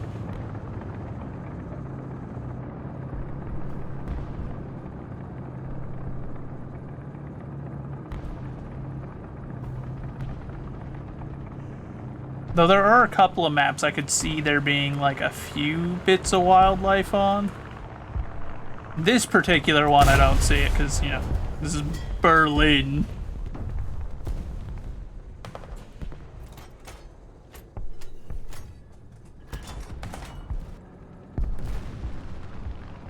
Where did that shot come from?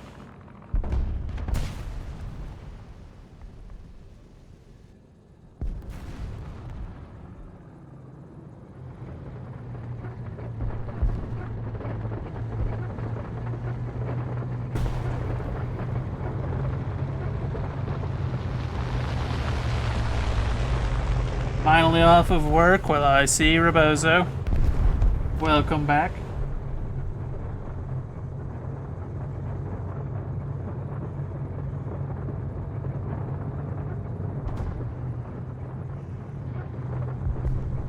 And everyone out in front of me they keep rolling up and then getting killed, and I'm trying to figure out where the assailant is, but I cannot seem to figure out where he's hiding.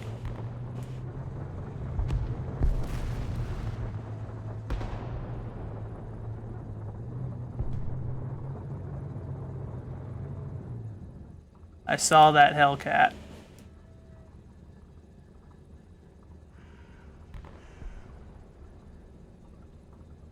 Now the question is, where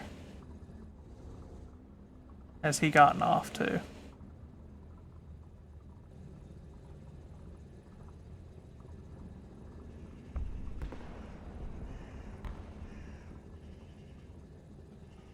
Because to me, that reeks of he's trying to get out over here somewhere. That way he can fire into our spawn.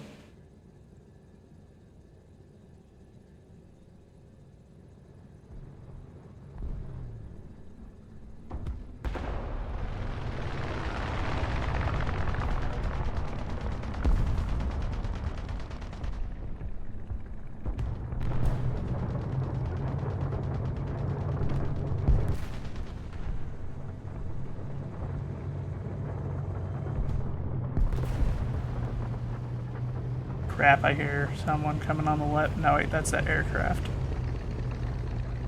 Now, was that shot fired at us, or was that shot astray?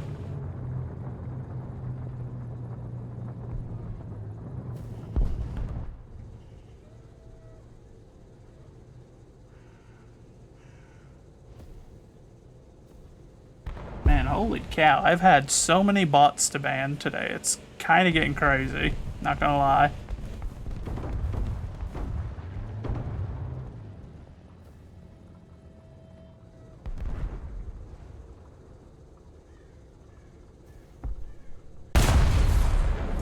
Commander loader via or vertical gun drive or cannon drive. Yeah, that's our assist. I'll take it.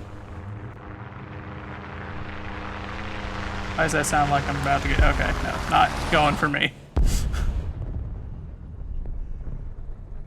Can't wait to play some Space Marines with us. Well, fair enough. I mean, I do believe we have that scheduled for either Thursday or Friday. I think Thursday.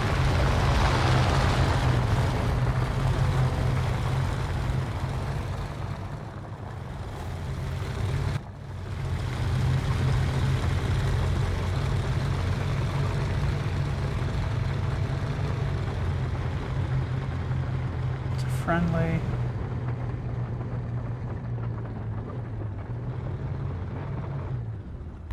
Darn it.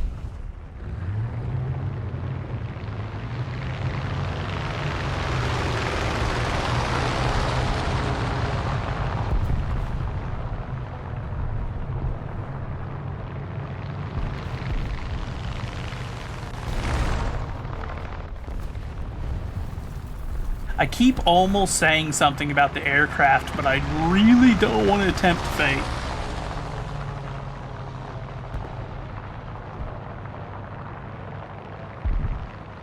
And I know what happens the moment I make a comment about it. If I say anything, positive or negative, I will be tempting fate. And it's just like, well, suppose I'll keep quiet about all that.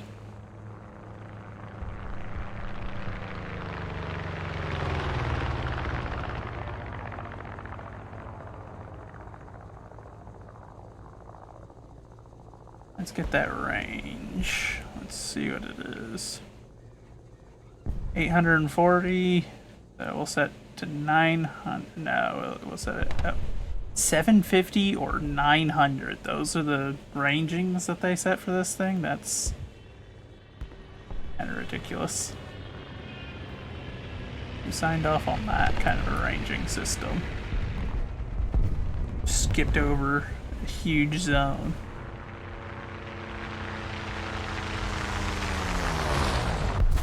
Oh no, I'm not worried about getting canceled. I'm just worried about saying something and then an airplane doing the something that I said.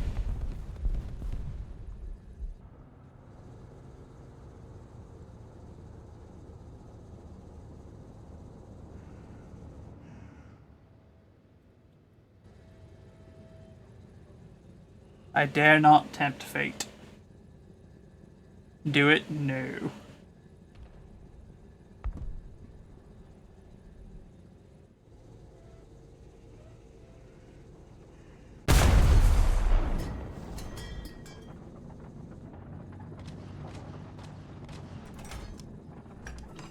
Killed 4 out of 5 crewmen in that tank. That poor dude, that one survivor, just...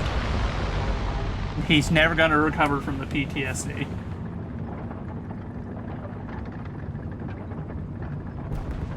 I know that the AI is listening. Basically, like, if I say something, somehow it will be transmitted to those pilots, and I dare not in this vehicle. There are some vehicles I don't mind tempting aircraft with, especially if they're aircraft without bombs. This is not one of said vehicles, because I think my thickest armor is about 30 millimeters, which is to say bubkiss. It's basically more a suggestion than it is anything else. And I dare not tempt that. Dagnabbit, they killed him first. Man.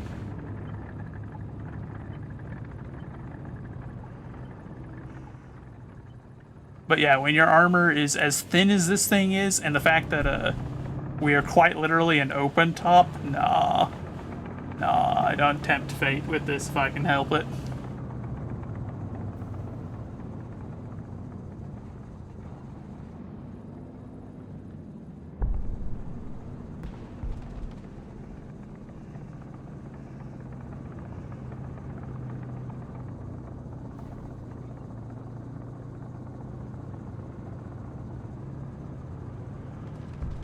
Tin cannon and that big...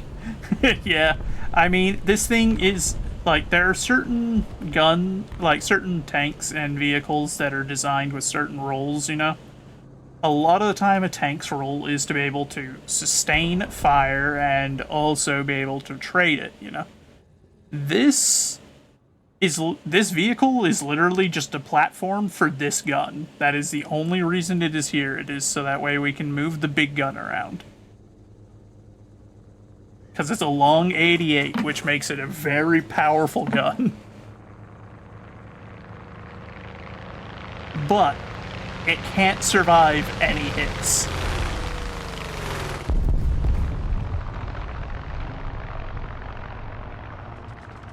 Okay, now I'll say it. I am shocked. I am blown away that we did not get strafed or bombed the entire time that we were sat there. I don't even know how to react to that. Like, we didn't even get revenge bombed on the guys that we killed. Like, just no one bothered us. We were left completely alone. Which is perfect. That is exactly what you want in a vehicle like this. When your thickest armor... Oh, no, okay, so it's not even 30. The thickest armor on this thing is 20 millimeters, which is basically just structural. And you've only got a crew of 4, half of which... Or no, yeah, 4. Half of which sit in an open top area. Like... I am blown away that none of them bombed us or strafed us, because even small caliber machine guns could penetrate most of this armor.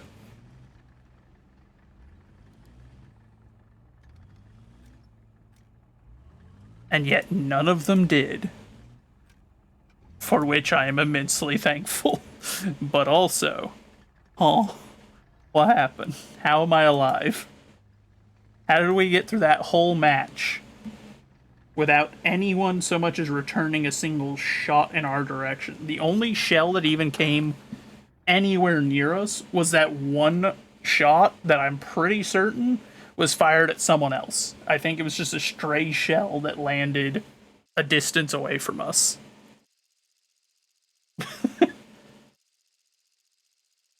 Yeah, Bionic, you're not wrong. And especially because here's the thing. Thin armor you can kind of work with, because sometimes thin armor is best armor, because it will cause a shell to go through the vehicle without fusing, and thus not exploding inside your vehicle. It just pokes a hole. Open top, though, like what this thing is, the Waffentrager is an open top. So, you know, that means obviously the vehicle is open to the air outside of it. anything, like even the smallest explosive shells typically will overpressure a vehicle like that and kill the entire crew.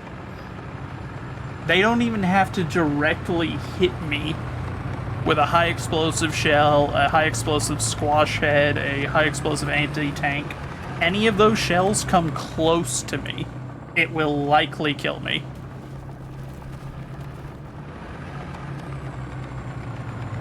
So it's one of those things where it's just like, please God, no. You're gonna crash out? Oh no, Rebozo. Don't do that, friend.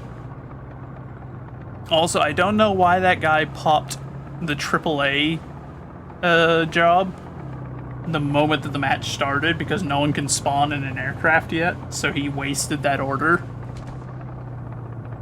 That was a bold strategy, Cotton. I don't think it's going to work out for you, but it was a bold strategy. Okay, what kind of gun depression do we have on this thing? Not a ton, but not as bad as most Soviets, at least, so.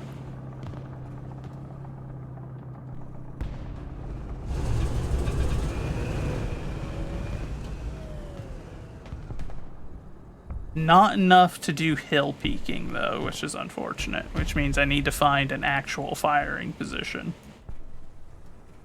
Because I can't just afford to try to pop up over hills and fire shots at people and then pull back, because I don't have that much gun depression.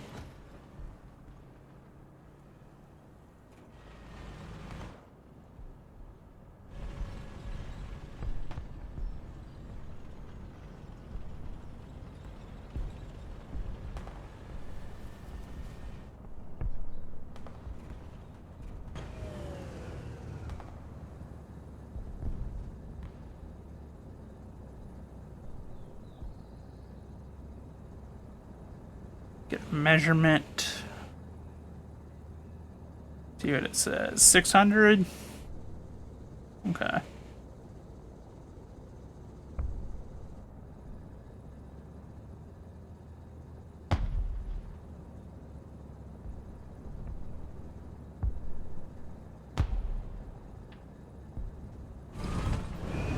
Okay.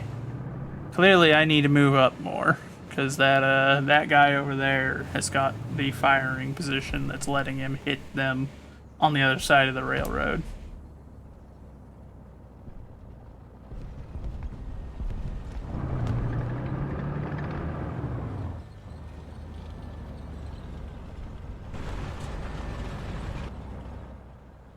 And it's an Su-85, so if he's able to fire at targets over here, then I can fire at targets over here, because he'll have even less gun depression than I do, because he's a Soviet tank, and Soviet tanks don't have gun depression.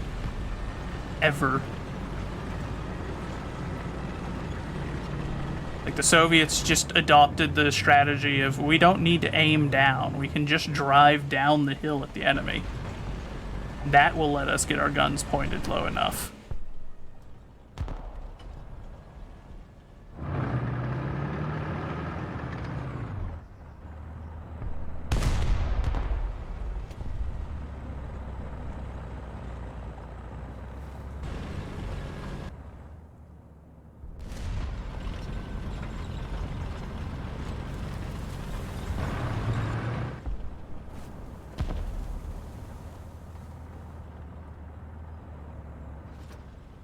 Please get this tree off me.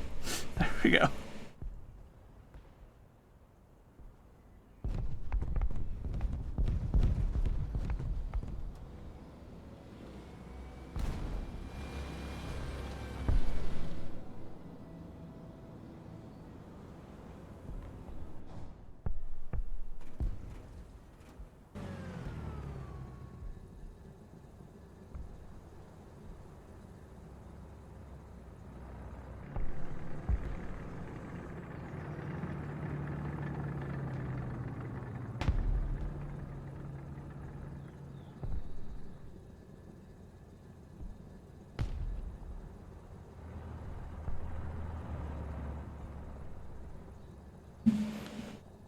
Looking for any signs of movement.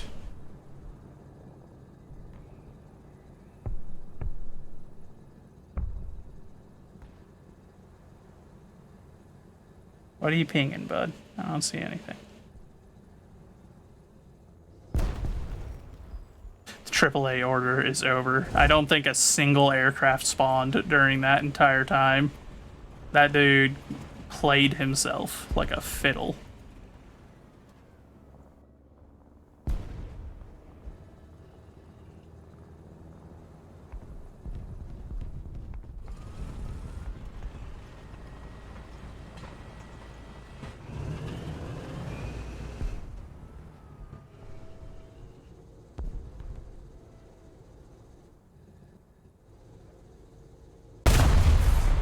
Dang, damn it. Ooh, someone's shooting at me, though. Ah, crap.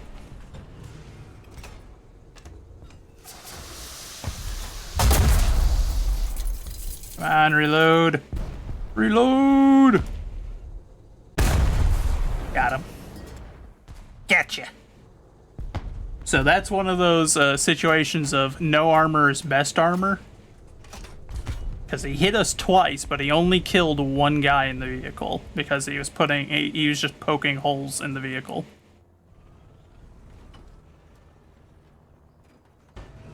Which is what you want them to do. If they're going to hit you, you want them to just be poking a hole in the vehicle, not actually fusing their shell. So when they fuse the shell and it activates when you got a problem. Because 9 times out of 10, that's just gonna kill you.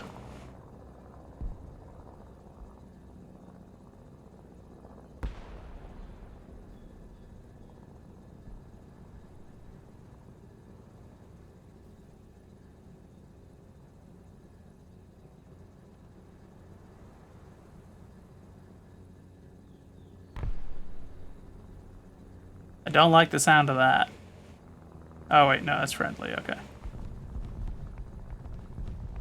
Oh god, a TOG. Oh, thank goodness.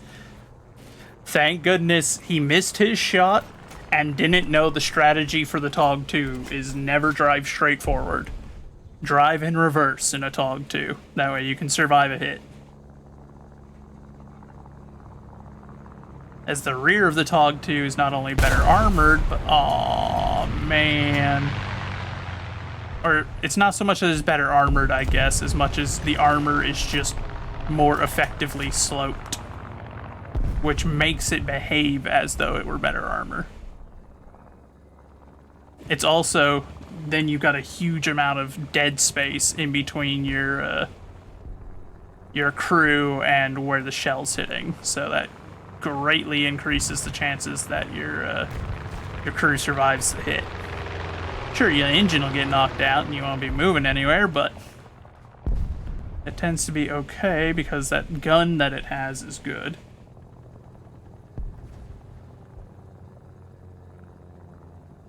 But if you drive straight forward, then I can typically one-tap you.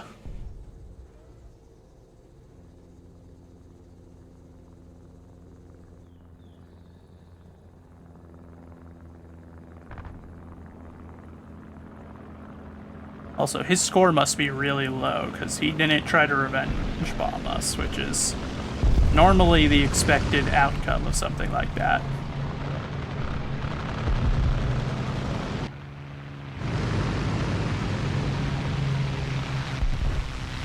Who's pinging back there and why?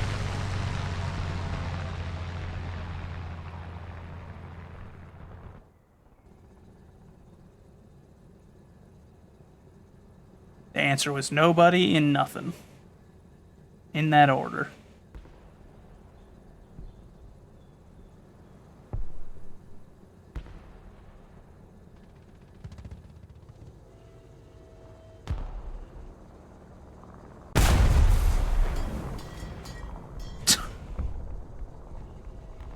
That actually kind of got close. That wasn't the most inaccurate main gun fire towards an airplane I've ever seen.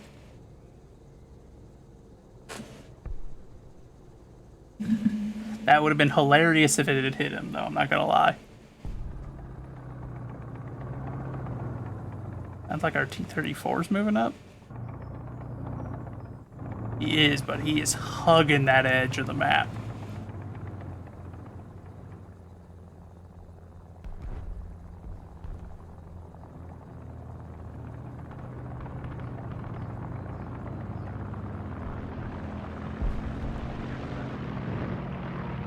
That fella did not pull up.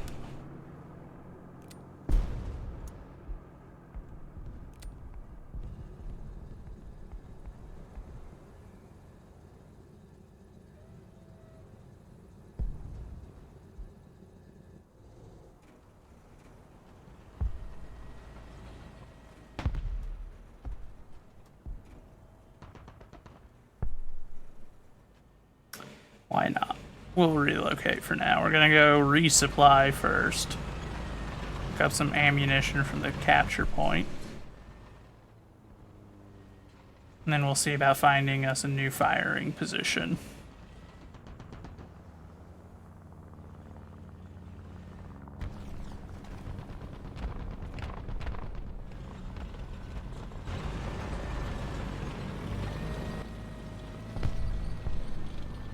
They're running low on players.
Oh, that would have been perfect. Darn it, they shot him down before I had the opportunity.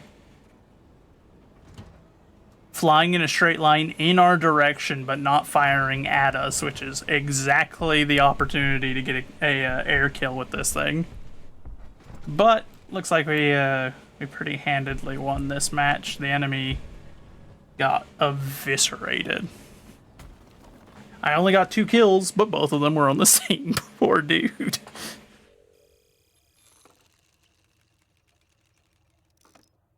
Aww. What a terrible trophy.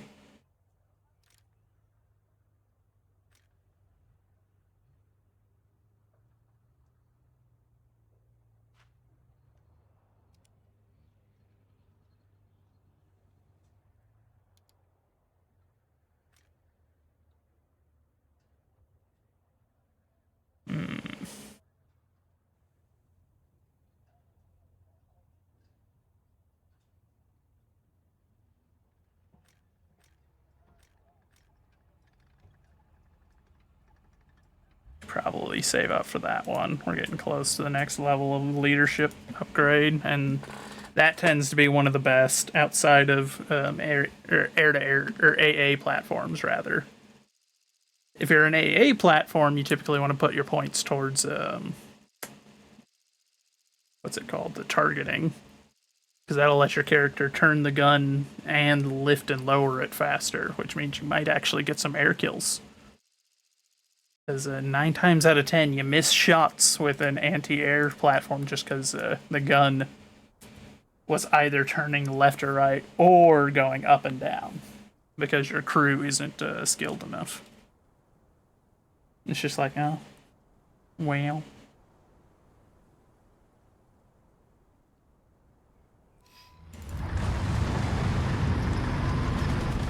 Another nice long-range map, which is preferable. Not only because in general we're playing Germany, but in particular we're playing a Waffenträger with Germany, which is, you know, super long 88 but zilch armor, so sniping is your bread and butter in this thing.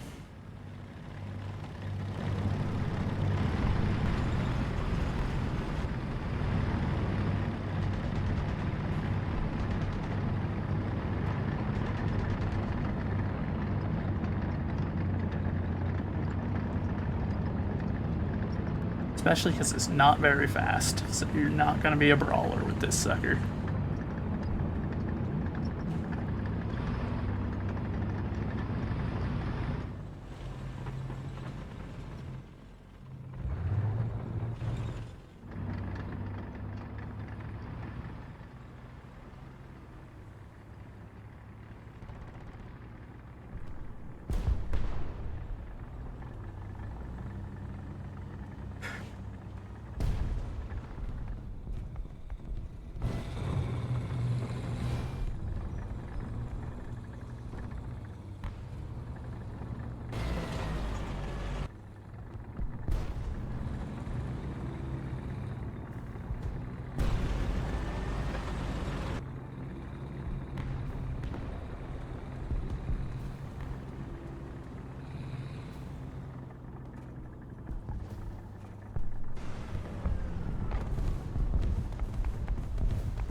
Nice. Commander, Gunner, Cannon, Breach. So his ability to shoot is just gone.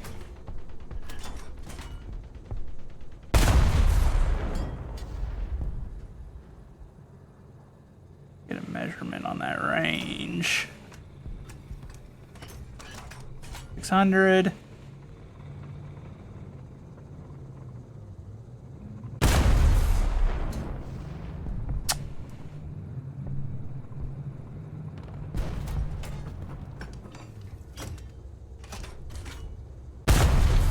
There we go.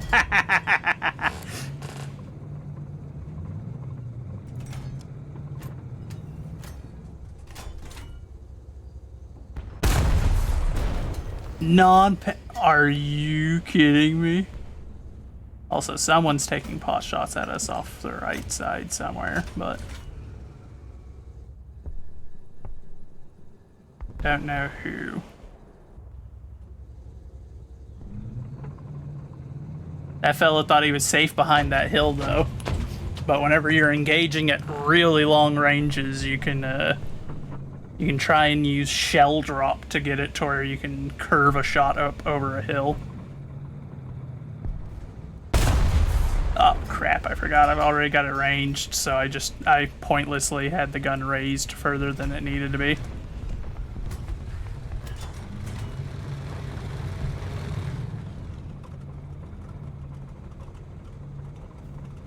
Range on that.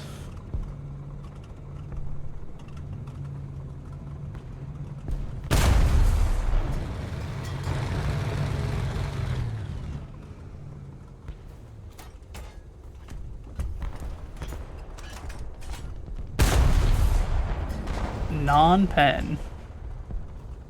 I am kind of shocked that we've had 2 non-pens with this gun.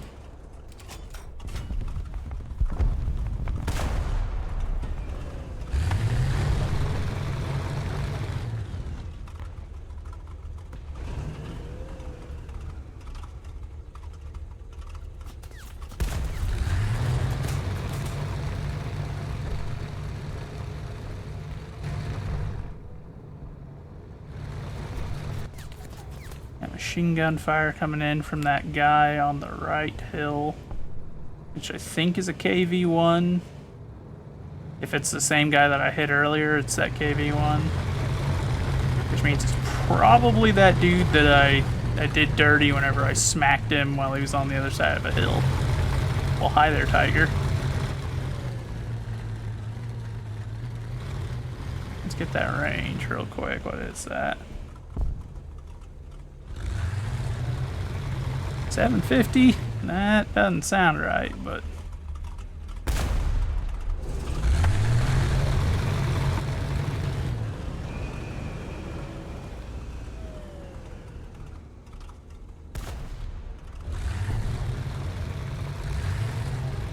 I wish that I could ask that tiger to gun this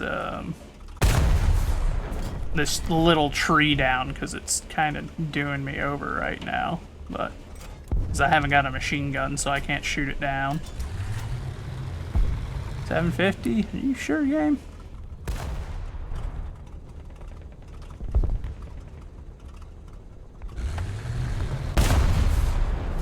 Got his commander hit too high. He's shooting at something off on the left now. Hopefully he can deal with it. I dislike him sitting this close to me though, because this draws more fire to our position and drastically increases the chances of us getting bombed.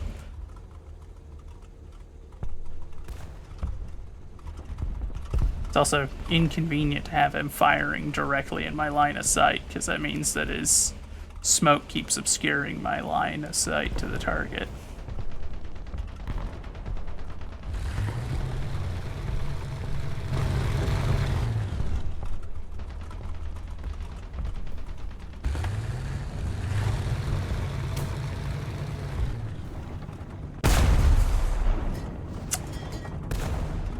I really think that that ranging was incorrect. It had to be, because those shots should not have been misses.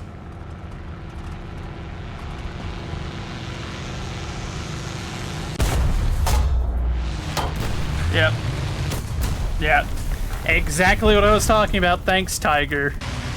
Sit right next to me like an absolute mouth-breathing buffoon. Draw the fire to the guy that's got no armor. I hate teammates like that. Just absolutely no thoughts, head empty. Hey, Blue Phoenix, how you doing, my friend?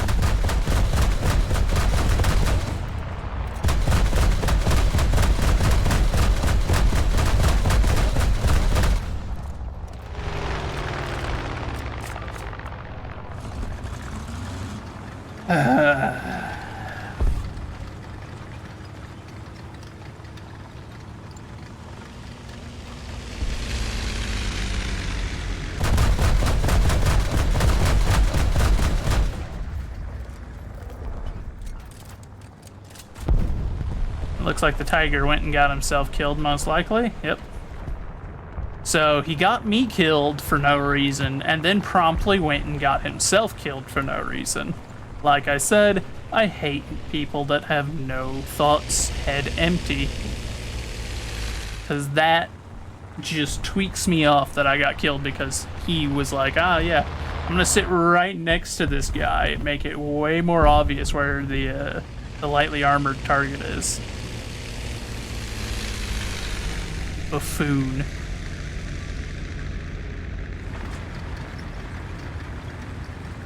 He owes me a Waffenträger.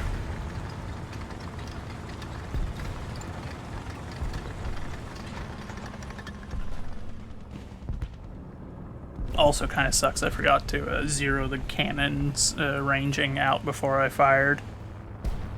I might have been able to kill him if it hadn't been ranged out the way it was.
See, everyone and their mother is in AA platforms now, which is not a great sign for the team.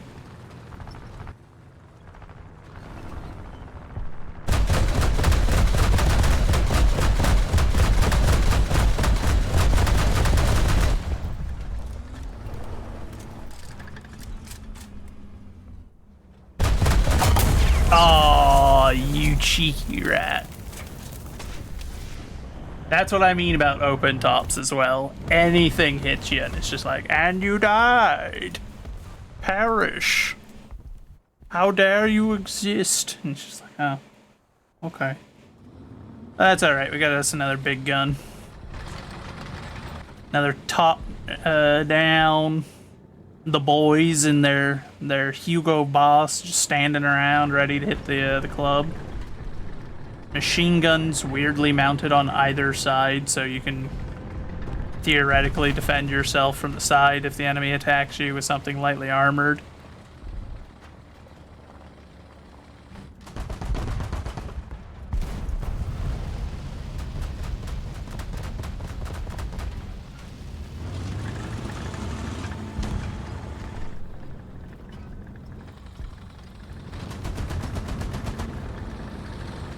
What is that guy doing? Oh, the M6 is trying to do anti-air work, I think. That's a bold strategy, Cotton. I would not be wasting your time doing that with that thing, but okay.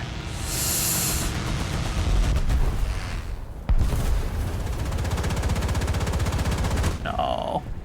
He was totally dead, so I couldn't get any points. Very sad.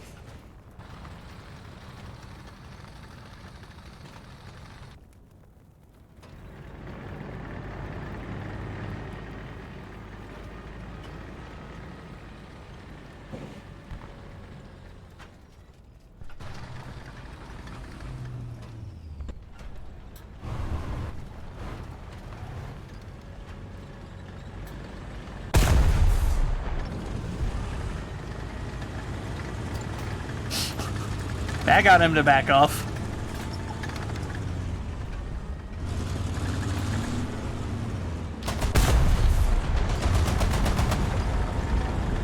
Oh, he must have marked our location to call in artillery. Get a measurement on that range. 600. I got the shell close enough to him to get a hit marker. That being said, we're gonna try and back up before that artillery hits, just in case. Yeah. And that'd be why.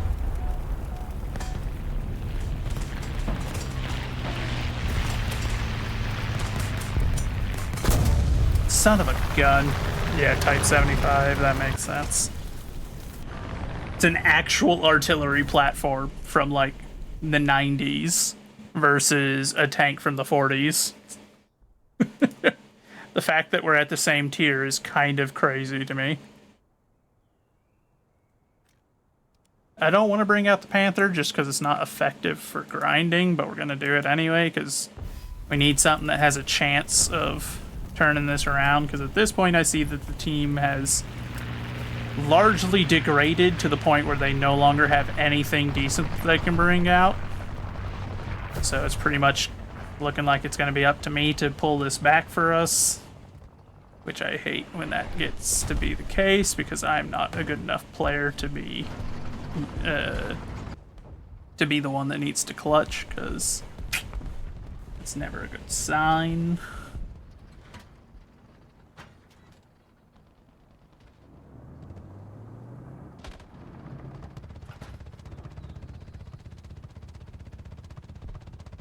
Got a hostile out in front of us.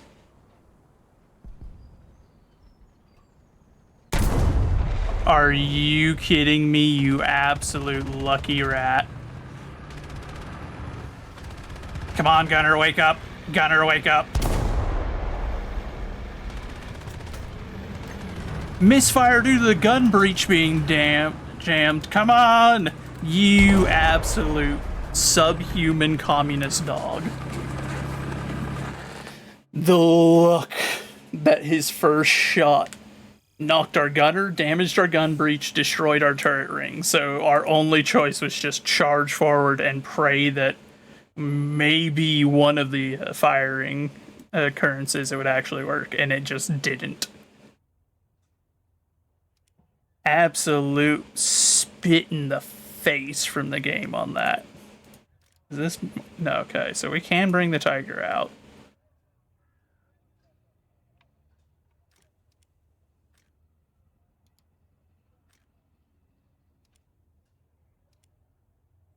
Keep working on the leadership skill for the commander.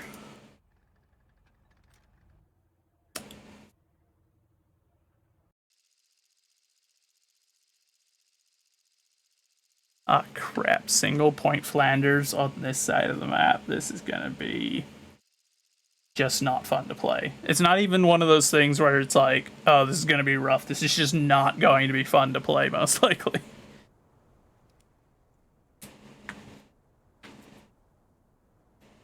It's also pretty heavily balanced in our favor, just because of the terrain. If our team does have at least a couple of brain cells, then there's a significantly decent chance of us having the victory, just because this side of the map is covered in hills, and their side of the map is like 90% flat terrain.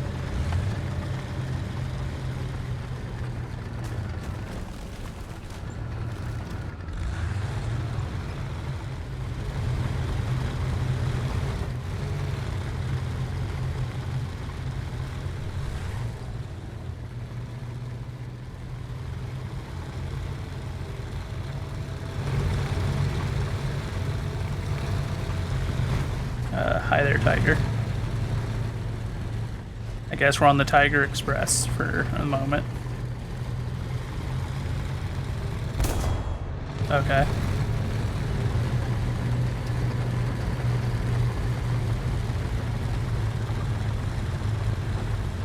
I don't know why he shot my poor innocent waffle tragger. My waffle tractor. It's just out here trying to have a good time.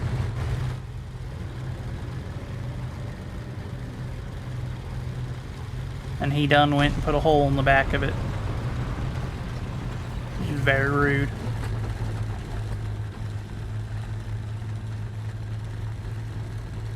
Now we just need to get one of these positions where there's just enough to where I can peek over with the gun and limit the ability for the enemy to return fire at us.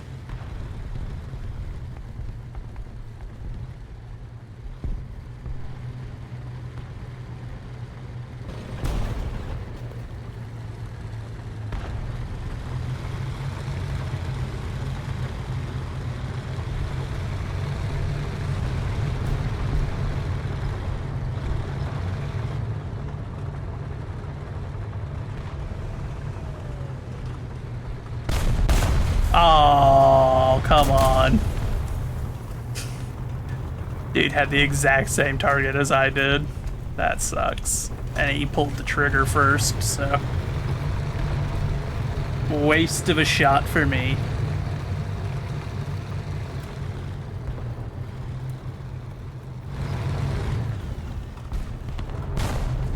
I shouldn't have to compete with a yagged tiger for a sniping position. Man's got armor for days. Oh, that tiger out in front of us got murked. Oh no! We're gonna get murked.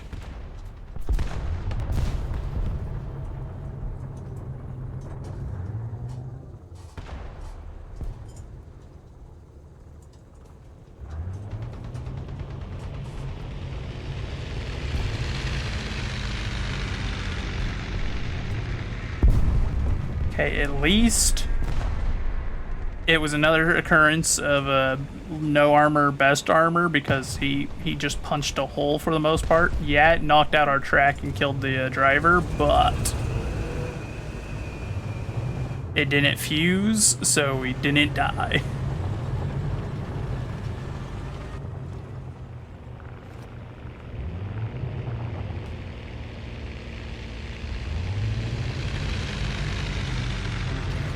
Making you want to switch over to the Germans.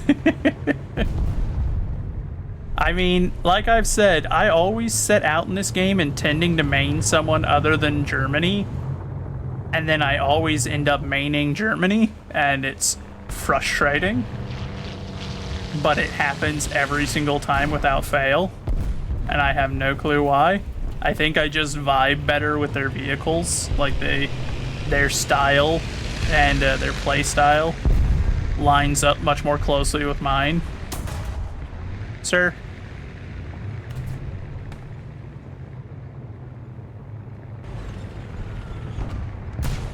Sir, I need to ask you to just not do that. Again, no armor saving us because his shell didn't fuse, but...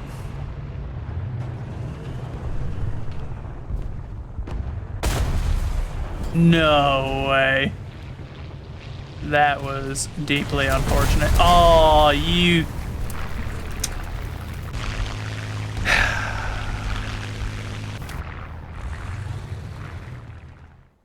What a punk.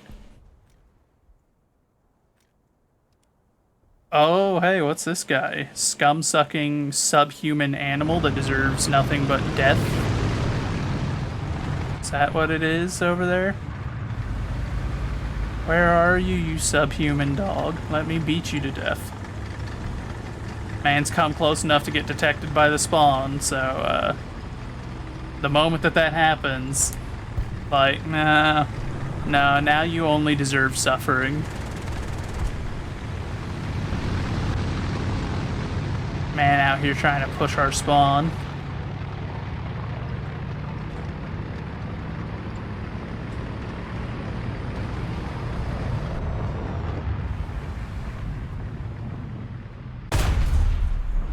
There you go. Burn to death, sir. Burn to death for me. You deserve it.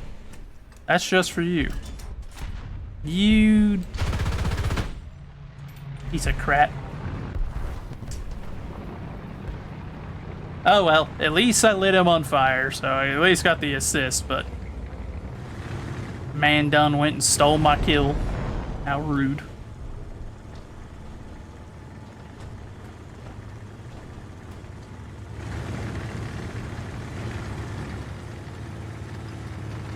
That tree did land on us, yes, you're not wrong. Since he hit us with H-bars, it tore the tree up, so...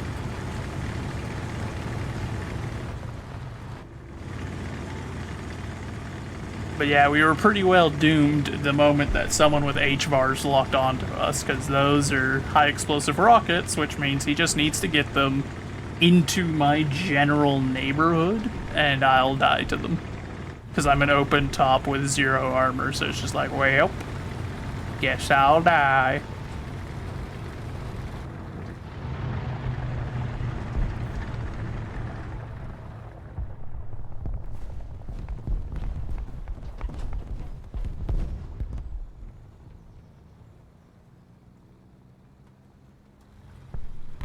They're decapping A, and none of our team appears to be trying to stop it, so I guess it's up to me.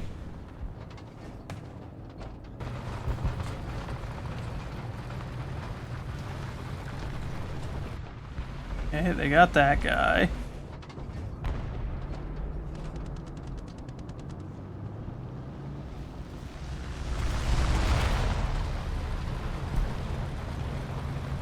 Looks like we're clear on the right.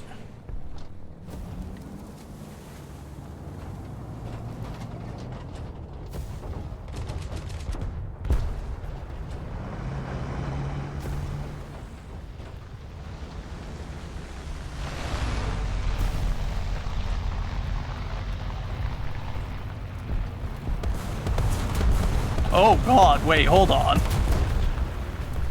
How the heck does he have a boxer here? What?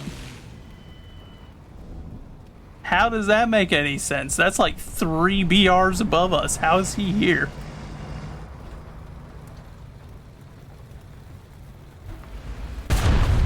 Ooh.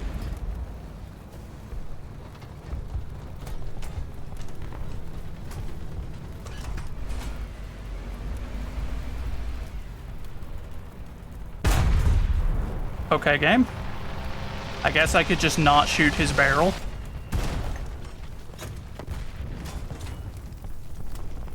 That P-61 just died trying to bomb me.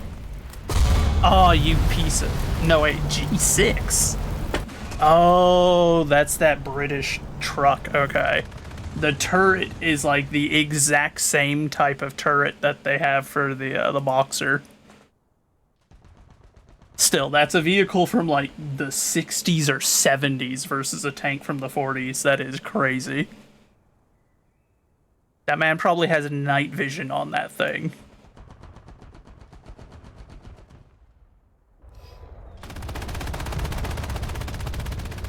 Oh good, I see we're at the point of the match where everyone on my team is just spawning AA, basically. And I'm still getting shot by aircraft because they're not very good AA. I say as a not very good AA myself, but, you know, it takes one to know one.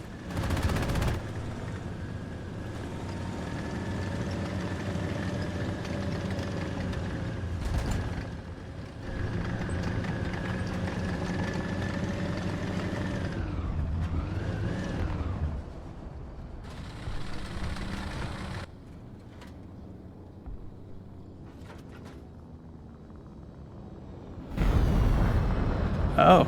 Oh, it's one of ours. Okay, that makes sense. I was like, crap, there's jets here too, but I forgot. The Germans are one of the ones that do actually get access to jets a little bit sooner than the others.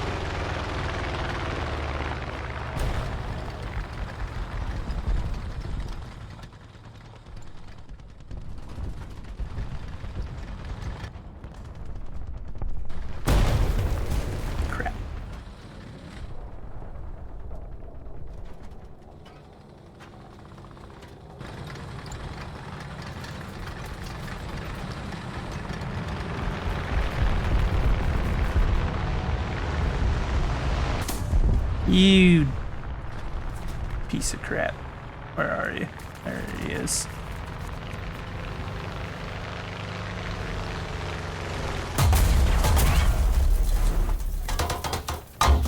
And of course my gun's out.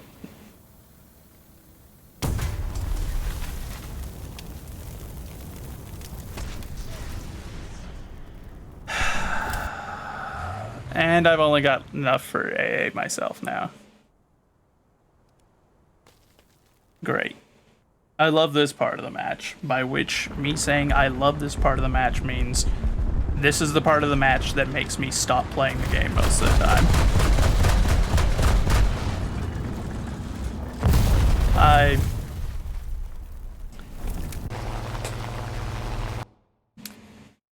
I will literally sooner pull my teeth out than continue that match. Like, unironically, I will go grab something and start ripping teeth out before doing that. No. God, no.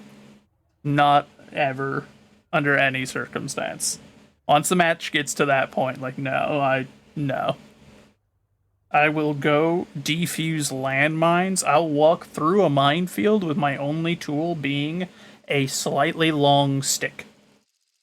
Because that is just pain and suffering. Once you get to that point in the match where it's like, okay, we've got nothing but AA, and the enemy is strafing and bombing us the instant that we spawn. Please kill me.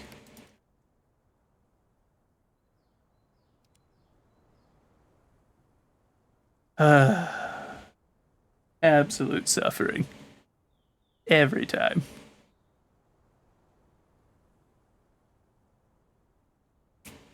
Funny too, because remember at the start of that match I said that we would probably win, and then we just...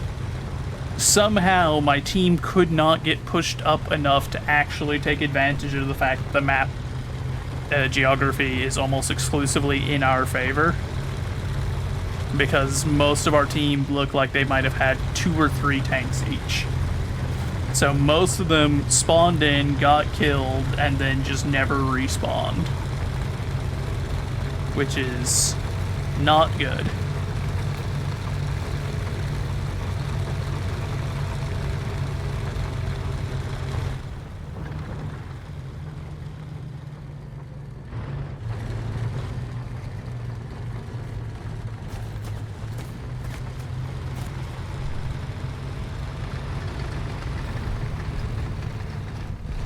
Oh boy, we gotta tier up again.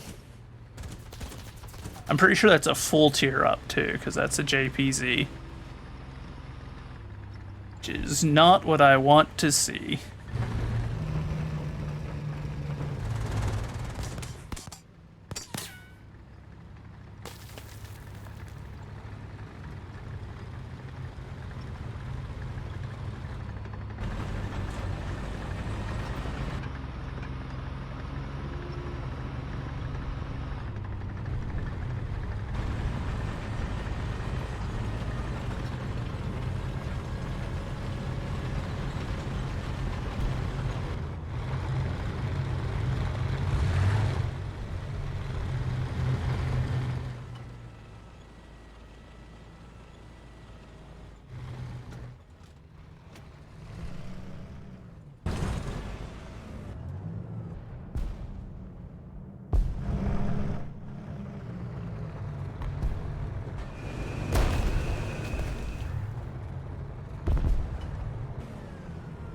Oh man, I hadn't even crested the hill and there are already shots landing near us. Oh, it's because of that tiger. Tiger decided to get lots and lots of attention turned this way, which is just not what I want to see.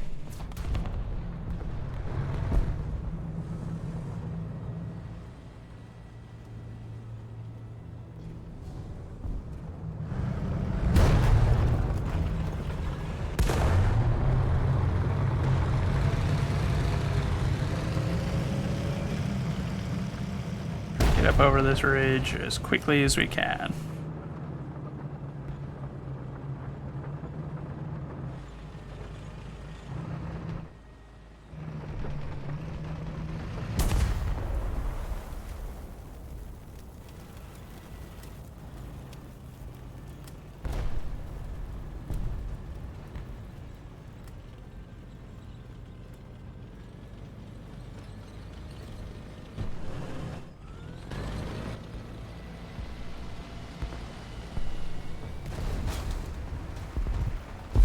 Okay, I thought I was about to get bombed. I was like, please, for the love of God, no. I've had nothing, like, those last couple of matches have been brutal. Please don't bomb me.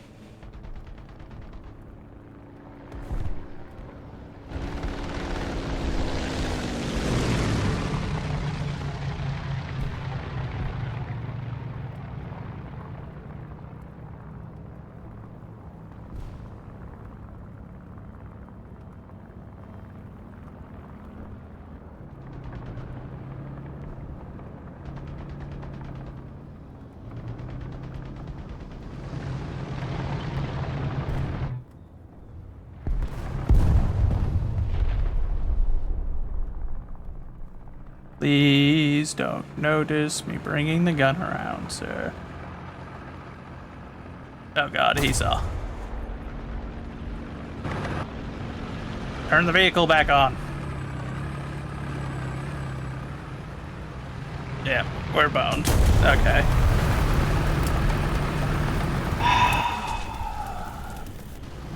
Now, I haven't drank alcohol in like 4 years. Every time I play this game, every time, without fail, I end up being like, man, maybe today's the day.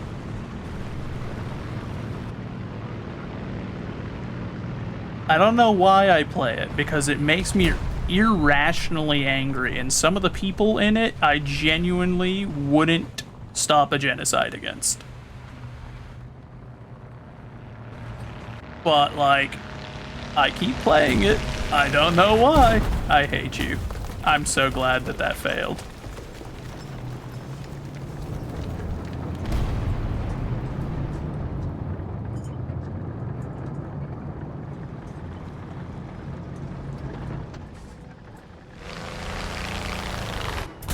Uh-oh.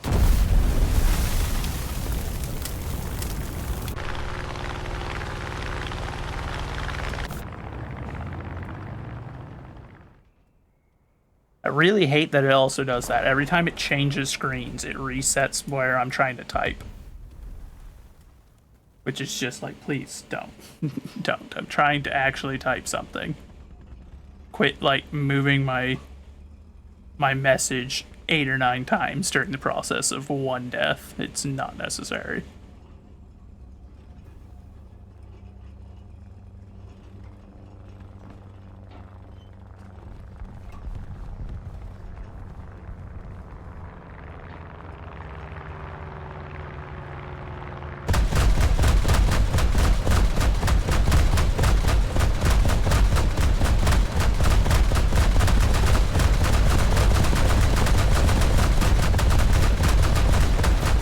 I'm gonna kill this gunnery crew, dude. Killing the gunnery crew. Every one of them. We're done. Crap, she's not ready for another hour, dude. I would rather jump in front of a train than do another hour of this, but she's not ready for another hour, so this is just like, what am I gonna do? There's nothing I can do. Crew will be on me. Okay. Gaijin. No.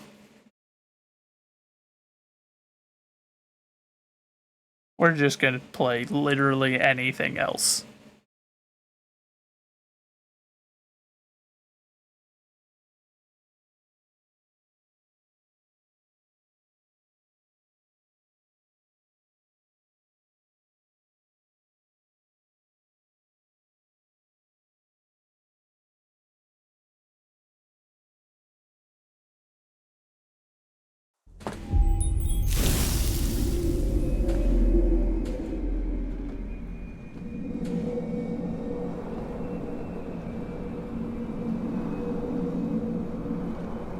Got our category changed. We're gonna play some Witchfire. We were gonna hold off until tomorrow to play this, but we're playing it today because Gaijin is making me want to throw myself into like a wood chipper.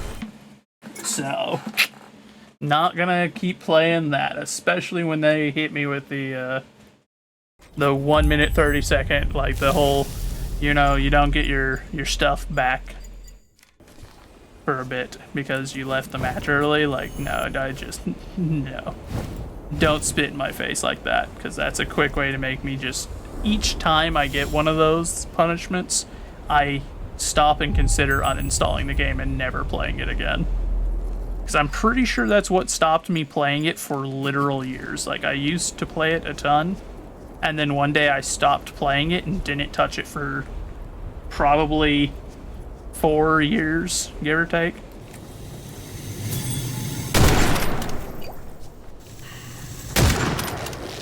And I'm pretty sure it was because of one of the times they did that.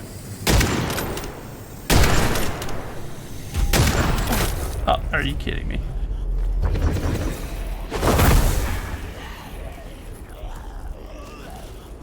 Why haven't you provoked the spawn thing? Come on.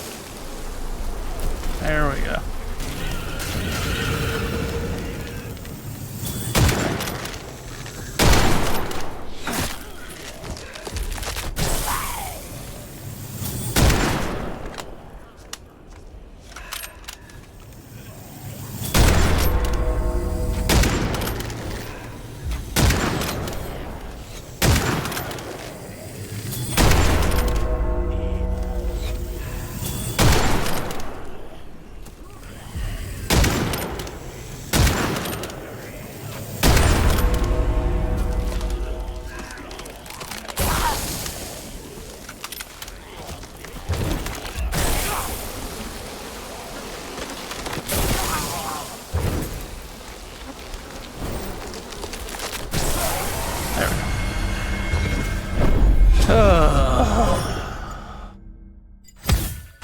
Give me that blood transfer. Yes, please.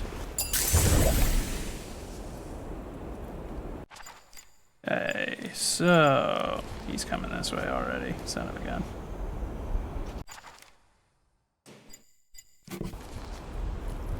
I don't have my sniper rifle, so I really don't feel like engaging him unless I have no choice. But wait, hold on, that was a harvest, not a... Okay. Even though we've discovered it's relatively easy to kill him, I just don't want to. He's not pleasant to fight. The fact that it's basically like you have to the whole strat with him is if you want to get any kind of a reward from the fight, you gotta hit him like 4 or 5 times before he can disappear.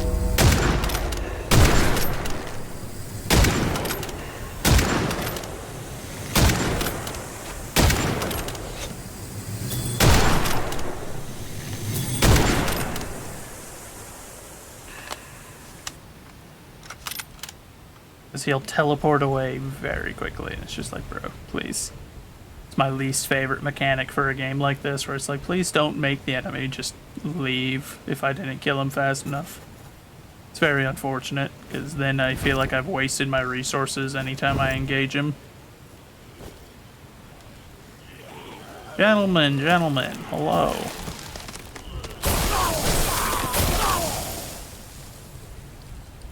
Okay.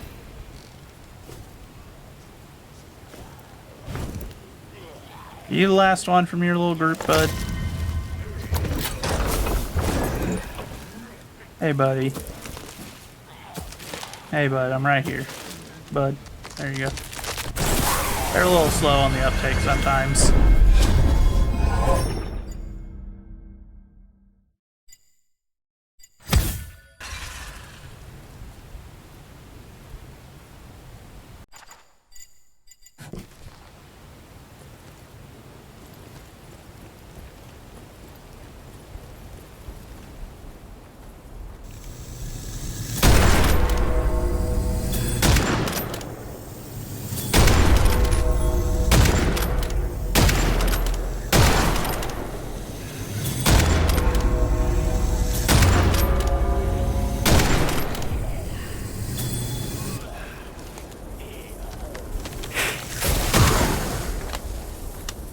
Oh, it's one of those, okay.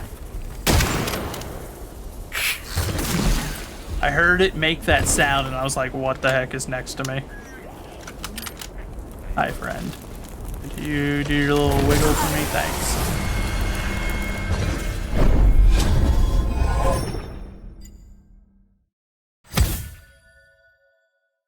I will happily take an increase to the rearm of my fire spell. Thank you. Do we have any? No, we don't. We need to keep our eyes peeled for that because there's another one that'll improve the rearm time on our fire spell, which would be spectacular because that is immensely helpful.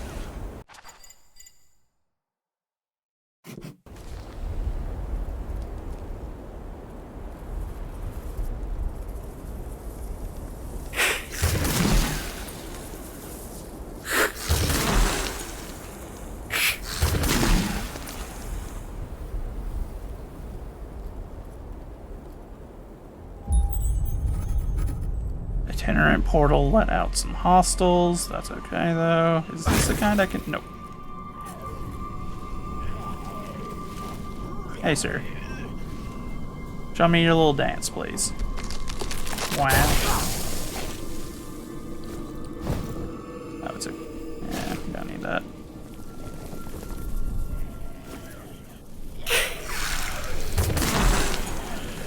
Gentlemen. Thank you. Sometimes I don't want to wait for their little dance. Ah, crap, it's the captain.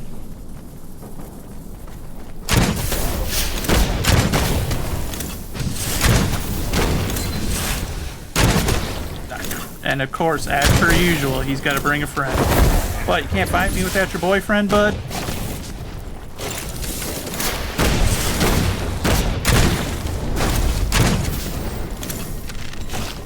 My spell's not ready.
Son of a gun. I keep forgetting how long the recharge on that is.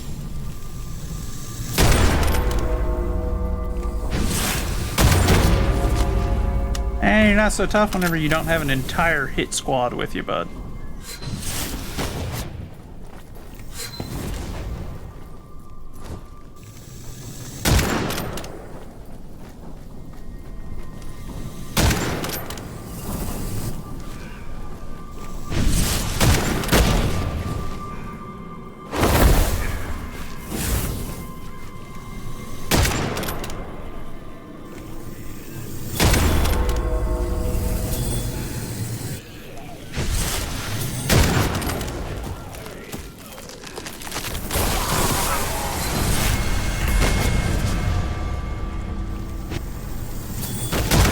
Son of a... I hit the button. Oh, crap.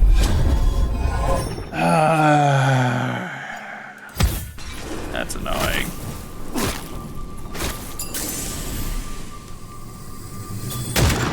Ton of unnecessary damage to a low threat enemy.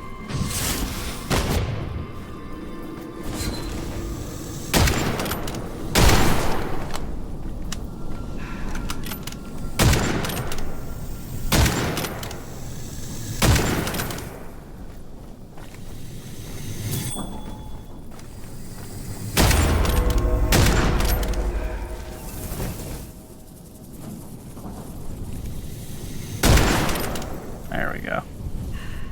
Piece of crap.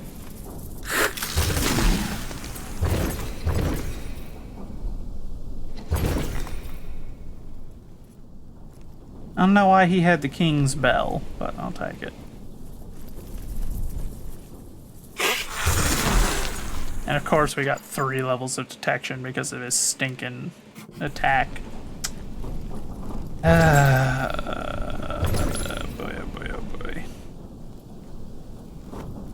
Down on most of our materials, so I'm thinking this run's a bust already, so we're gonna go do our normal thing. Because those of you that were here last time will remember the situation has not changed. We've got a sunk cost fallacy going on, where we've put so much into this particular map trying to save a amount, like, so we had what, 33,000 initially, I think, which wasn't that many points that were stuck in this place, and now we're at like 200,000 almost, so we can't afford to not just keep jumping down here and trying to resecure our witch flame.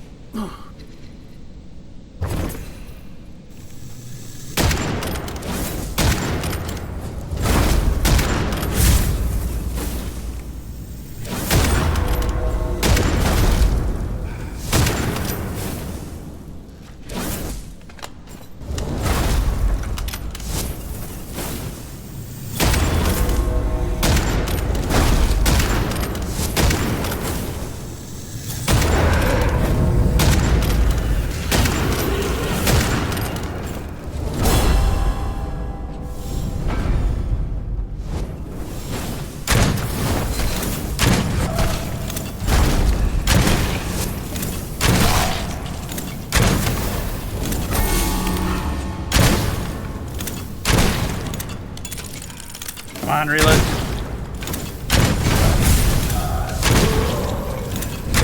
Wait.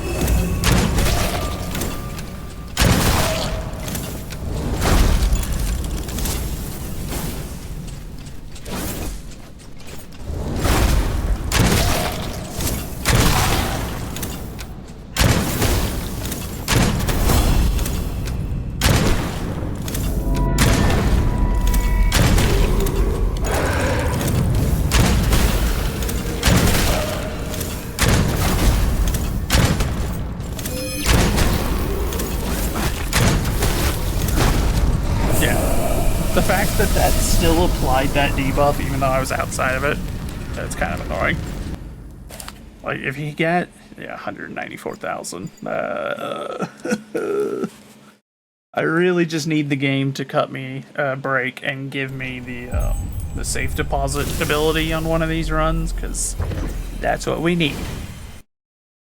That way we can actually save our nearly 200,000 witch flame that's in there. But instead the game's like, no, you don't get the one ability you need. I'll give you every ability under the sun but that one. I'm like, why? That's the one I need.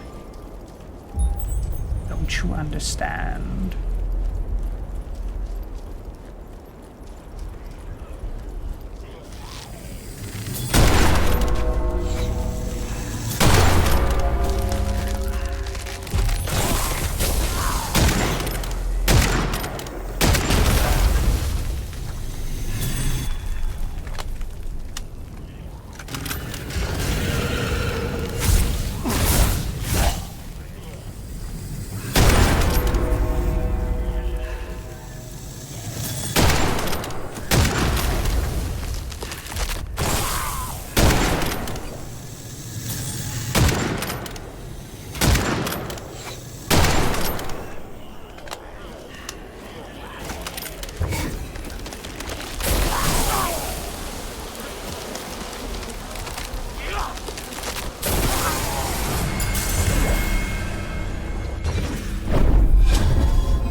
Fast reload, yep, give me that. 30% on my reload time, that is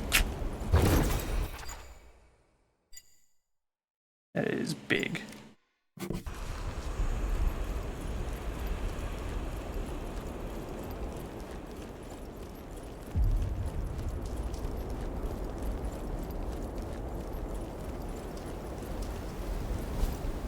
Like, I'm not gonna lie, if we get the safe deposit at one of these runs, like, you should fully expect I'm just going to run straight there, grab it, let him kill me. I will have won.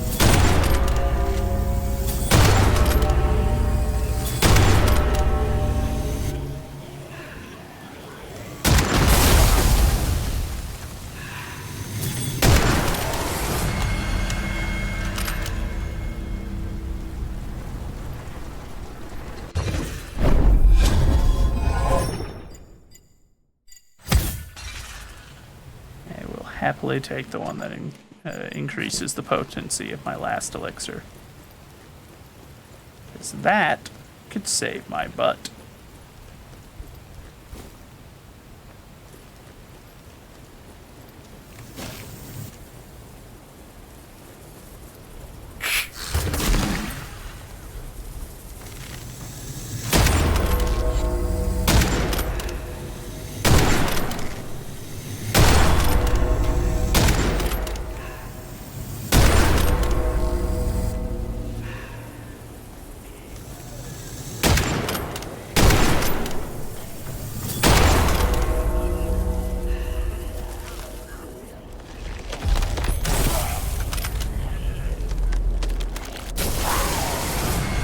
Go.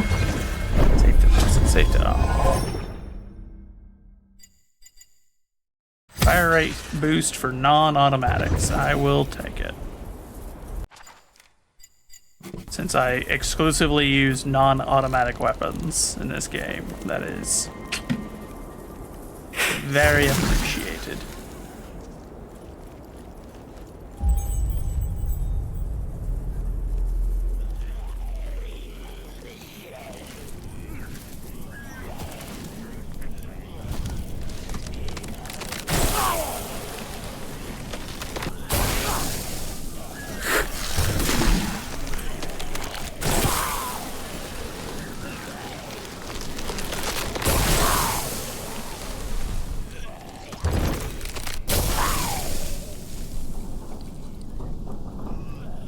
I don't mind clearing these guys. These guys are my favorite enemy to deal with, just because it's walk up to them, let them explode, collect the resources. I don't even have to waste any of my ammunition.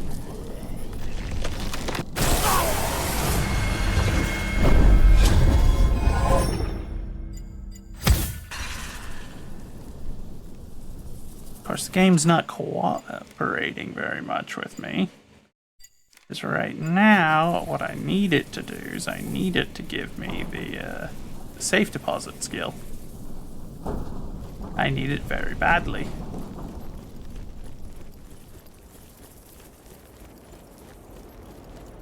I very much wish to get my Witchfire home. That way I may upgrade. As it currently stands, I have like a dozen plus levels that I can get the moment that it lets me get those things out of here. But until it lets me get that stuff out of here, I'm just kind of stuck. I'm stuck doing this run over and over, and like I said, we're in a sunk cost fallacy situation now where it's like there's so many points that are in there, I can't afford not to get them out of here.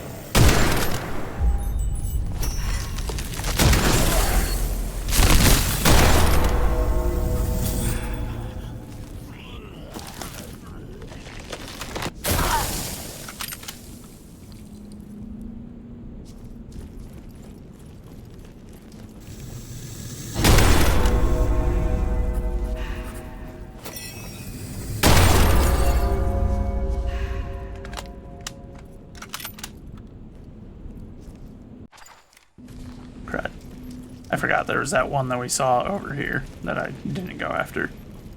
That's probably the last member of the group. There he is. Hello, friend. Do your dance. Thank you.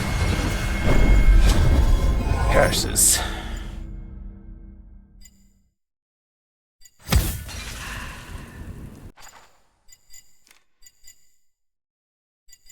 It refuses to cooperate with me, even though I so badly wish for it to.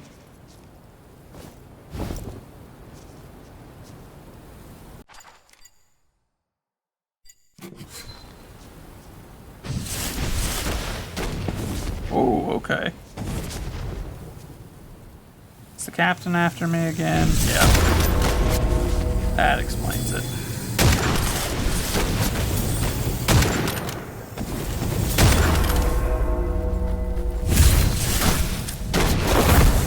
You dog. I can't believe he can just run up and poke me and it'll apply that same debuff.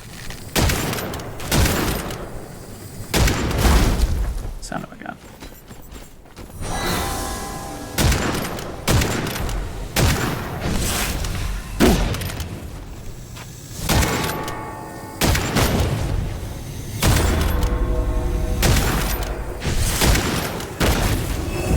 I'm in trouble now. No.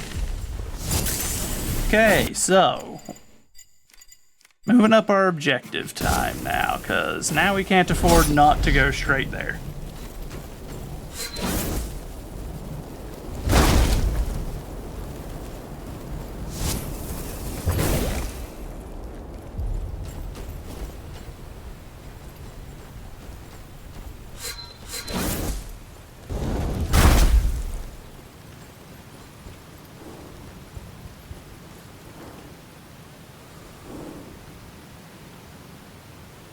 As he has eviscerated our stamina, and thus we cannot regain it because of his ability, since he had that, like, necrosis damage. Or the decay, I think it is called in this game. Which means my stamina has been permanently lowered for the rest of this run, which I cannot afford. And I think it does the same for HP, but I don't know for certain on that. Crap, I forgot. I have to push through here, and this is a...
my heavy spell isn't ready.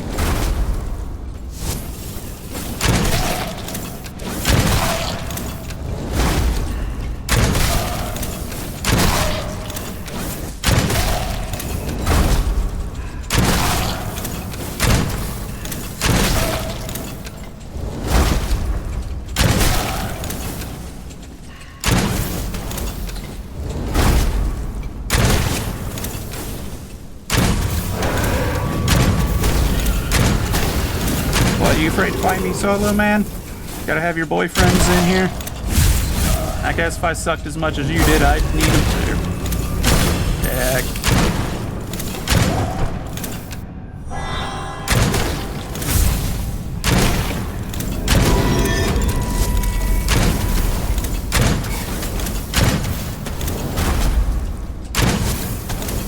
Son of a gun, really, game?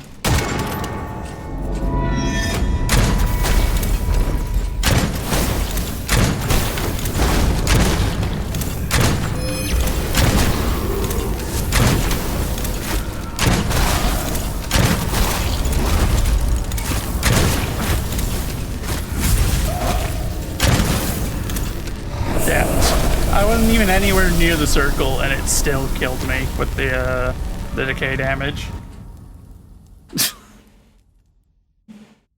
Oh, I thought it said the stream had been live for 6 minutes. Or 7 minutes. I was like, are you kidding me? Stream went down. Thank goodness it didn't. I cannot handle that right now. I would lose my mind. Oh god, it put me over here.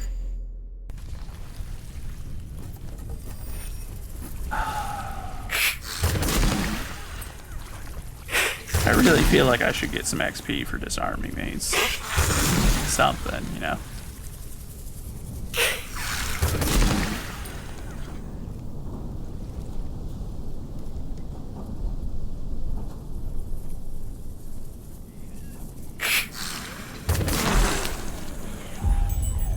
Hi there, guys. An excellent dance.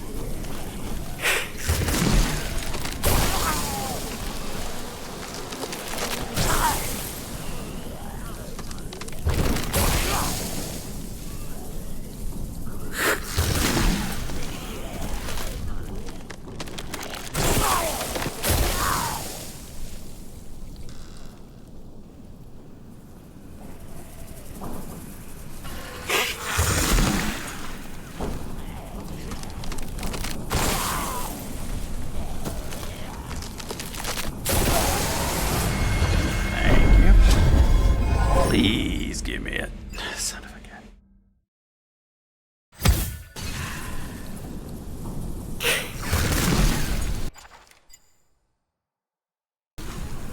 This game really just will not give me an inch. I need that option so badly. I need the safe deposits so badly. Otherwise, we're gonna be stuck doing this forever.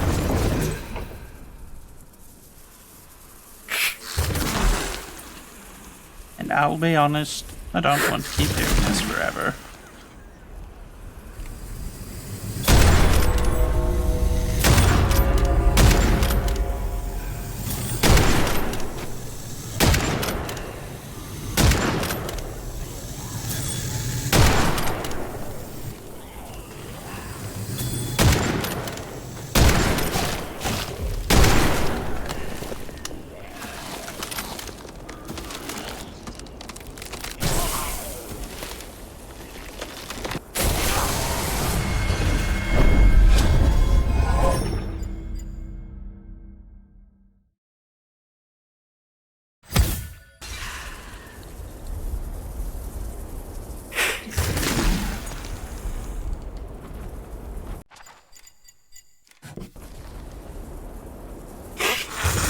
At least we're limiting the amount of resources that we're burning through so far.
sir. Do your best. Thank you.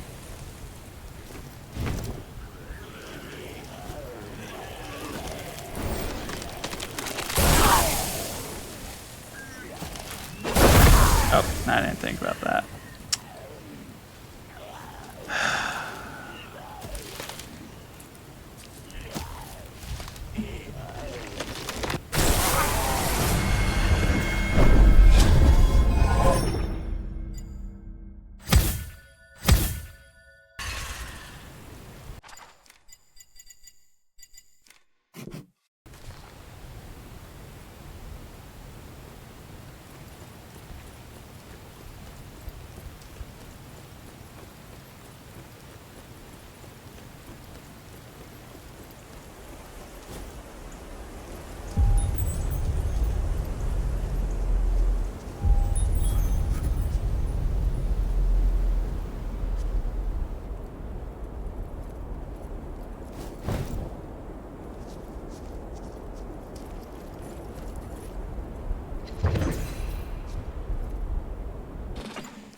Of course, the warden.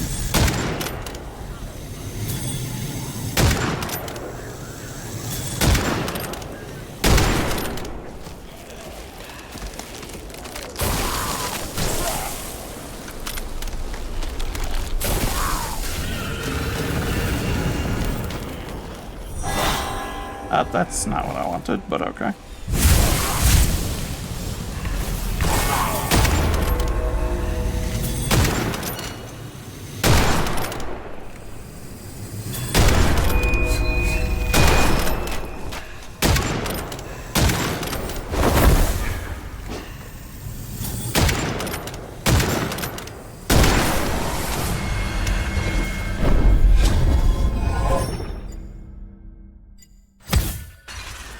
Swear, it sounds like the neighbor's trying to come through the floor again.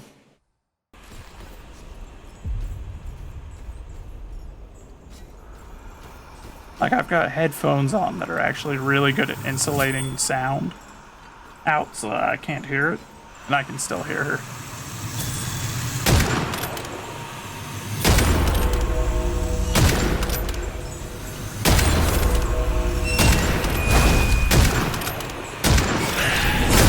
Are you kidding me, sir? And of course he gets away because of that. I am twisted.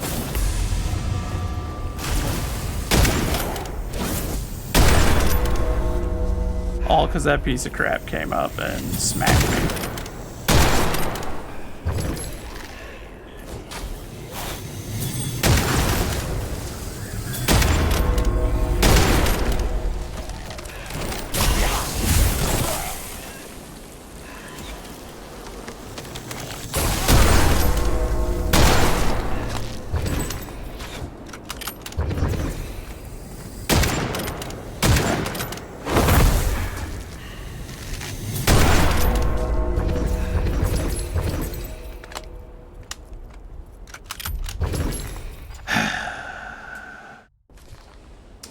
Well, at least we don't have to worry about the warden for a little bit. He always comes back, but at least this means for a little bit we don't have to worry about him, so.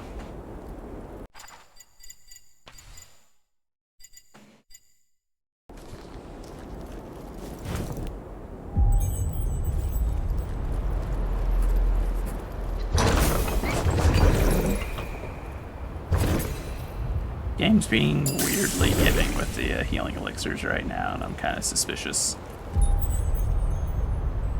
And when I say kind of, I mean I'm very suspicious.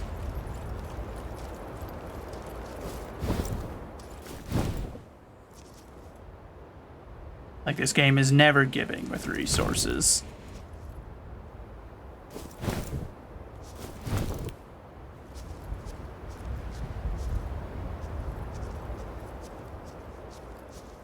Where's the big guy for this area?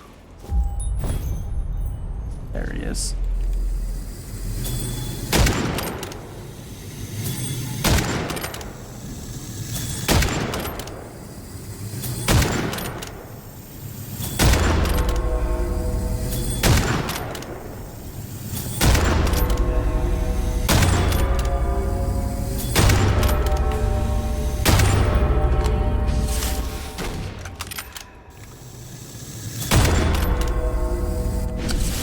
Far enough away to now my damage drop off is just killing me.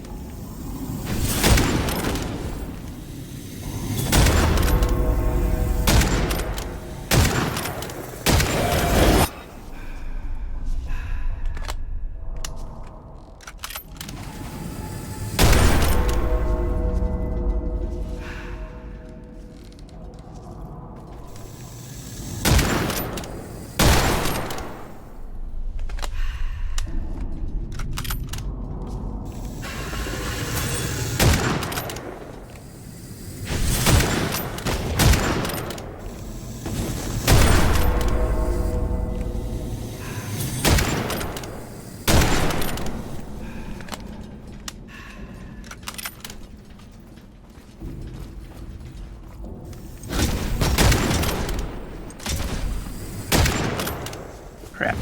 Here, grenadier firing. Yep, glad I moved.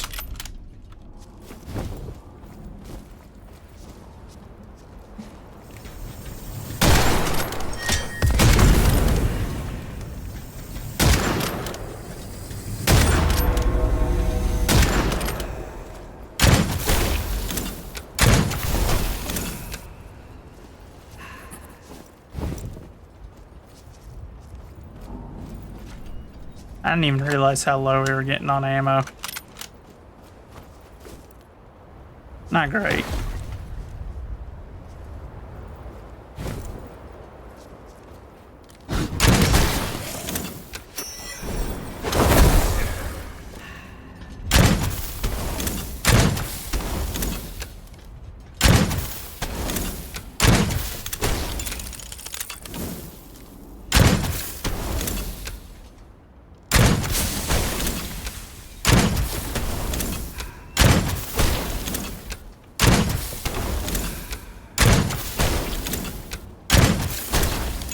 I don't know why he's not advancing on me, but...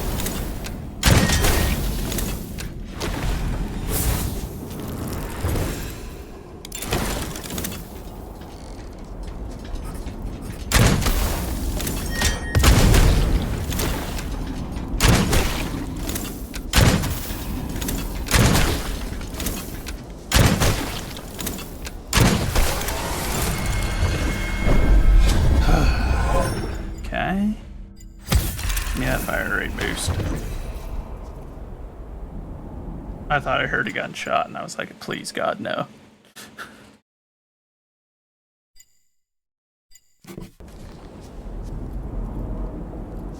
I was about to get absolutely twisted if the captain was on me again. Oh, he probably is. This mini musketman coming out of nowhere. Where's your boss?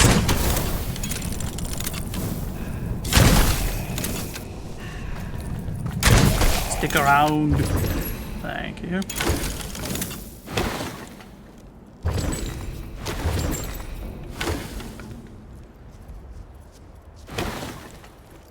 We're still gonna go and try to get that ammo because we're gonna need it.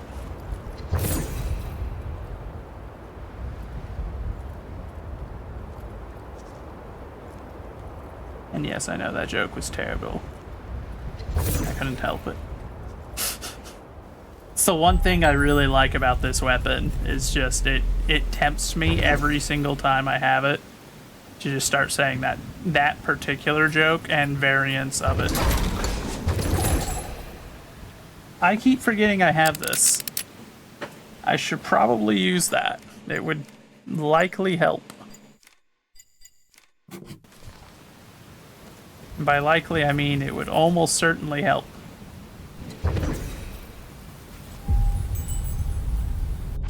Is there? Okay, good. There is another ammo chest, so we can resume using ammo again without there being too much concern just yet.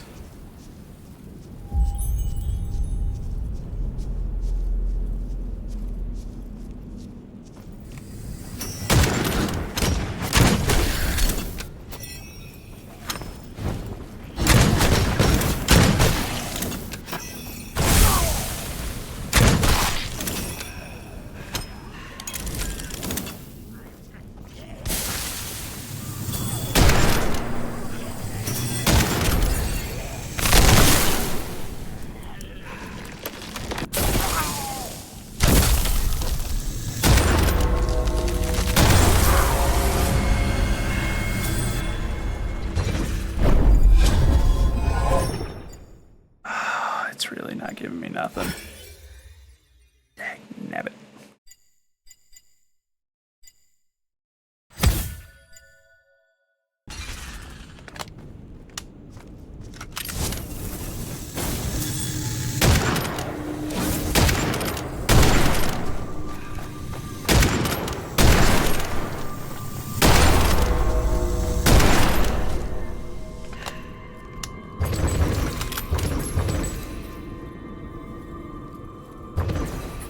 No. It's the itinerant portal. Which is nice, but like I gotta get my stuff, so I really can't afford to use it under any circumstance. How did we get 2 levels of detection? When did that happen?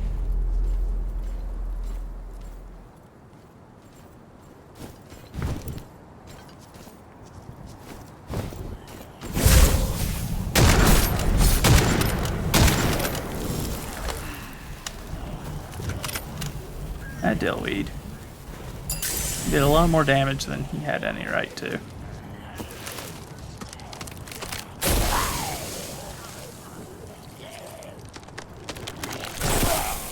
Thank you.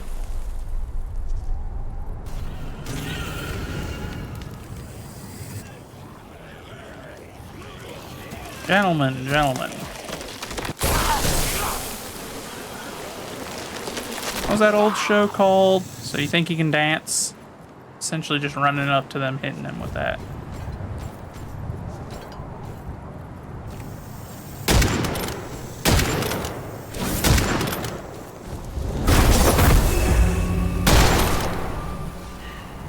I'm kind of annoyed that that hit still technically counted even though I dashed out of it. But since I went in for the melee, I guess I was like just close enough for the impact of the attack to still catch me. Are you? I'm gonna lose my mind.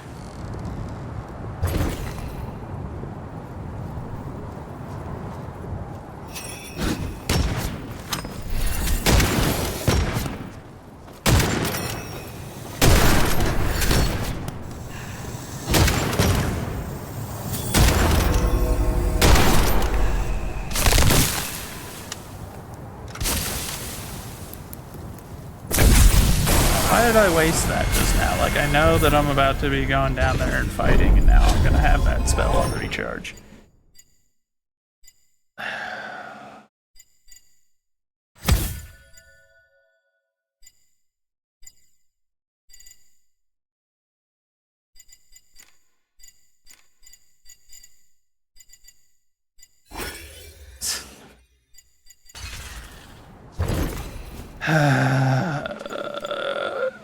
Okay, well, I guess we'll make do. No healing spell, or no healing potions left.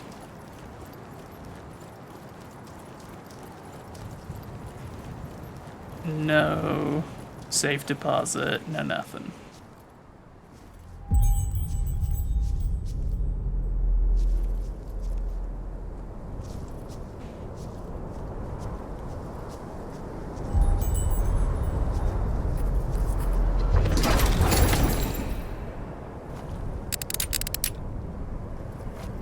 Here's what we're gonna do, just so that I can have as much demonic ammo as I can.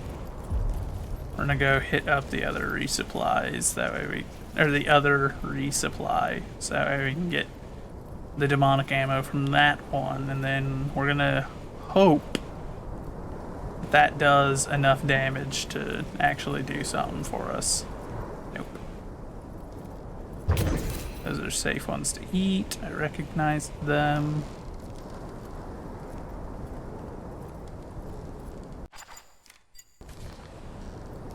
We'll investigate what this is. Please be a regular chest that doesn't require a key. Why not?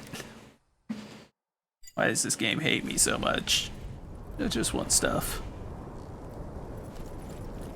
I'm like drowning in this sunk cost fallacy at this point. I know that it's a fallacy and I know that it's not a smart one to be in, but like, there's 200,000 witch flame there. I can't not keep committing. And if I leave, I'm fairly certain it'll undo it, so I can't just afford to, like, start withdrawing with what I have in an attempt to secure some resources to come back with. Because if I leave without dying here, I think it'll just despawn that, and then I'm up creek. Even though I've got like 20,000 right now, and I would love to secure that 20,000. That way I could use it to level up and get some stuff that might help with next time we come to do this fight. But I can't do it. I'm either getting out of here with 220,000 points, or I'm leaving 220,000 points, because I can't risk it.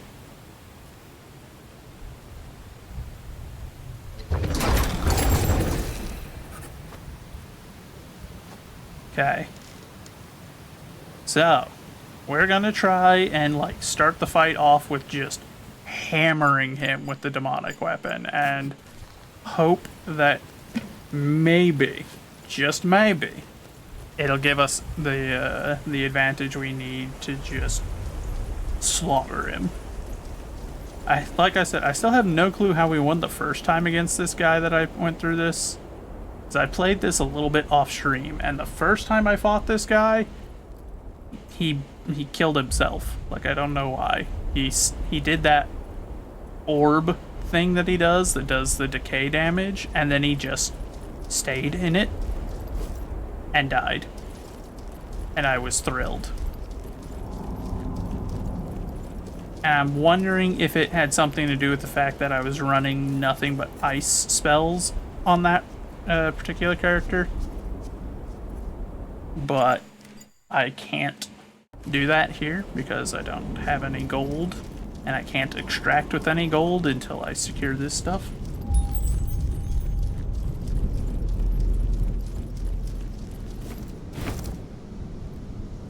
Okay, spells are recharged. We haven't got any healing, which is not spectacular, but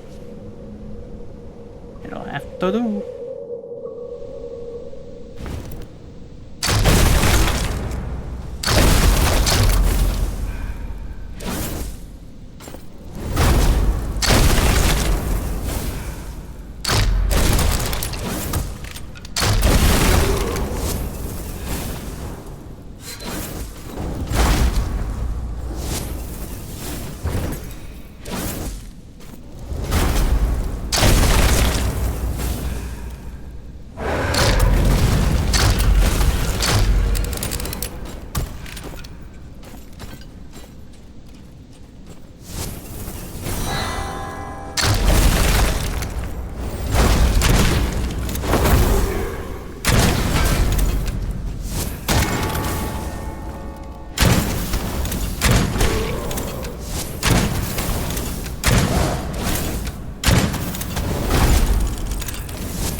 don't know why I'm still taking damage from his decay damage. Like, I'm nowhere near that orb.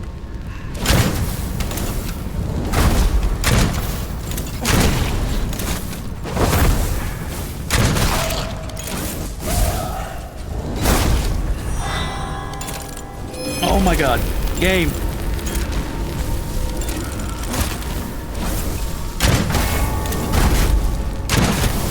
That probably did me over. Yep. I was doing so freaking good, and then, like, I got in there, and I don't know what we got stuck on, but whatever it was that we got stuck on, the game was just like, and now you're glued to it, so you'll never escape. It's like, bro, please. Please, for the love of all that is good in this world. Cut me some slack. I just want my 200,000 points back. It's actually, like, demoralizing at this point, knowing that there's so many points in that place, and I just can't get them.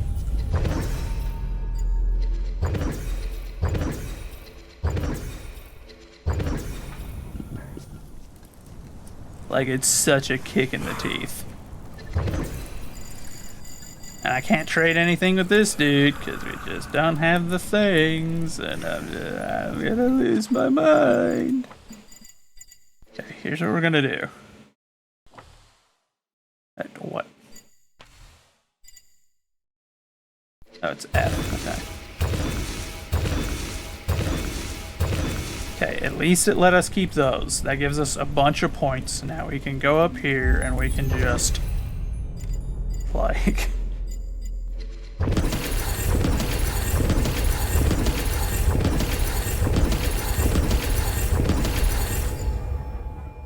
I'll take it.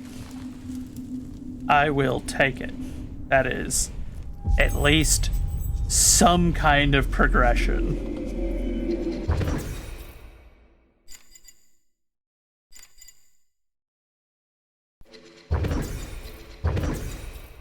Put those to research, because we actually have a few resources right now, and I'm gonna make do with what we got. In fact, do we have enough to... We could boost it, but it's not worth it, because we're just gonna end up dooming ourselves if we do it that way.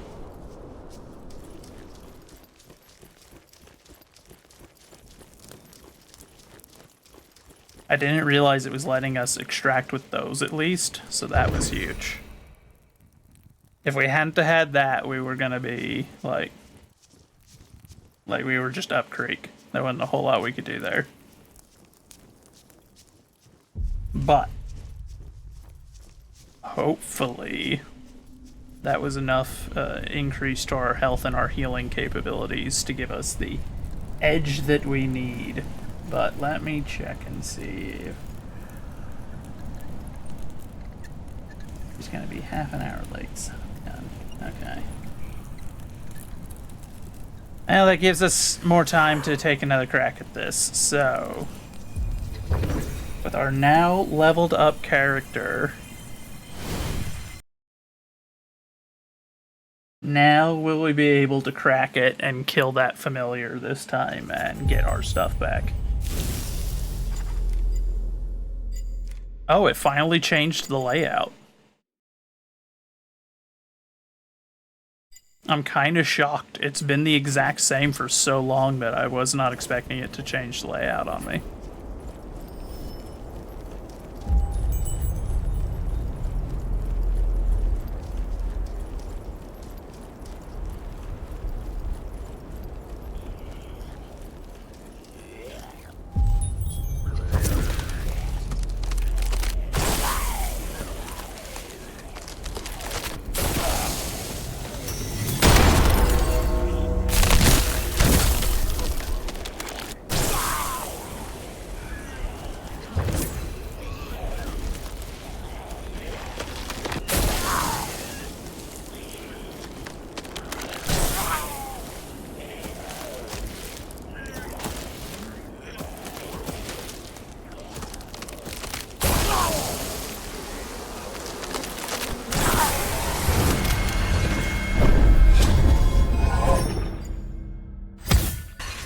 happily take rejuvenation. Why not?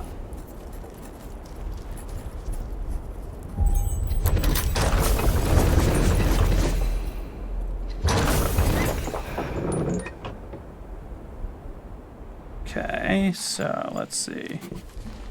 Clear that area. We're just gonna try to sweep this area as fast as we can.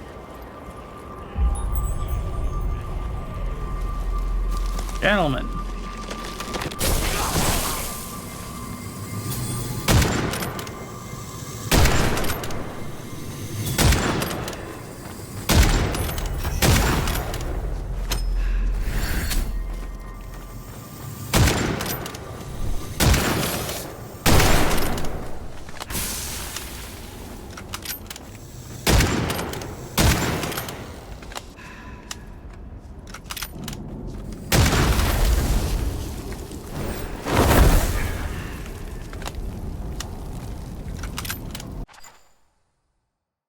How's that not enough? How is he...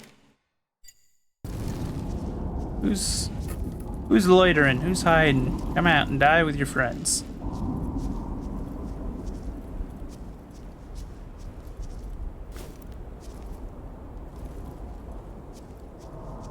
What a coward. Get a supply key for that one. There he is. Oh, didn't realize our melee hadn't recharged.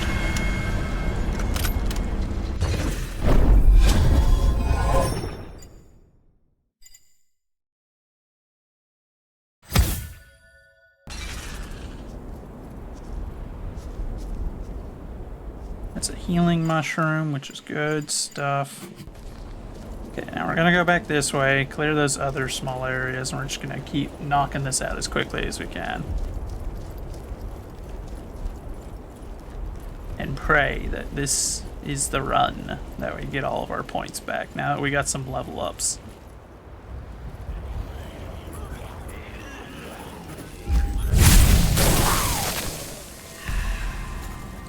That was a mass Kaz event, if I've ever seen one. In fact, I'm kind of surprised that wasn't enough to get the job done.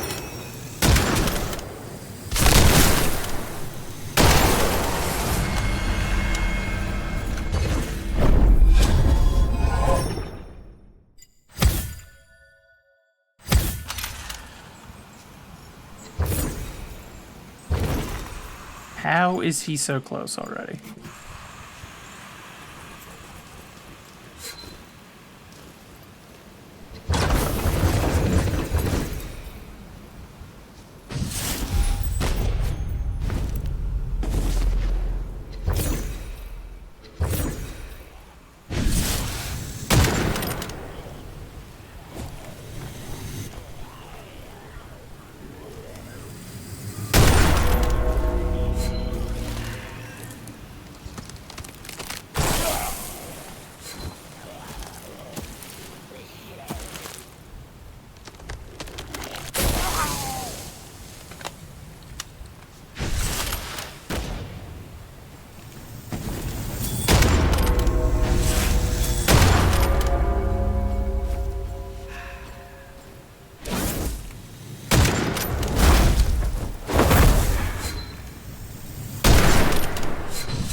Alright, at least we're cutting through these areas relatively quickly. That's good.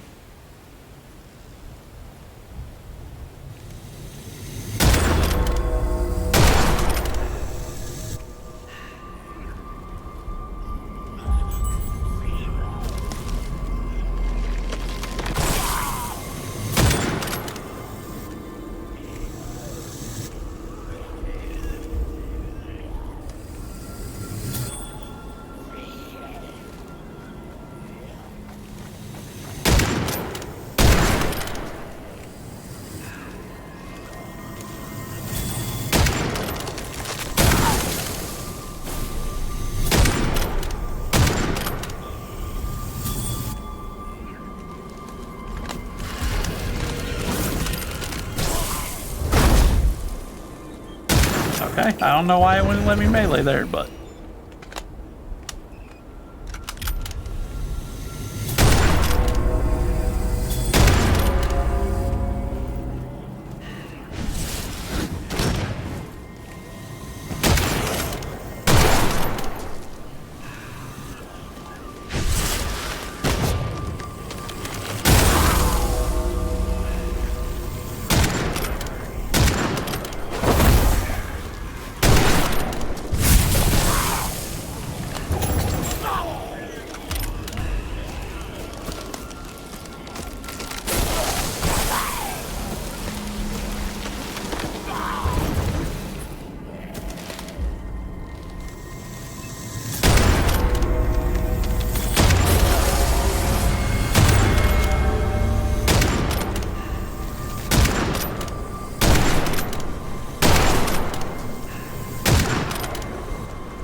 That one.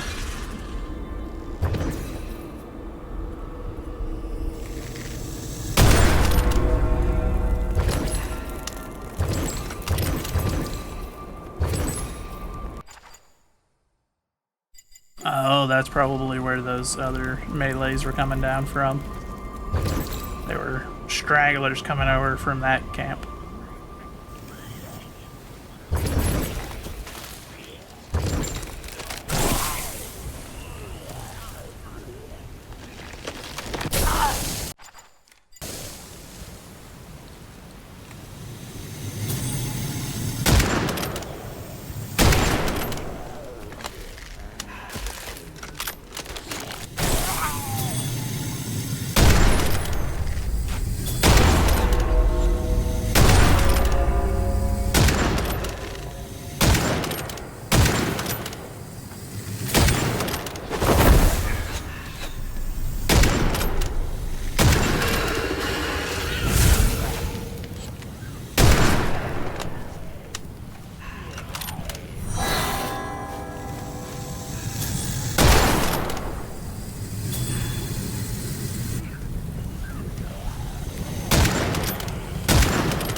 Okay.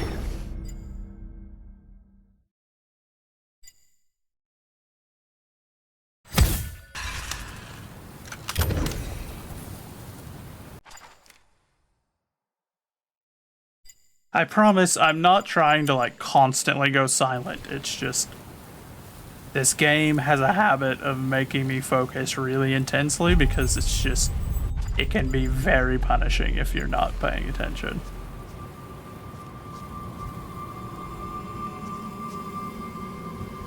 I want to pick those up, but I can't afford to deal with curses, so.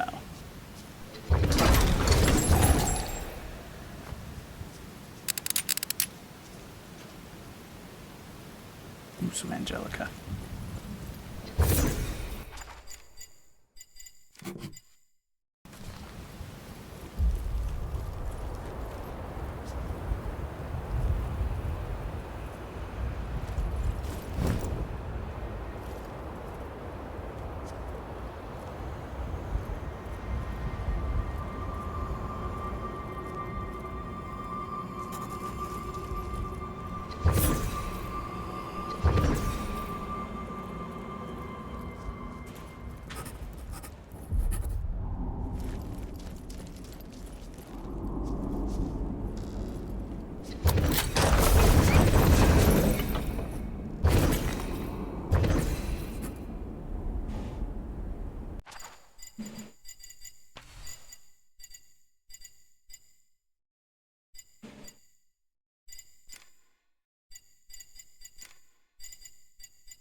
Son of a gun. There's no breaks from this game.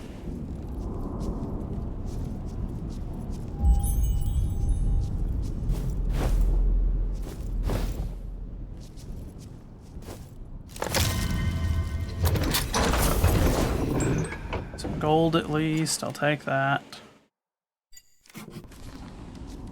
Okay, we just need to go clear the big camp now, and then we'll have the map cleared and we can take another crack at this guy.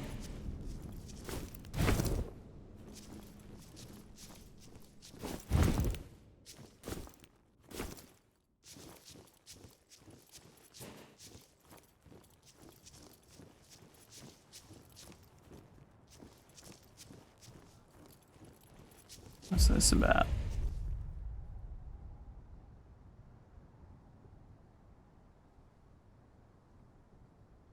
Conga line of musketeers. That's not spectacular.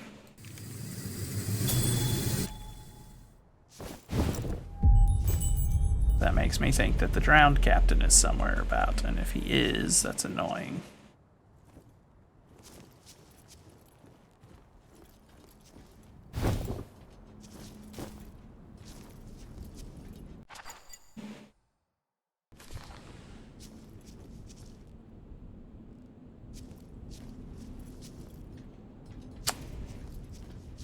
Unfortunate that the biggest cluster of enemies is going to be in an area with heavy tree cover. That's not hugely great for my strats, but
I didn't mean to do that. That's annoying. We hadn't taken enough damage to warrant using that just yet.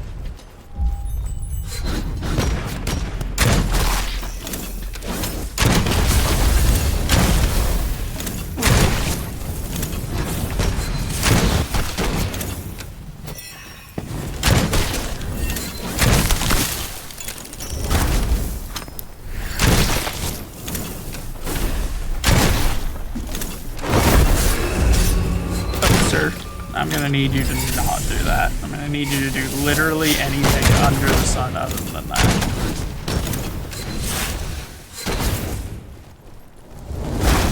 This is getting out of hand.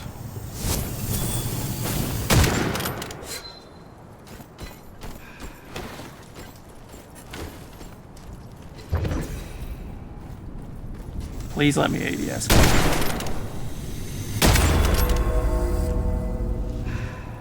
Every time it has that issue where I can't ADS, it makes me afraid to stop ADSing.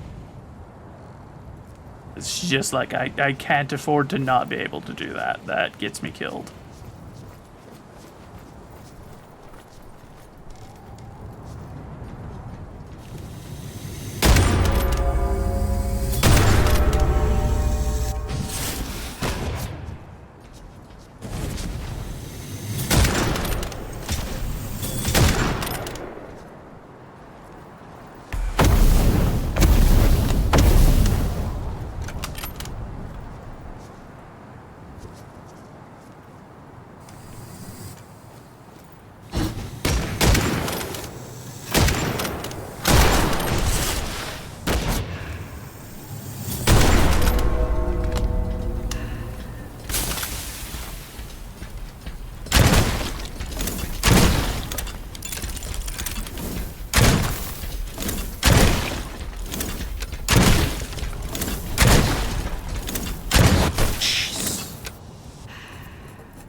absolute degenerate.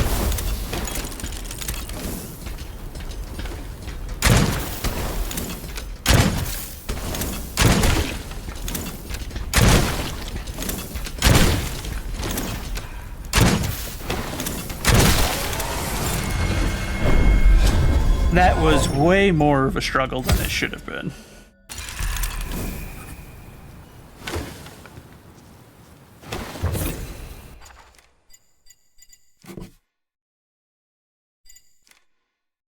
Why is that dangerous area undone? I'm curious.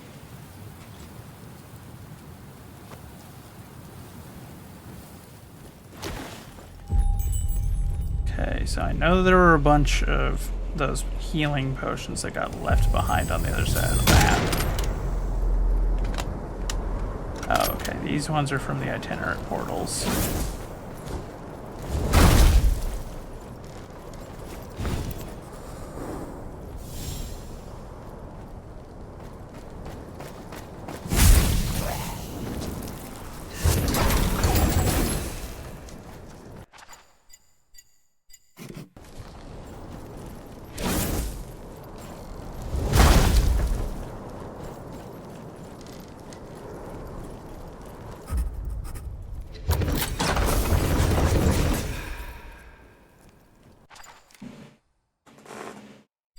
Okay, so we're gonna go check that, see if there's any there, and then we'll swing around to the other side of the map. Try to find some of those healing potions that we left behind before because our inventory was full. That's just one of those, okay.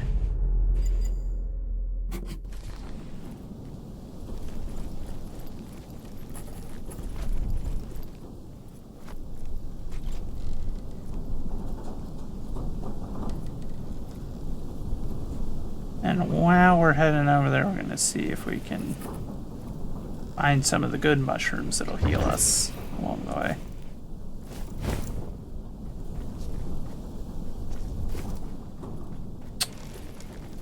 Of course, we got friends following us. Can't just be left well enough alone.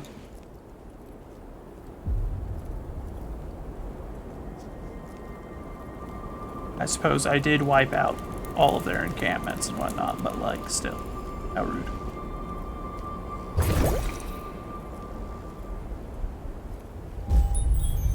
Don't they know it's only polite to let me do so and then leave me alone? Did that chest give me nothing? Are you kidding me? Man, worst chest ever.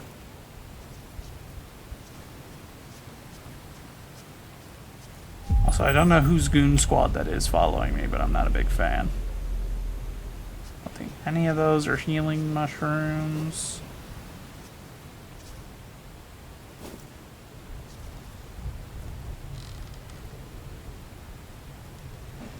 Yeah, no, there were more healing potions.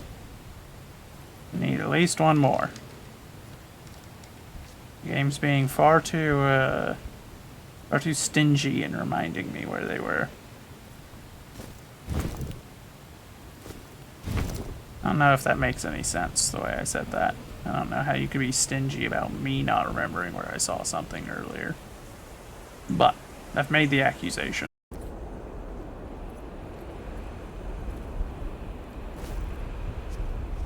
Aren't there more healing potions? Feathers and healing potion. Good. It's down there. Give unto me what is mine. Render unto Joseph what is Joseph's. That's ammo, are you kidding me? Crap.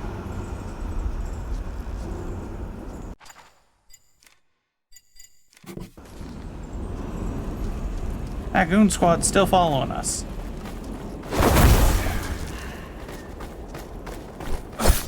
Wait, why is my fire spell not ready?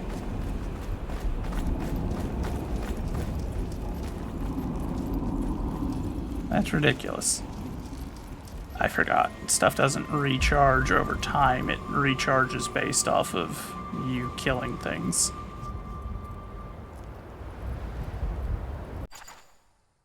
Which is deeply unfortunate.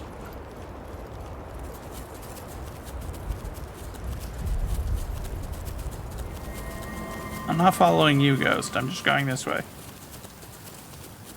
If anything, you're following me. There we go. I knew there was another one somewhere. Okay.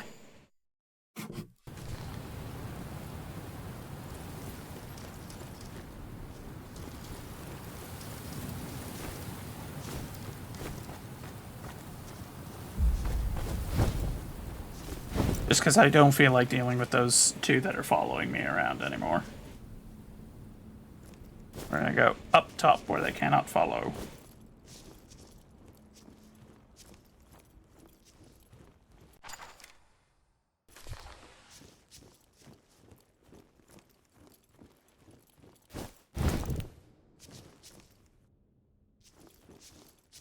One of those, which we can't interact with. So our Gnosis level is not high enough.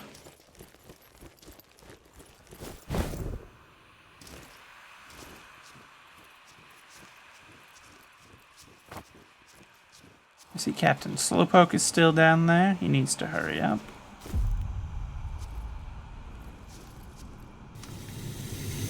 He needs to go on. Yep.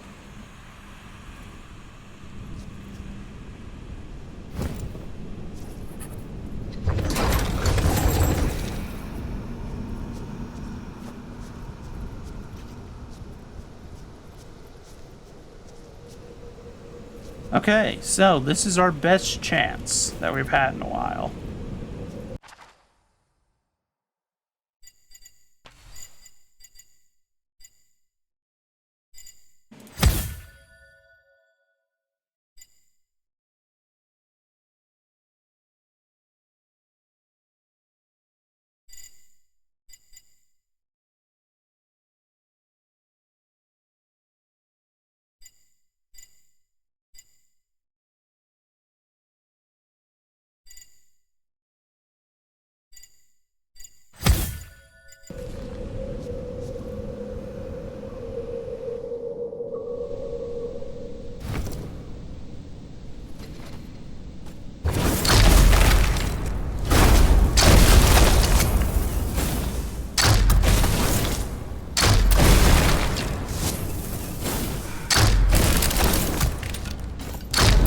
Are you joking, bud?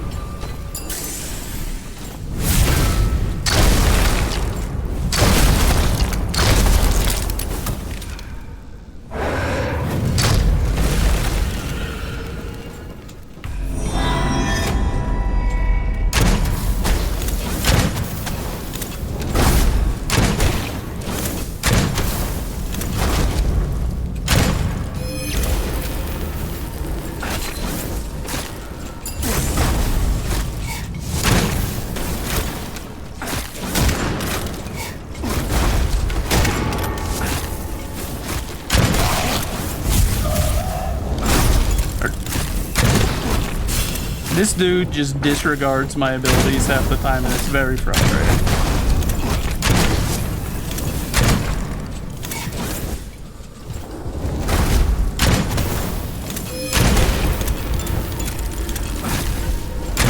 And that is the most annoying, though. That thing, the fact that he can just hit me with that, and even though I get out of it, I'm still taking a ton of damage, is just frustrating.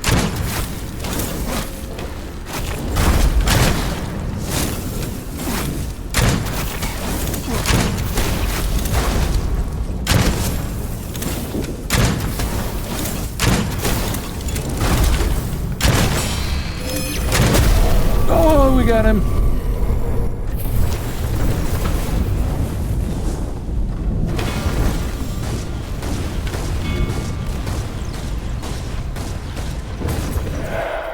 I'm not even going to bother with anything that was left behind. We're getting our stuff. We're getting out of there. Praise God. Finally.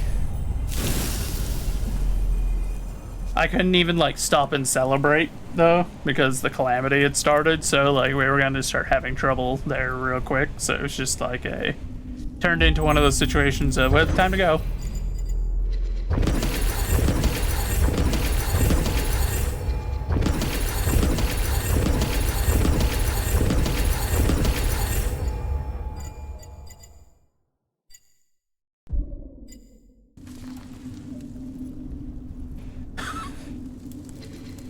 Hold on. So we went from like level 7 to level 29 basically today, I think.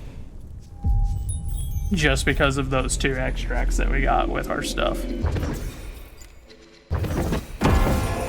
Lightning Bolt and Cornucopia.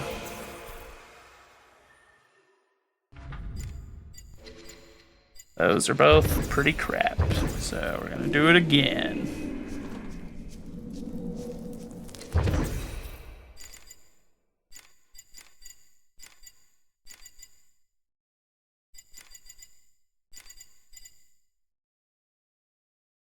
Last bullet regenerates right after firing. Manual reload can still be executed. Does not work with demonic weapons.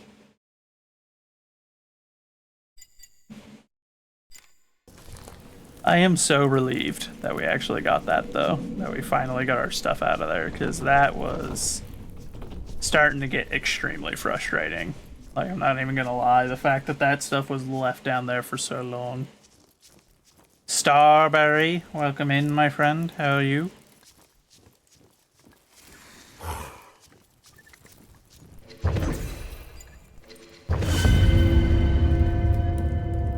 Finally.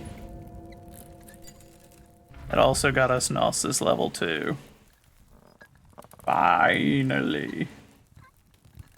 I have worked so hard to get this stuff done, and it's just now finally has been completed.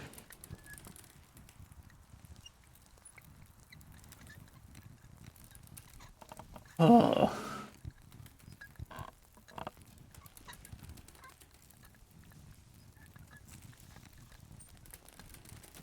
You're stressed, but had a great conversation with Critter. Very good to hear. Critter's supposed to be joining us at some point, but she's still nowhere to be seen at this time.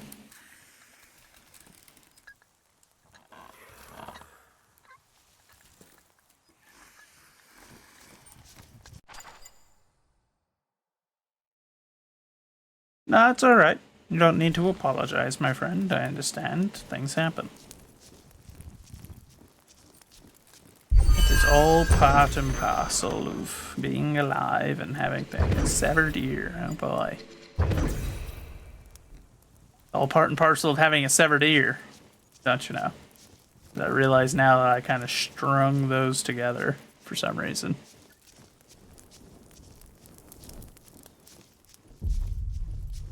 I mean, I suppose having a severed ear would be helpful. It'll always be ready to listen whenever you need to talk.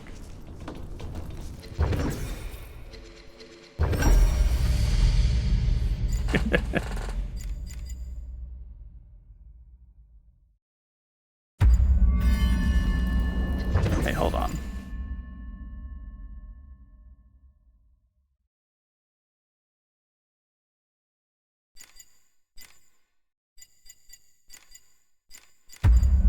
There we go. I forgot, that one only applies if it's in the 6th or 7th slot, so. Reloading releases a shockwave that knocks back nearby enemies. I will take it, because I am constantly reloading in this game.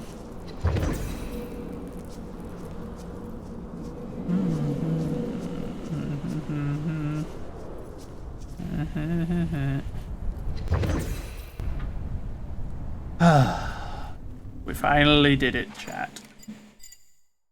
Finally. It took so much work. I was starting to think we were never going to get our stuff out of there. And now we've done it. Now we're level 29, and one day we went from like level 7 or 9 to level 29 just because finally we got that stuff back. It's all we needed. It was the secret all along.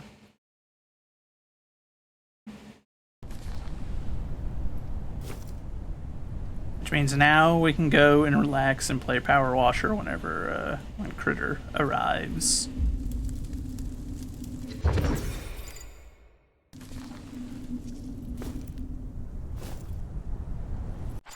How much gold do we have? Do we have enough to... We could probably rush those 2 spells and then see about getting some more stuff started.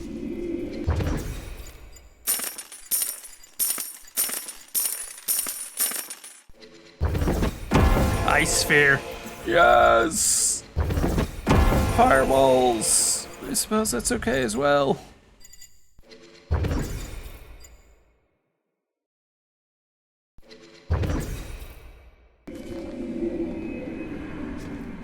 Finally.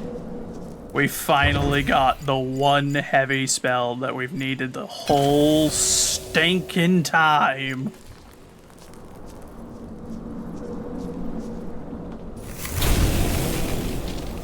So while I'm inside this, any enemy that shoots at me, their shot will be stopped by the shield. Any enemy that runs into the area will get frozen. And while I'm inside of it, once I get it leveled up, I deal additional damage and reload faster. So, this is my favorite. This is my personal bubble, especially since I run mostly sniper rifles. So, just having a spell that's like, no, please go away, is very good in my book. Also, we're gonna swap over to that fireball spell, because fireball. Plan now?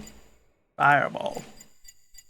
The plan in 8 hours? Fireball. The plan in 1 minute? Fireball.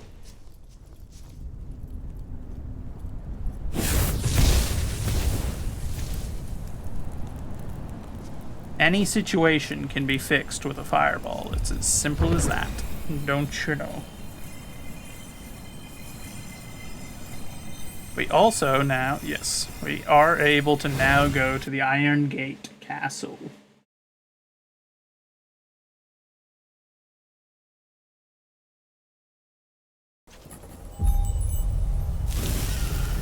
Oh, and now I've just noticed that she said that she's coming. Open the portal. We need to leave.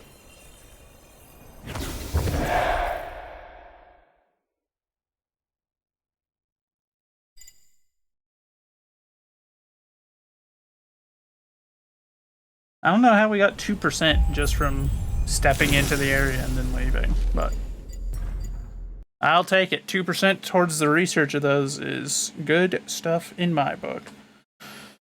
Oh, goodness gracious. My back. Let me pop over into a VC. And now, whenever she's ready, she can hop into a VC, and then we'll be good to go. Let me get Powerwash Simulator started. And change our category.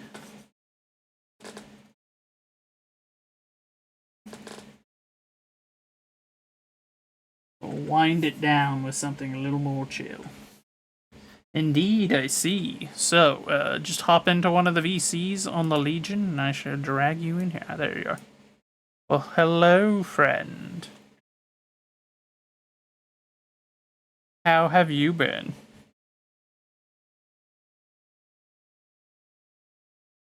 I see.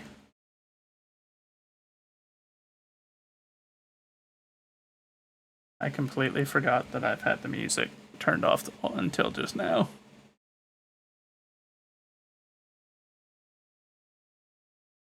I see.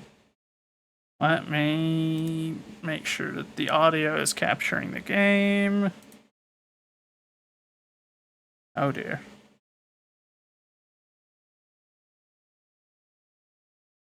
Please no. anything with this. I have done nothing wrong.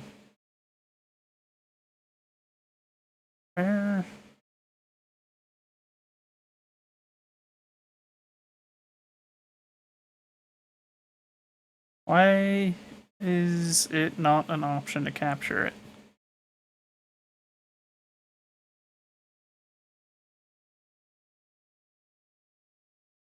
Well, no, I'm talking about the audio.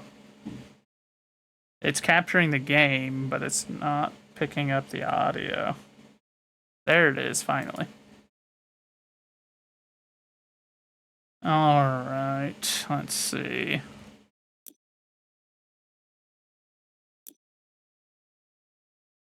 What are you wanting to do?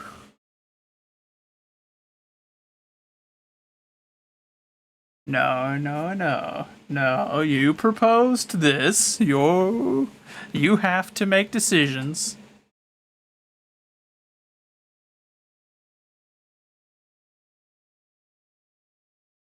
Something that's beginner.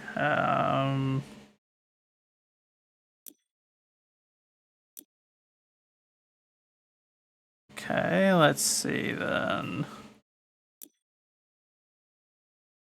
And I suppose we can just start from the beginning.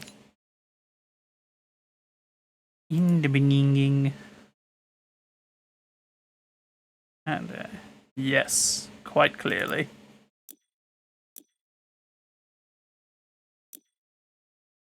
No, okay, that's just showing the first time I did that.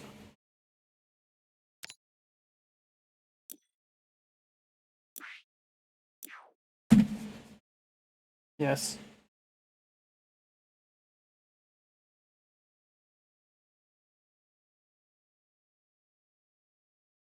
No.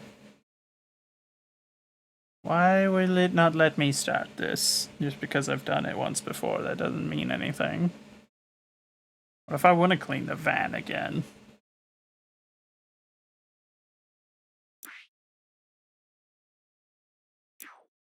You might have to be the one that hosts, because it's just not having any of it for me.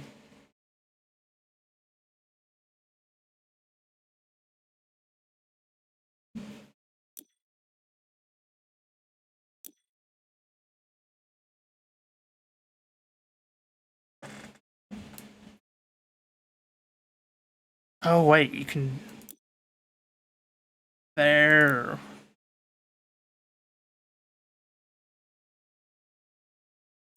I can do that then, okay, because I realized what I did wrong. Okay, there we go.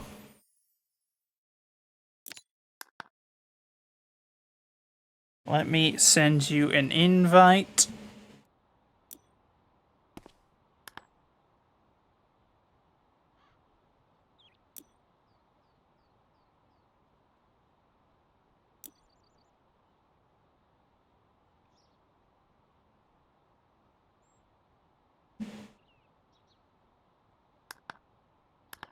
I like that it...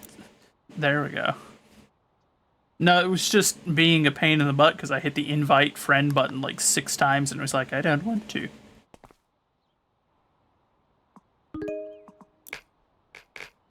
Now, I could have done that. Hello.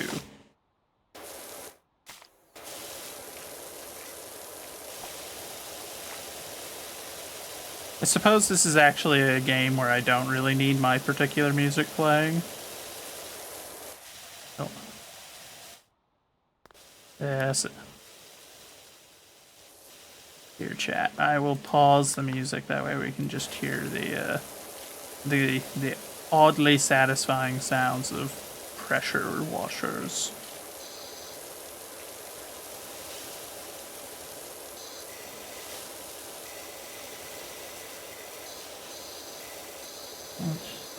Are you asking me? I don't know. I've had the game for a while, so I do not recall.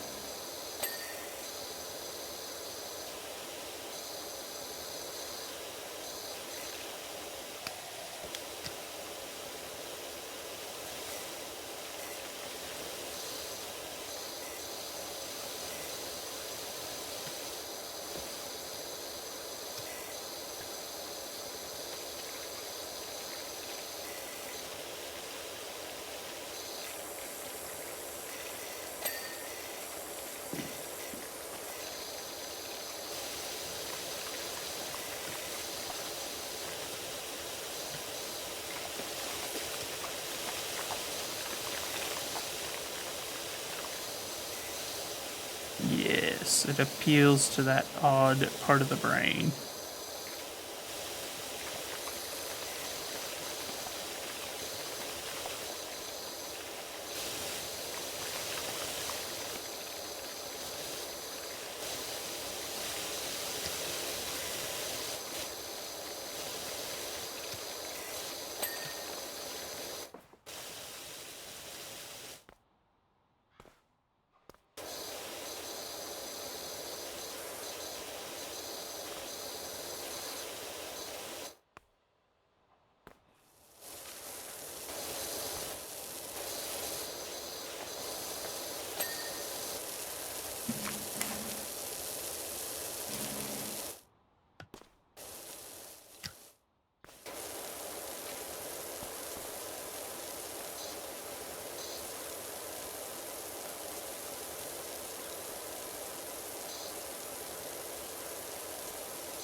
Glorious.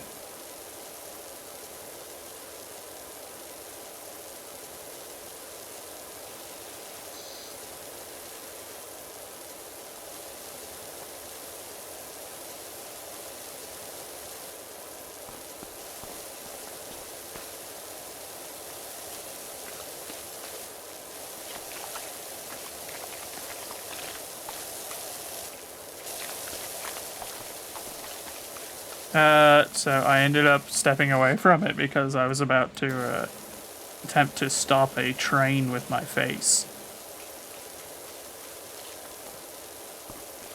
I got frustrated enough to where I was like, well, I'm going to attempt to stop a train with my face if I keep playing, so I stopped.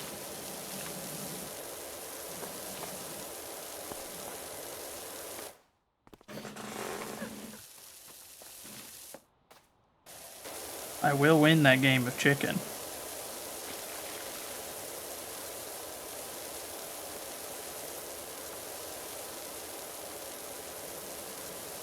It's the abusive relationship of gaming.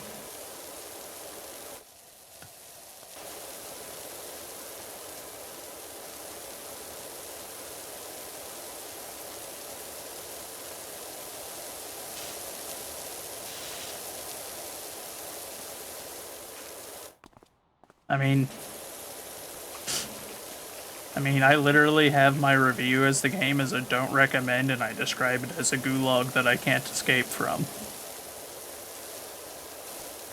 And I will never change that review. It's a gulag I willingly keep going back to, and I don't know why I do it to myself. I can only assume it comes from a place of, like, deep self-hatred. That's the only assumption I can make. That is War Thunder.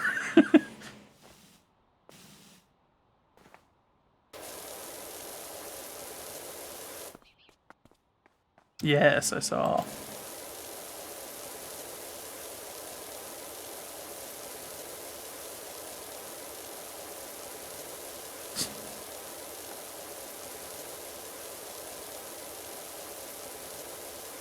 Oh no.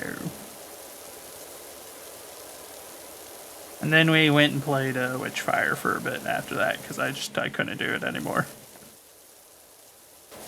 And that went a little bit better. At least we finally resecured our stuff. Made progress on that game, finally.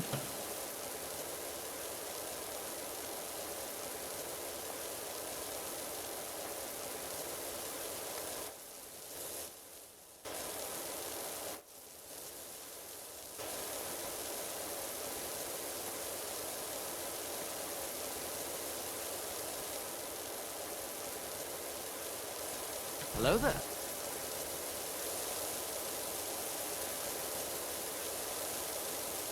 Hello, Nick. Thank you for the follow, Tomodachi Kid. Welcome in.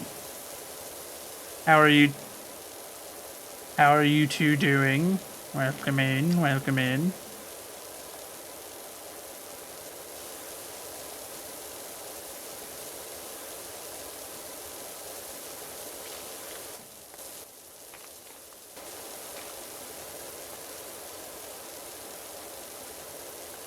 Just chilling on Twitch? Fair enough, Nick. Fair enough. Nothing wrong with that.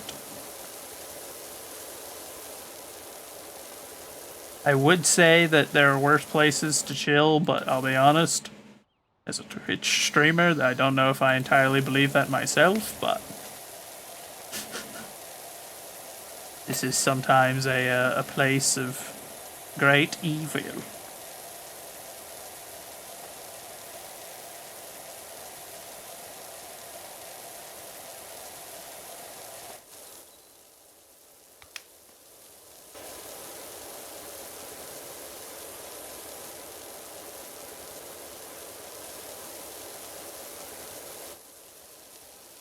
Never remember what is the button to see the...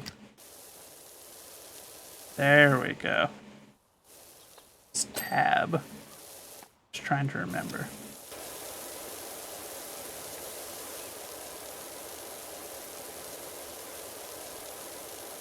Oh dear.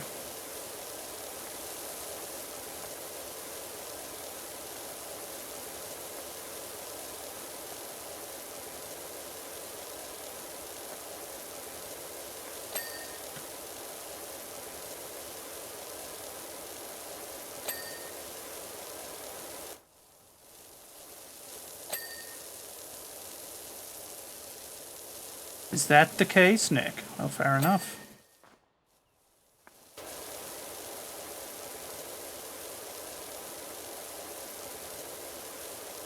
It is always reassuring.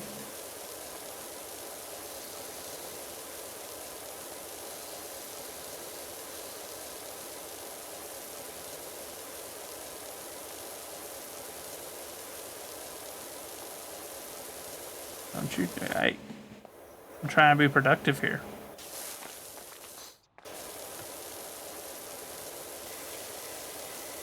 Wow. I don't think the corporate office will be very happy to hear this.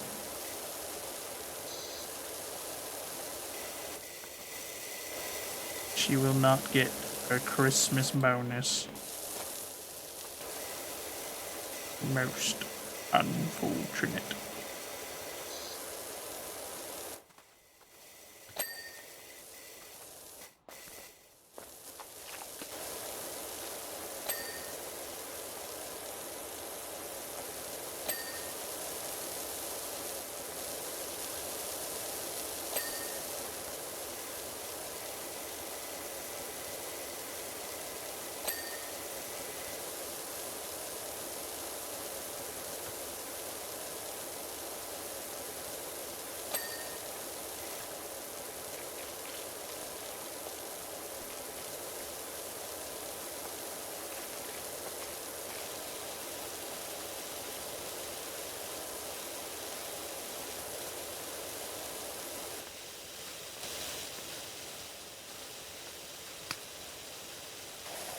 Yeah, well, I'm also, not gonna lie, wee bit tired, and my voice is a wee bit smoked, as we are 7.5 hours in.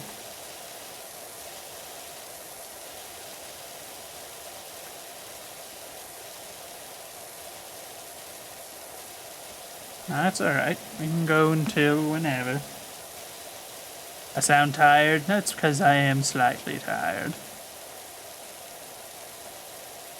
It has been, like, you know, almost 2 weeks since I've streamed properly, and then jumping back in with a approaching 8-hour stream. It is a wee bit tiring, but I've done worse. At least this isn't like how I was whenever I first started streaming, where the average was 14 hours every day. That was not sustainable.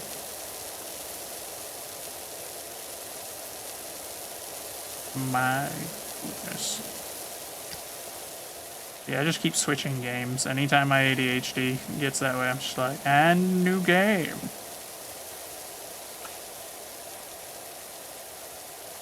I just do whatever I enjoy. If people want to hang out with me while I'm having a good time, then that's good enough for me. And apparently it has worked so far. People keep showing up. I don't know why, but They continue to show up, so I shall not complain. I shall simply continue doing as I do.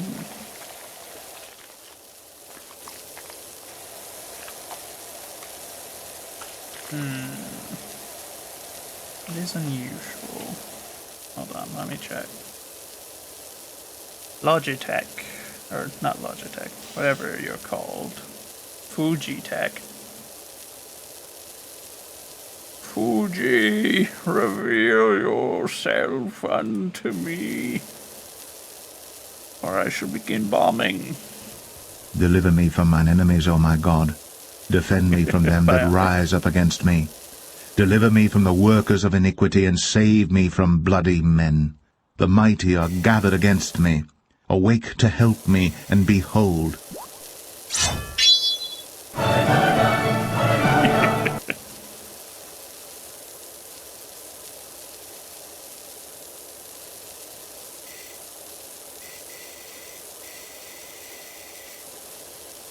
Let's see.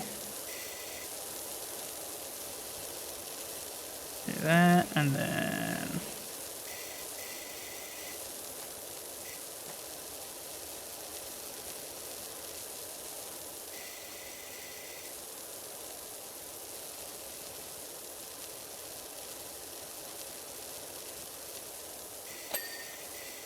Chat, don't worry about that. I'm working on it.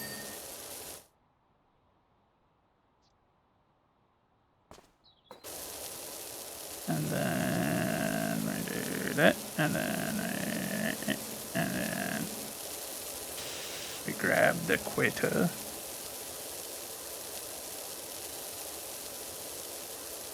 There we go.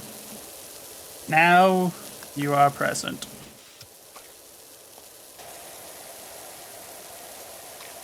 You are no longer a disembodied voice. So I have no way to delineate when it's you or Star speaking.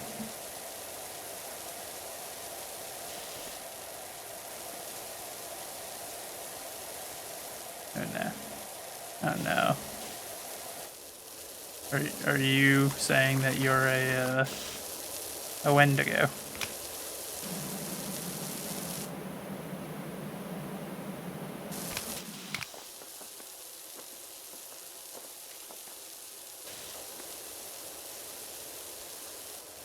Sus. She stole the voice, that's all I'm saying. That sounds like something a Wendigo would do.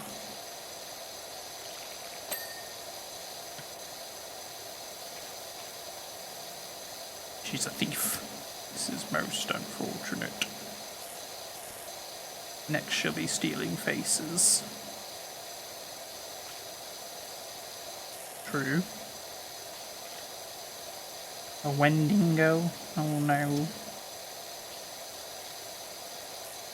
Sir, this is a Wendy's.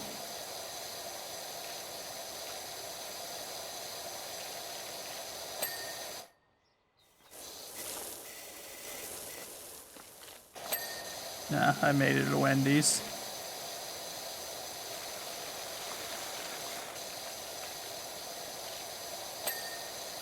Okay.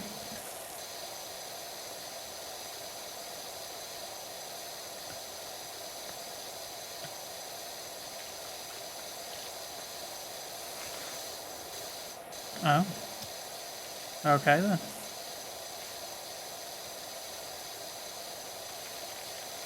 I see.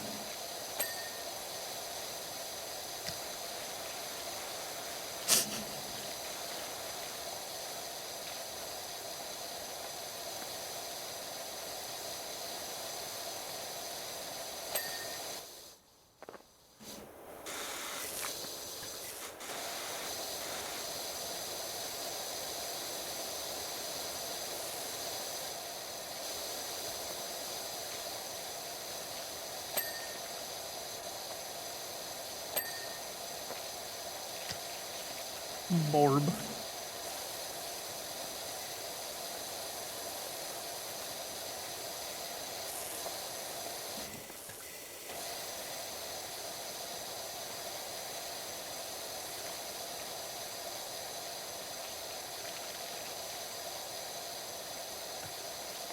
anti-gremlins dance, so they... Also, Nick, to answer your question earlier on who made that, I presume you're talking about the Christian Kirby. That is made by Terminal Montage. A very good artist and animator on YouTube. And apparently a Christian themselves. Which is a rare occurrence nowadays, especially for someone that made it big.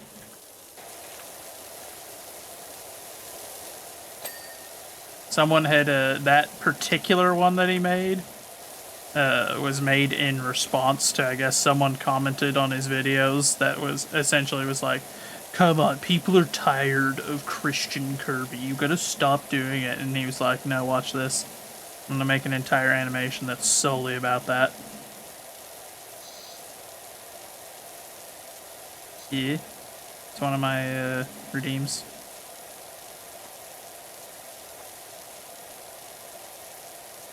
Oh, it's probably because it's on cooldown, most likely. You don't?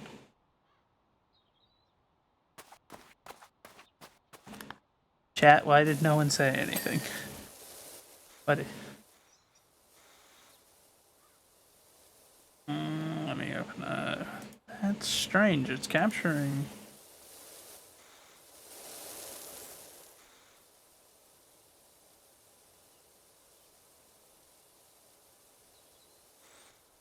You all thought I was mad. That's weird. It shows that it's capturing Discord.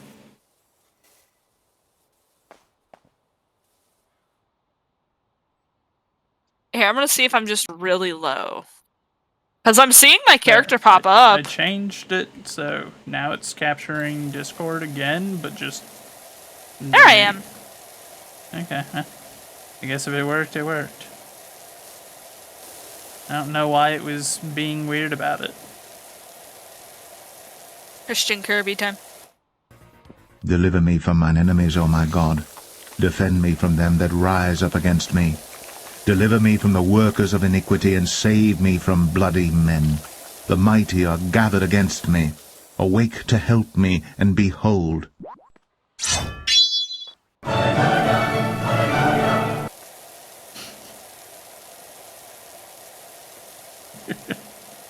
The fool says in his heart, there is no God. It's a very good bit. I do so enjoy it, and it has very quickly become probably my most redeemed.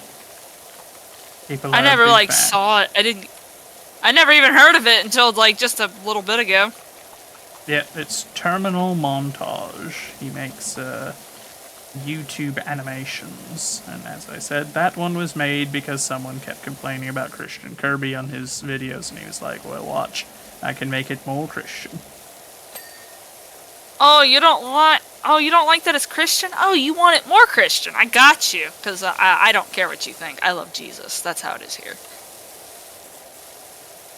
It is quite a funny way to respond, like, no, I'm the animator, and now I choose more Christian Kirby. Don't like it? Make your own. Oh, you're not an animator?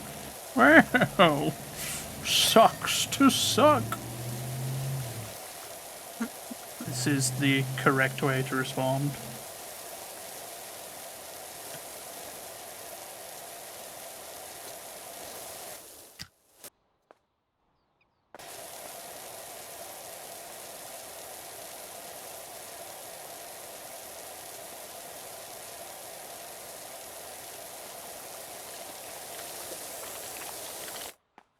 Oh, we're getting there. We've almost got the patio.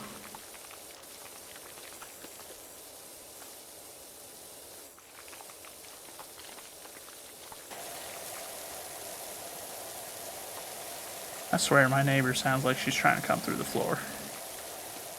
Or the ceiling.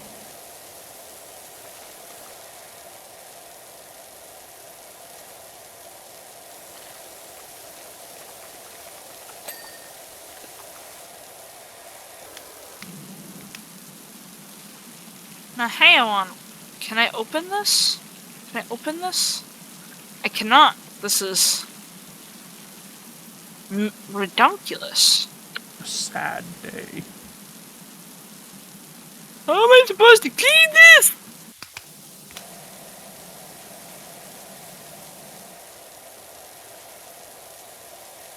Time to get creative. I guess. Oh, I got it. Yay! Dang, who lets their backyard get this dirty? I have no clue. I don't even know what, like, would cause this. I mean, because it's like, even if the person, like, died or something, the city would come out and take care of this. I don't know about all that. The city might, but, like, I just don't know how long it would have to sit to get to looking like this.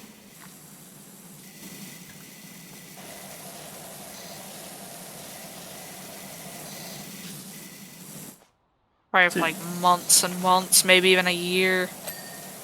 It'd have to be at least a year. I would be shocked if it got this dirty outside of, like, literal years of abandonment.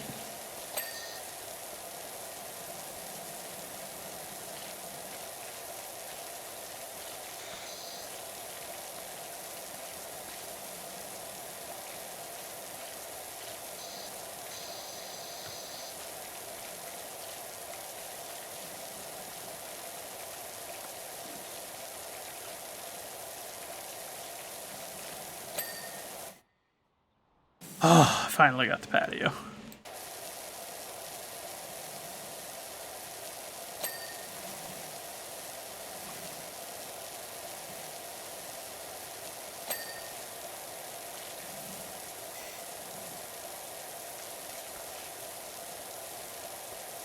Okay, this should be clean. There we go. Toy car clean.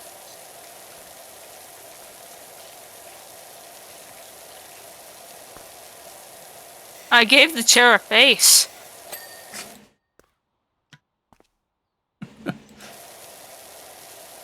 Strange statement to make, but fair enough.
Hello, Critta. How are you? I'm good, Nick. I'm good. How are you? Honestly, I'm kind of just tired. I took a rest day today, though, so...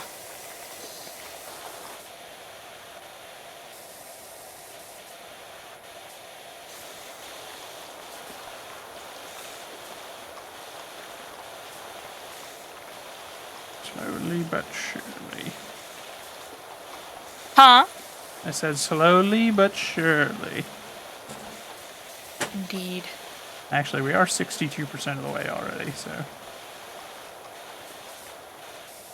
Resting is always good. I relaxed myself today. Yes, I did. I did yesterday. Like, the past 2 days, I have been, like, working hard, taking care of the home and stuff, and then working a physically laborious job 3 days a week, and then doing all that, and it's just like, alright, it's my day of rest. I've cooked a lot of meals, I've meal prepped, I've taken care of what needs to be taken care of. I'm resting. Reasonable decision, to be certain. Mm-hmm. Even God rested on the 7th day, so...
Silence.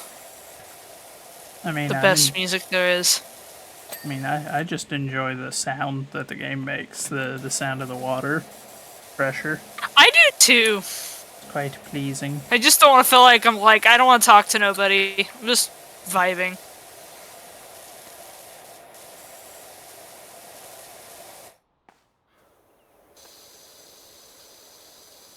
Bionic. Why? Here, I'll start the timer. Can't believe you've done this to me, Bionic. Trusted you. Yay, I was able to get on. This is so sad. Squeaky Joseph! Yeah. Oh shoot. I've been betrayed by Bionic. Oh, I can't use voice mod. I can talk in a country accent and make it very funny. Oh dear. Squeaky and country. I like it. And then I just went Australian there. A little bit. Maybe I'm a mixture of both.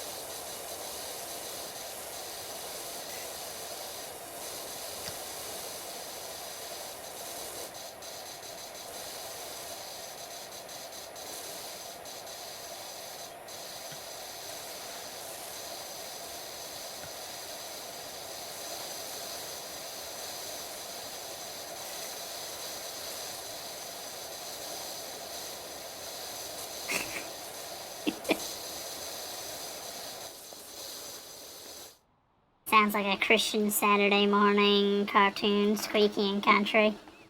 Let's go. That's a good way to describe it, Bionic. I suppose I can see that. I need me one a swing chair. And then I'll just break it. Because I'll rock on it too much.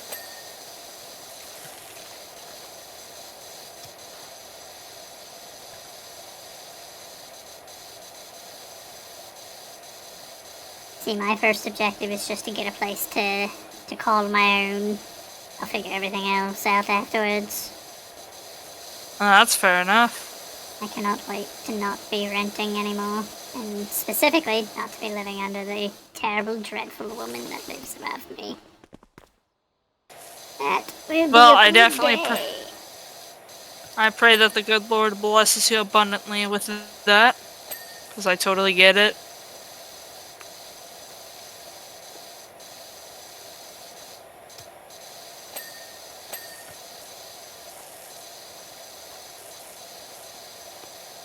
Alright, somebody texting me.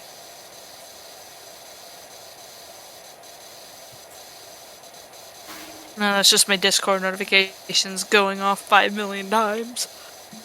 Do you have that thing too where it will just randomly hit you with all of them at once every now and then? Yeah, and it's like, well, not right now, but sometimes it'll do that, and it's just like, Alright then. The moment I stop streaming, or the moment I like close down my laptop, my phone will just go ape every time because all of the notifications will just suddenly dump at once, and I'm just like, oh god. Because my phone sounds like it's about to shake itself apart. Dude, it does that on mine, and I don't understand why. It's like, alright, go turn it. I'm off my PC. And completely Oh yeah, I went don't off know like a what's up with nuclear power Discord. plant. I don't know what's up with it, but they do so enjoy doing that, and I'm just like, please no more. It's like, please, I beg of thee. I've not done anything wrong. You don't need to shake my phone apart. Some poor Chinese kid had to build this thing. Don't break it for no reason.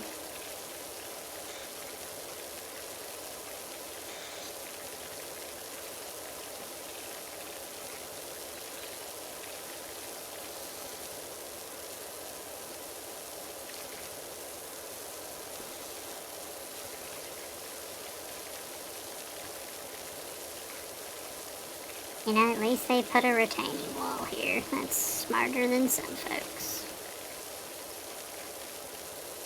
All because of all the notifications. Yep, Nick. It's pretty great.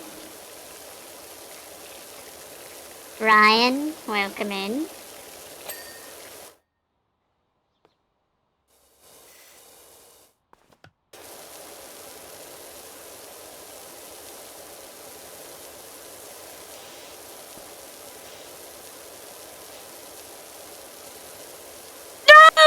No!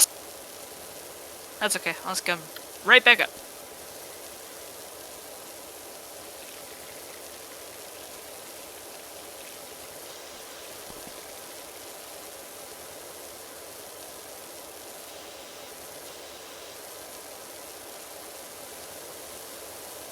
I feel like this game's gonna put you to sleep, Joseph. Nah. I've only ever almost passed out on stream once. Oh man, how did that end up going? That was during the 24-hour subathon. And we got to like hour 21 or 22 of streaming straight, and the whole system crashed, and we had to end early, and I was very sad. And then I passed out. Like, we ended stream, and then I promptly stood up, took the several steps to my bed, fell onto the bed, woke up a day later. Woke up.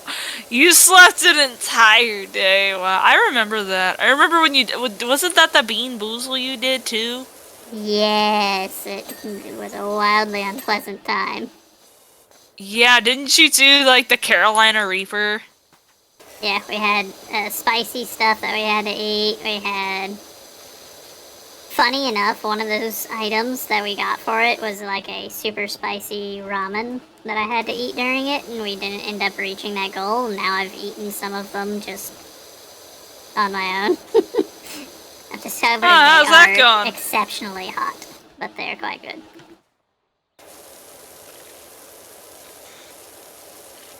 Of course, nothing's as bad as that time when I was chugging all the different types of hot sauce and then got sick.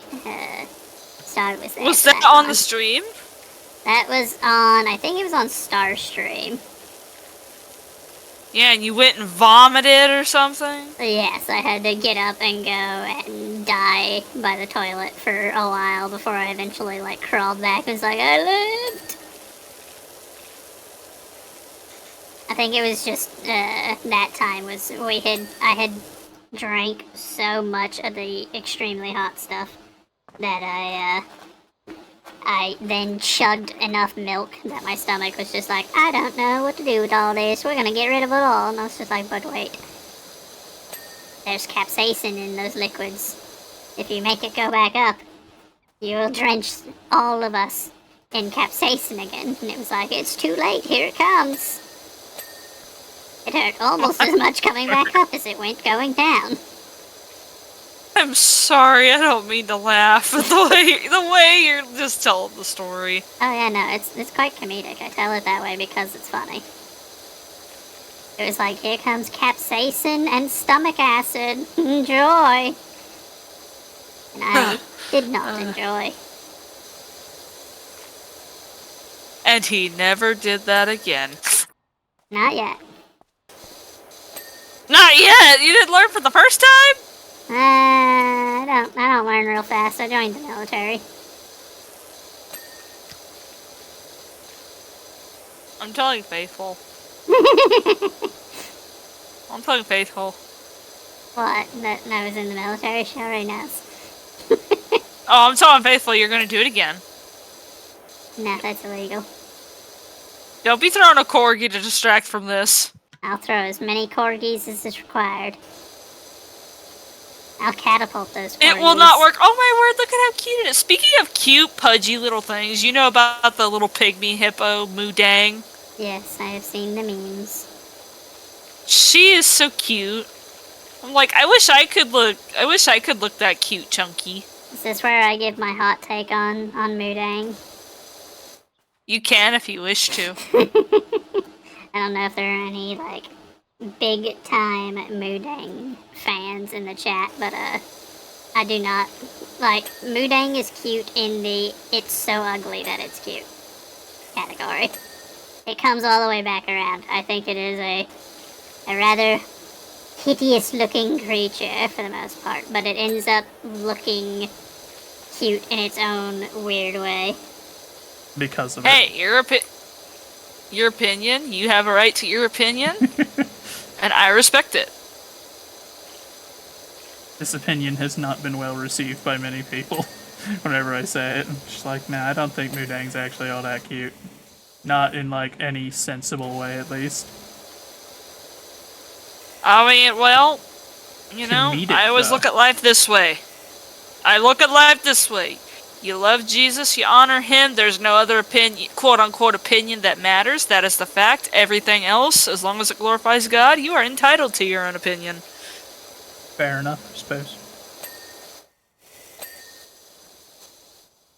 I think that's all the stuff up here. We're at 97%. We're almost there. Dude, Joseph, have you ever done the Packy one? Nick just asked about it actually, and I'm like, would you ever do the Packy one chip challenge for a stream? I think I have it. I cleaned the shed. Did I do it good? I have to look around. I'm not against it. I've never been scared off by a challenge. I'll be honest. Honestly, I would do it if you got 100 subs for it. Fair. But anyway, I would probably, like, for a bit, I'd try to strengthen your stomach lining because, I fear nothing. I fear nothing. I fear only the wrath of God. That's valid. A chip will not scare me.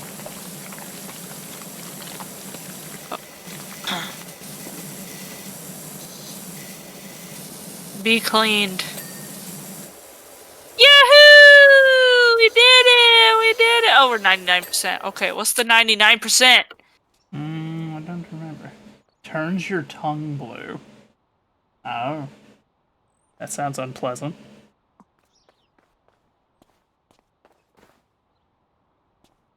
Okay. This is fine. Birdhouse. It's the birdhouse. Ah. Where are you? I didn't get the birdhouse. I have failed. But Brett, where? Oh, there. I did it! I got the birdhouse! house. Boyd. Ah. Yay. Holy moly, my bot is just gone crazy with these people. Get banned. All of you get banned. Oh, I think I figured out what it could have been. No, it's not that. It shows clean.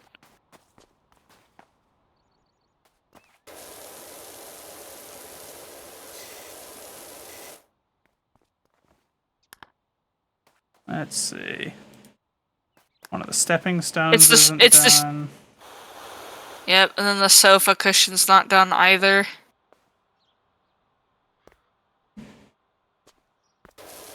Oh, it's the sofa cushion's not done? That makes more sense. Same with the one of the chains. Okay.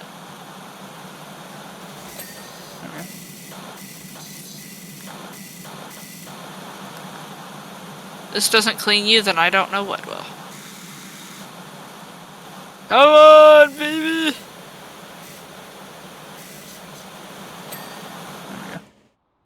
Alright. Let's see. Pond rim. Which one? Let it flash. That's the pond liner. That's the pond edging. There's the pond rim. This. Okay. There we go.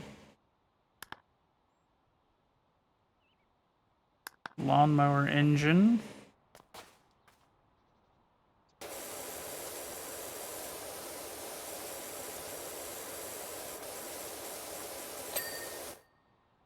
Hanging planters, fence top, flower bed edging. Hanging planters. Wait, hanging planters where? Oh, these guys. Fence top, flower bed edging. Okay. You? Okay, I know this one's should be. Oop, just kidding. It's not fine.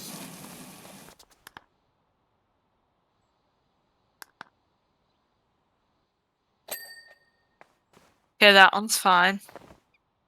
That one is fine. That one is fine. Flower bed edgings, huh?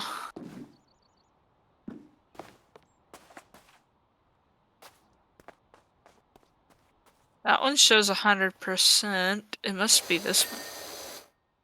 It is this one.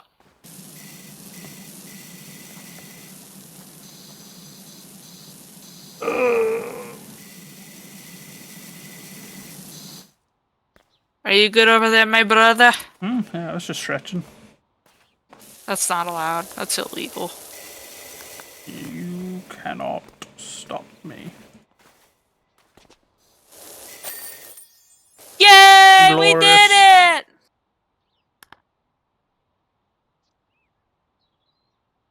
I always like watching this.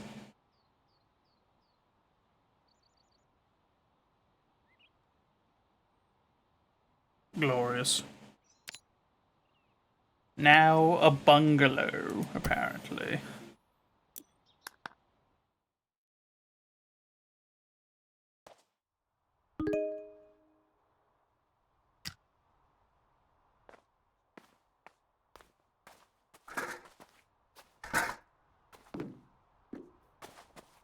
Let's go. Yo, Joseph, what's your go-to flavor of ice cream? I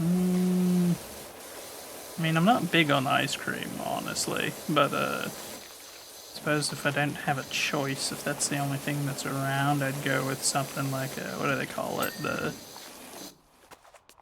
It's the one with the chocolate and the pecans, I think. Butter pecan? No, it's something else. I can't remember what it's called off the top of my head. I'd have to look.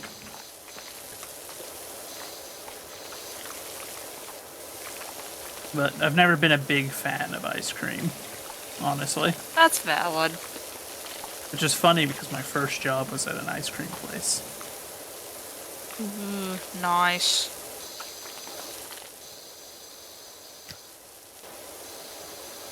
I love ice cream. Honestly, I think the most versatile dessert, in my opinion, is cake. Like, you could do anything with it. You want something that's not heavy, get like an angel cake or something like that, shortbread cake. Just top it with some whipped cream, maybe some strawberries. You want something heavy, get a birthday cake. Want a savory cake? Make a meat cake. I don't know. It's just so versatile. I've never heard of a meat cake, I'll be honest. And it sounds slightly horrendous. Sounds Well, slightly it's like basically... a crime. Well, think about what a meatloaf is. Mm-hmm. It's almost like a cake. Yeah, but I'll be honest. If someone came up to me with a plate of meatloaf and was like, "Do you want some meat cake?" I'd probably commit a crime.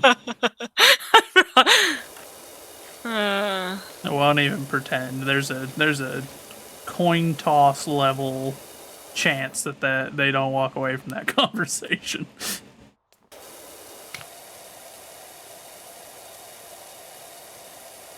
Not deem them a heretic on the spot. They should be careful.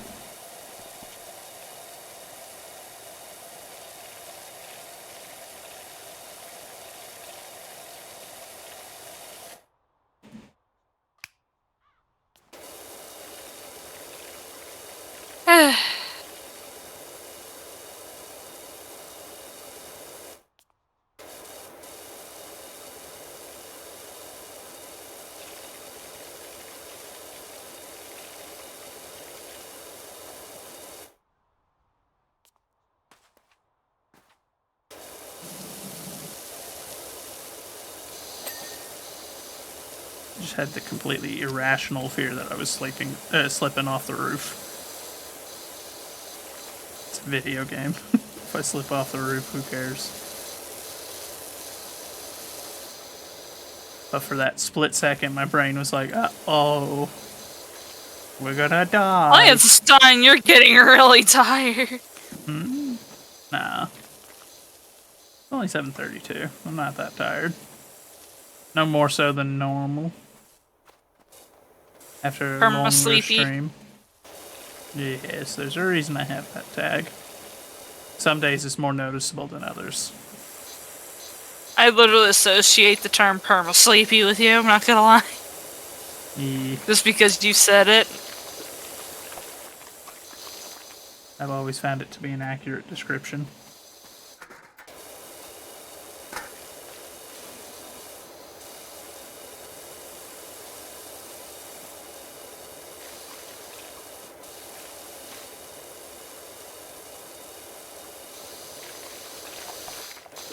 Used to jump off of a one-story house roof as a kid growing up.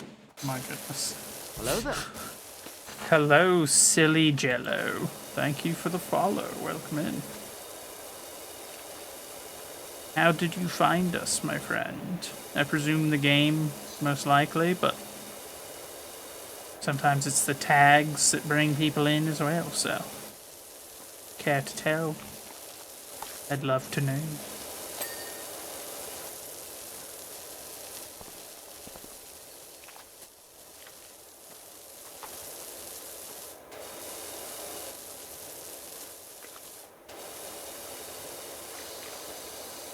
It was the tags? Ah, cool.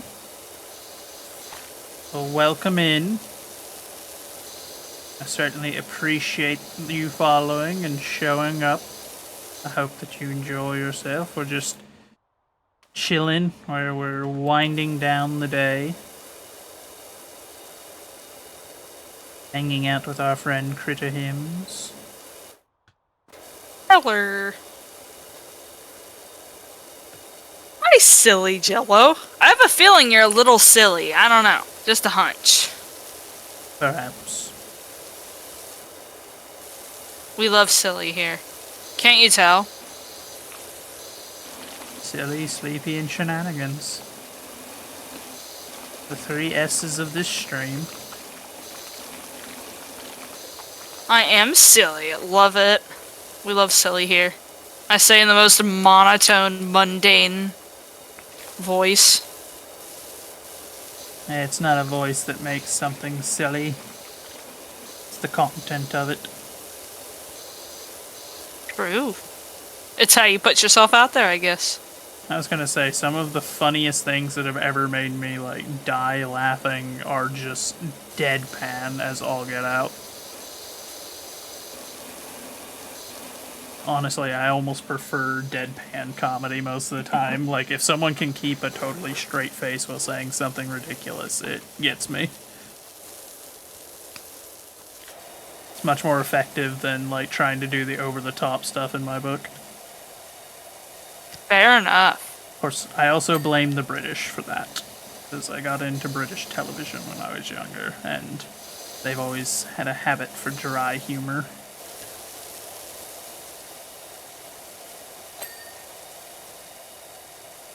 So I think they messed up my sense of what is and isn't funny. I'll never forgive the British.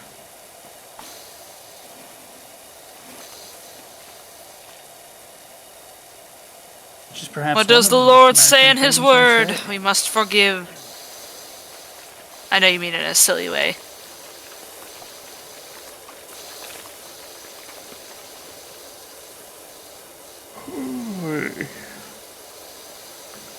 I don't know what I'm gonna have for dinner, but I'm gonna figure it out here in a little bit. Food. You should have food. Mayhaps. What all do you have? I could probably suggest something. I don't know. Don't recall. You like finding good Christian streams? Well, you're in the right place, my friend. As I am part of the Heavenly Legion. And Critter is also a Christian as well. Jesus is my savior. I love him. He comes first. That is my denomination.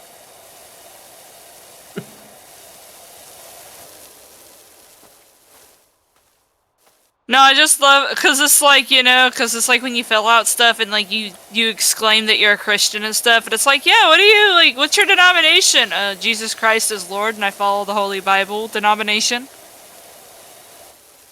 I don't have one. Fair enough.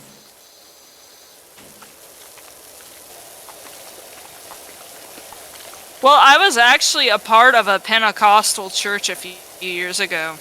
And, everything was fine, but the one thing that drew me away from, their church was, basically, like, upon receiving the Holy Spirit, you'll speak tongues. Well, the thing that I didn't realize until, like, the more I matured in my faith, that really the entire idea that, like, with that, they take the book of Acts out of context, where when the disciples and all of them spoke in tongues, it was utilized to spread the gospel around the world because it hadn't yet been spread across the world. And that is probably why the gift of tongues, while tongues is definitely a gift, is probably not as prevalent now as it was back when the church was first starting being established, because they had to spread the gospel somehow, and they, isn't essentially tongues just speaking another language? So, it's supposed to be similar, but, my interpretation has always just been there are different kinds of gifts. Nowhere does it say that we get all of the gifts or that we will always get certain gifts, and so any church that's like, you will automatically be assured this, and I'm like, okay, so you're not Christians, I see.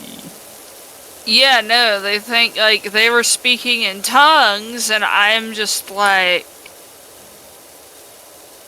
And I'm like, okay, but I don't have the desire to speak it, and it's basically, basically if you don't speak tongues, basically that's a sign that the Holy Spirit's not with you, and that's not right. Well, and most people, when they claim that they have the ability to speak in tongues that they think had been the gift, most of them are just speaking in babble. Huh? They're just making I mean- sounds. Mm-hmm. They make themselves look like fools, and they make the church look like a fool. Holy cow, we're up to 10 bots that we've sniped today, good lord. Not a moderator in sight.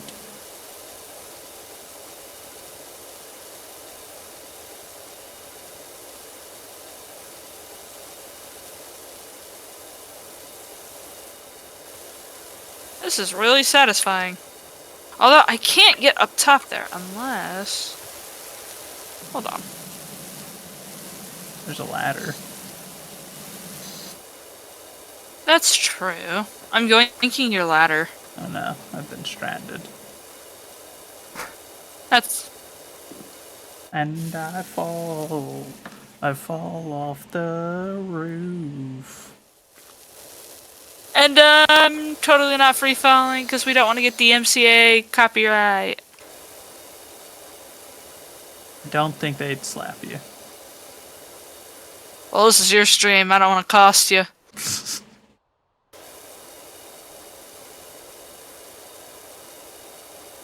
Now Disney, on the other hand, probably will. No, Nintendo's the only one where I don't play games with Nintendo. If I stream a Nintendo game, I'm not even gonna stream it with its music. There's a high chance that they'd slap me for it. How dare you play the music that we put in the game for I have you. had a game that did that, by the way. There was a game where they slapped me for using their sound effects, and I was like, I was playing your game. Yeah, that's and I kind. had That's like to me. That's 30 dumb. claims on my stream, and I was like, well, I'm never playing your game again. Yep.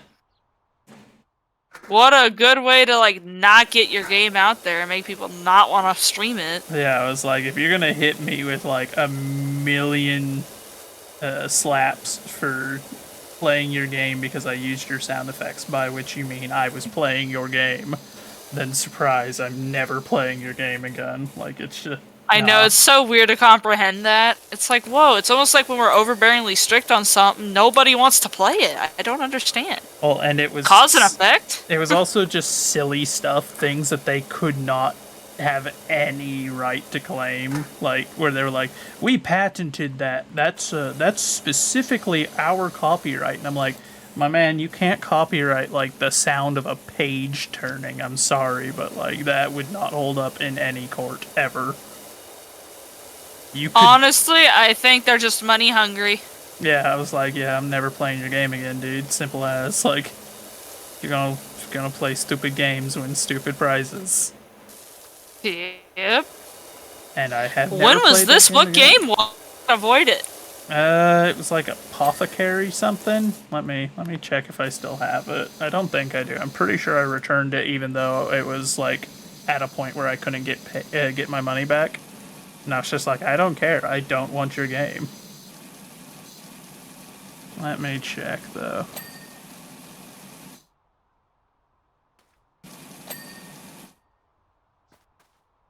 Yeah, that's redonkulous in my honest opinion.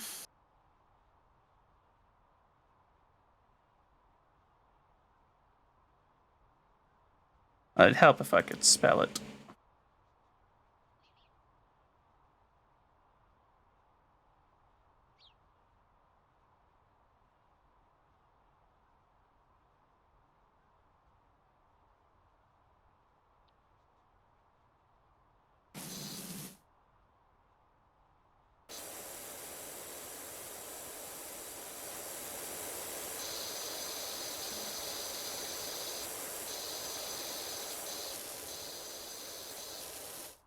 You still there?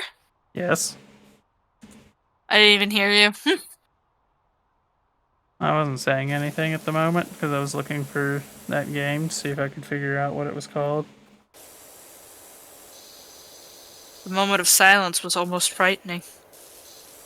Yeah, I can't find what it was.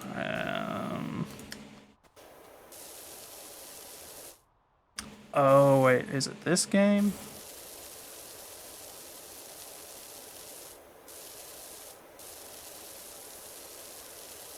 I think this was a Potion Craft Alchemist Simulator. I believe that's what it was. And they're on my no list now. Or it's like, nah, not playing your game. No, because that's just stupid. That's ridiculous. Went to a church. Yes, I said stupid. But Spoken tongues, mainly the pastor and his family tried speaking in tongues for a time. Felt like a part of God's plan for you. I mean, yeah. It's not a gift that's just, it's not like one of those things where it's like everyone gets it. It's like, no, that's not how it works. It's never been how any of that works. And any church that claims that, like, oh, you'll always be able to speak in tongues if you got the Spirit of the Lord with you, and I'm like, that's not how that works, and you're little more than a snake oil salesman, and I have no respect for you. You should dilute the Lord's teachings because you think that your going is understandable by all of humanity. I'm like, no. No. Well, I do believe the Apostle Paul actually talked about one of his letters, how when people do speak in tongues, there has to be an interpreter. I think so. I don't recall. But I don't know. People, read your Bible. I'm. Yeah. At the end of the day, I am I am a fallible source. Yep, I'm a fallible source. Please read your Bibles and pray to God for yourself. I'm just recalling memory. I am imperfect. Also, don't be Catholic. But that's a personal thing from me. Saints cannot mediate prayers. There's only but one mediator between God and man, and that is Jesus Christ. And if you make an idol of a saint, then that's idol worship. And it's just, no. That's idolatry. It's always funny where it's like, they're Christians, you should get along with them. And I'm like, no, I consider the Catholic Church to be a heresy. An unfortunately large heresy, but a heresy nonetheless. I shall return. I'll be back. Okay. Okay.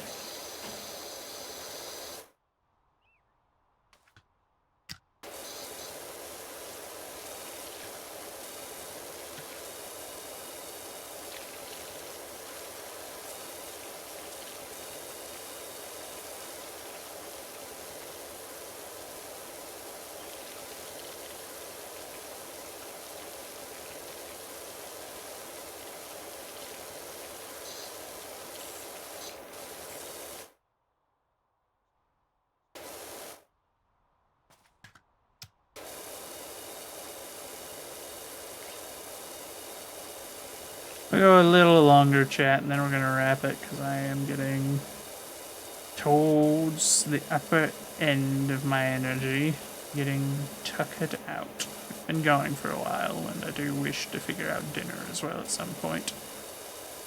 But we go a wee bit longer. That being said, if anyone has someone that they would like to see raided, a fellow Christian, do let me know. I'm open to suggestions. If there aren't any suggestions, I shall find one myself from those that I follow.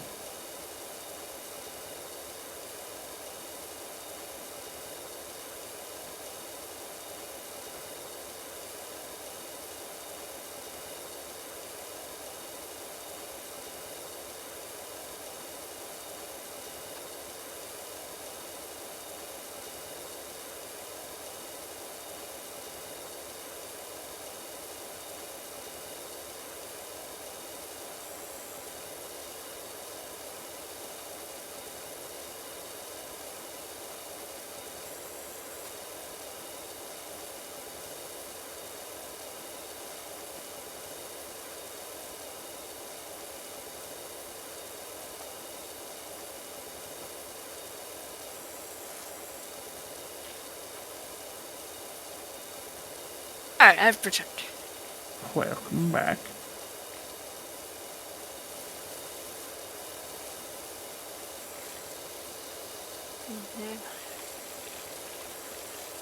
I think once we're done with this place, I shall wrap it there. Fair enough.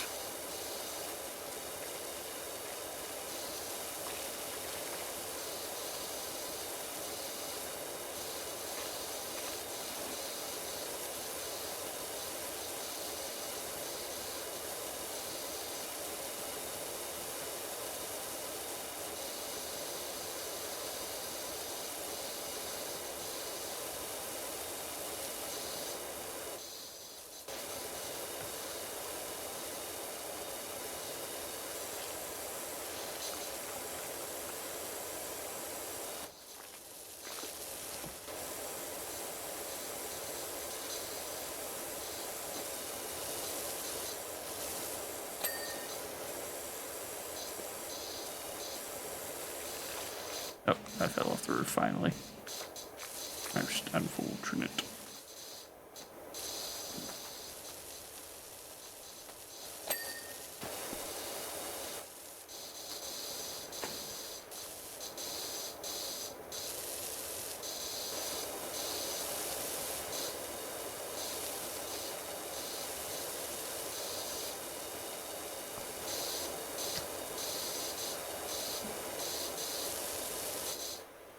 What am I getting stuck on here, game?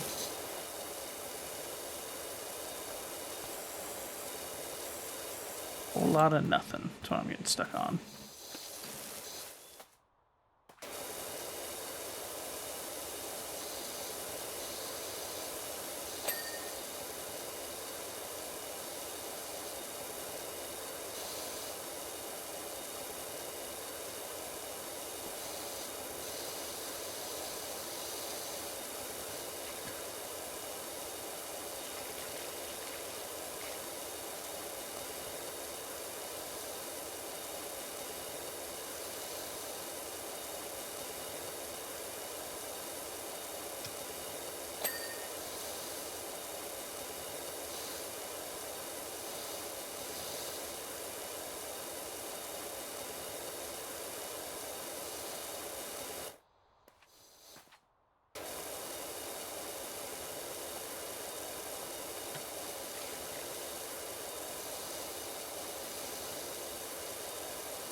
We're getting there. 62%.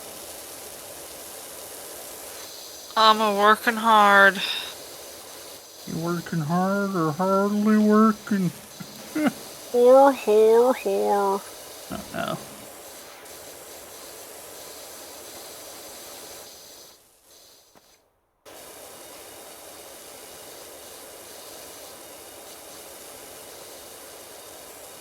I got so hyperfixed into what I'm doing that I didn't talk.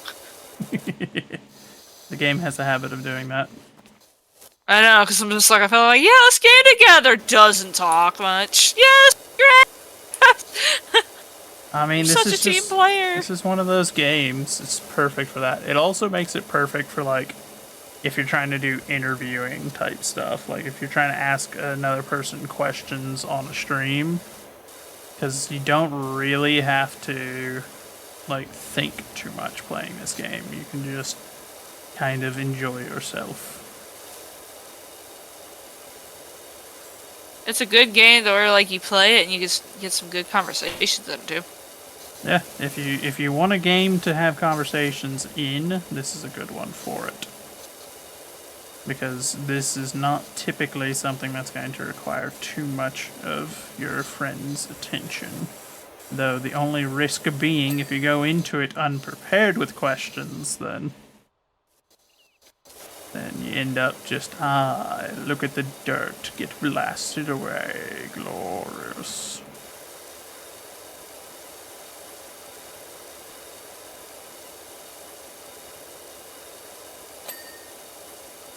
Get this door real quick, but I wanted to at least get the porch first. Because I don't make sense. The roof is getting very close to being done.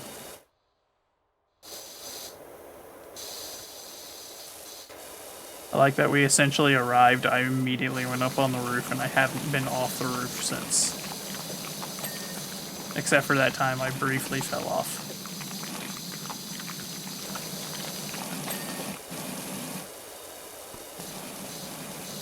Yeah, I just feel like sometimes you just kind of have to play like, you know, like a calm, relaxing game like this with friends. Doesn't always gotta be like crazy, and that's sometimes what I like.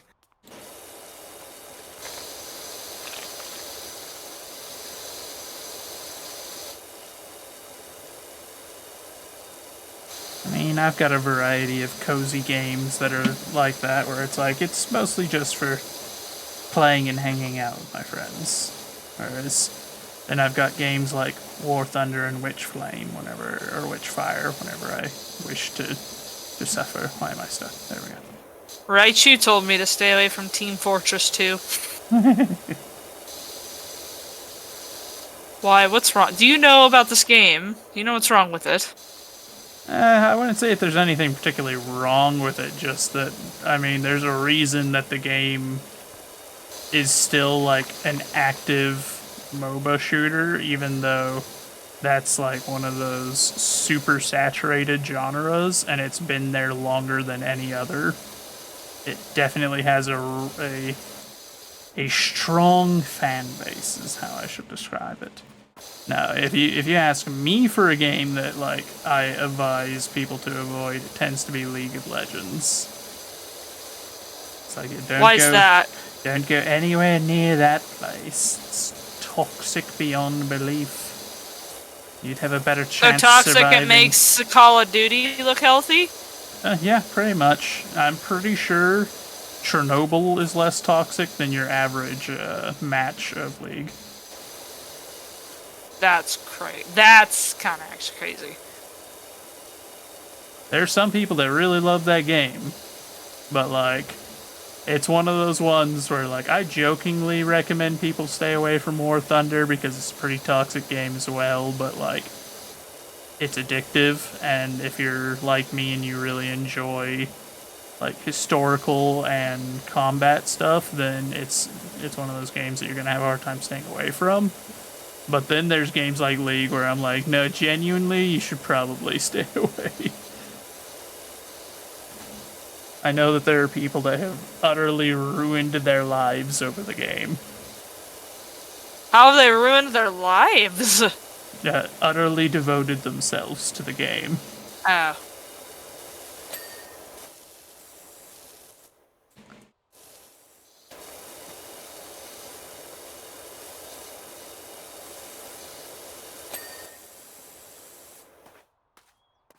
How is this roof not clean?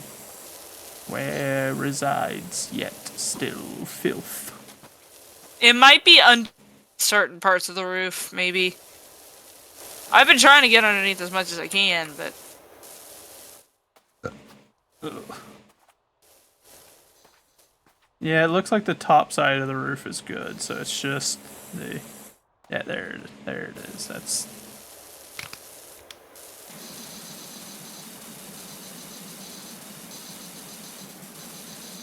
Oh, this home got cleaned with all this power washing. It's gonna be $560 million, yeah. I'd be more worried about if your entire house has to be power washed. It's like, well, I hope that your roof was done recently, or I'm going to end up flooding your entire house. And I will not be held responsible for it. The roof is done. Yes, I did it. Congratulations. Go reward yourself with a cookie. I don't have any cookies. Aw, that's sad. Yo, what is, okay, earlier you said you weren't a big ice cream person. What's your, like, go-to dessert if you're wanting sweets? Brownies. Brownies? Yep. Yo, put, like, some crunch candy bars in your brownies. It's not bad, but I always have enjoyed brownies. They're my go-to in terms of dessert. Valid. Valid.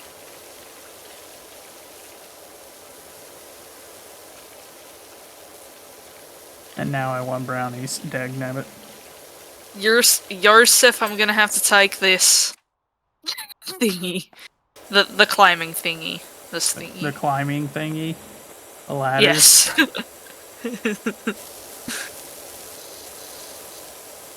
I worry about you sometimes, friend. I worry about myself. I have brain fog like crazy. Fair. Are you getting enough vitamin D? I get enough vitamin on everything. I drink these meal replacement shakes with my... I drink one a day, but it's got like 24, like all like the vitamins and minerals that I need. Granted, it only has like, the most some of them have is maybe like 30%, but it's a good boost. I don't want to overdo it. Mm-hmm. I do go outside and run though, on occasion. I gotta start doing that. I gotta get back in shape, bruh.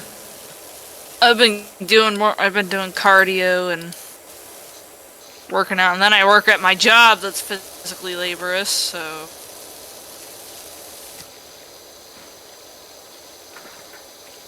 Yeah, I was cutting out carbs and sugar and stuff for a few days. Like, I don't eat it that much. Oh, that was a mistake I made. Because, I started not feeling well, and, yeah, apparently my body can't go without it. I mean, yeah, most bodies can't. Not for long, at least. Very much of the mindset that, God put that stuff here for a reason. We're supposed to have it. What's the problem with our food nowadays is the fact that we've put a bunch of stuff that wasn't supposed to be anywhere near it into it. Like, it's funny, growing up I was always like, man, the ancient people were so dumb for, like, the Romans were so dumb for using lead pipes for their water, and now I've got microplastic in my blood.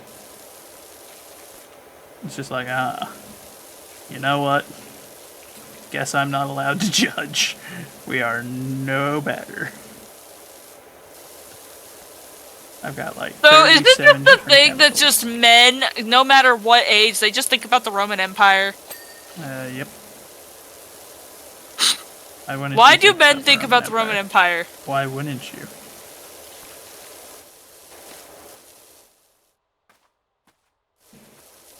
I actually asked my husband this a while back, and he's like, no, I don't think about the Roman Empire. No. I didn't know that you had married a woman. It's very sad. What a second? Hold on. Don't tell him you said that. This is so sad. If you don't think about the Roman Empire at least like once a day, I'm not really sure you're allowed to keep your man card. I think we legally have to take it away from you. It's gotta be at least once a day, bro. Okay, now I gotta ask you this.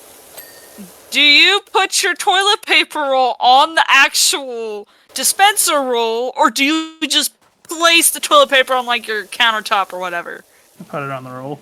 That's how you're supposed to.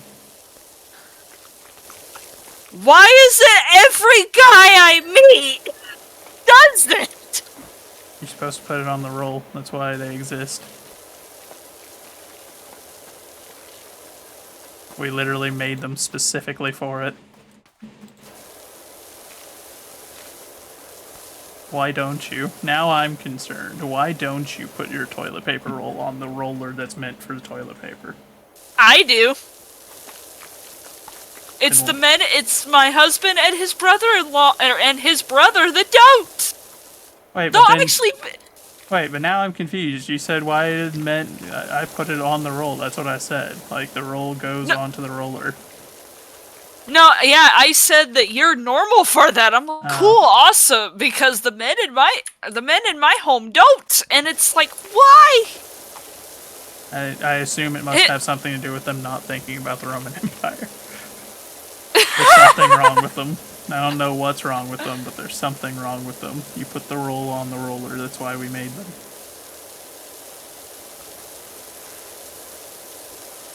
It also just makes it more efficient. Like, why are you wasting your time picking up the toilet paper roll?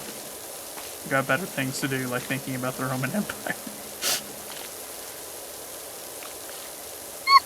I put mine on the roll, okay. See, Nick gets it. Nick gets it! That way Nick has more time to think about the Roman Empire. I may have had like a handful of times that I don't put it on there, but like 9 times out of 10, I put the roll on there because of what you said. That's what it's for. We literally invented it specifically for them.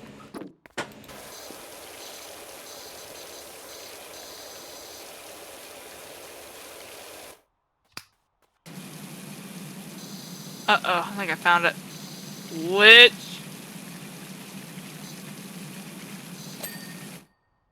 Window frame. Never think about the Empire and still put it in I mean, Nick, I'm worried about you, but at least you're not totally gone. I am still worried about you, though. Why aren't you thinking about the Roman Empire at least once a day? You some kind of a homosexual. What is all this? What's going on? Gotta know. Oh my word. Posts. I felt dumb. I just flew up that. I don't know what happened. I walked near it and it launched me up. That was... What are the posts? Good question. Let's see. Click on that, and then walk around and see. Is it these? Nope, they aren't flashing. No, it's that. Oh. Those are the posts? Apparently. Oh no, you don't need to think about the Empire because it dictates anything, but it's just you need to be thinking about it as a man every once in a while. It's an important thing to think about. Yeah, we did it. Look at me up on the roof. Whee! I gotta see this. Oh, I fell off the roof. Oh.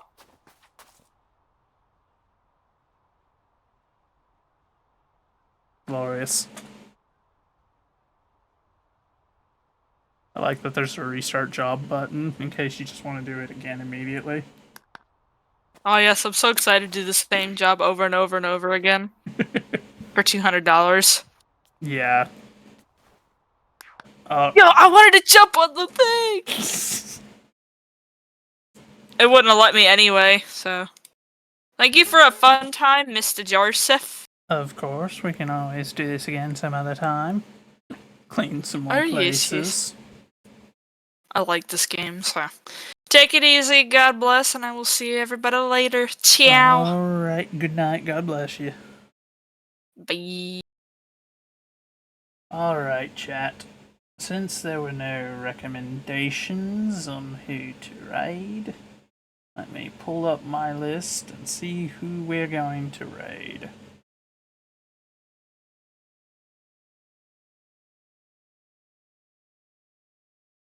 Ah, Bliss is still doing her her subathon, so we should go. Maybe wait, hold on, Critter. Trevor? I suppose I have not raided Trevor in some time. We could go raid Trevor instead. Playing Rocket League, I see. Or at least that's what it says. I don't think he's actually playing right now, but...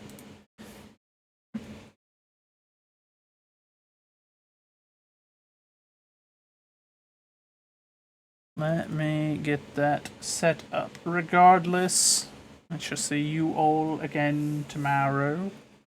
I don't remember. I think tomorrow is supposed to be Witchfire. So we'll be playing some Witchfire. We'll probably play more War Thunder because I gotta get that challenge done as much as I don't want to. We'll figure it all out. But for now, good night. God bless y'all. Stick around for that raid. They shall not go into sleep quietly. They will not First go of all, my lord, for you to insult my integrity and wish doom upon me, I will destroy you. I'm not afraid of you. You sound like the voice of someone I can't take you on. Come on. Oh, I have to go fight.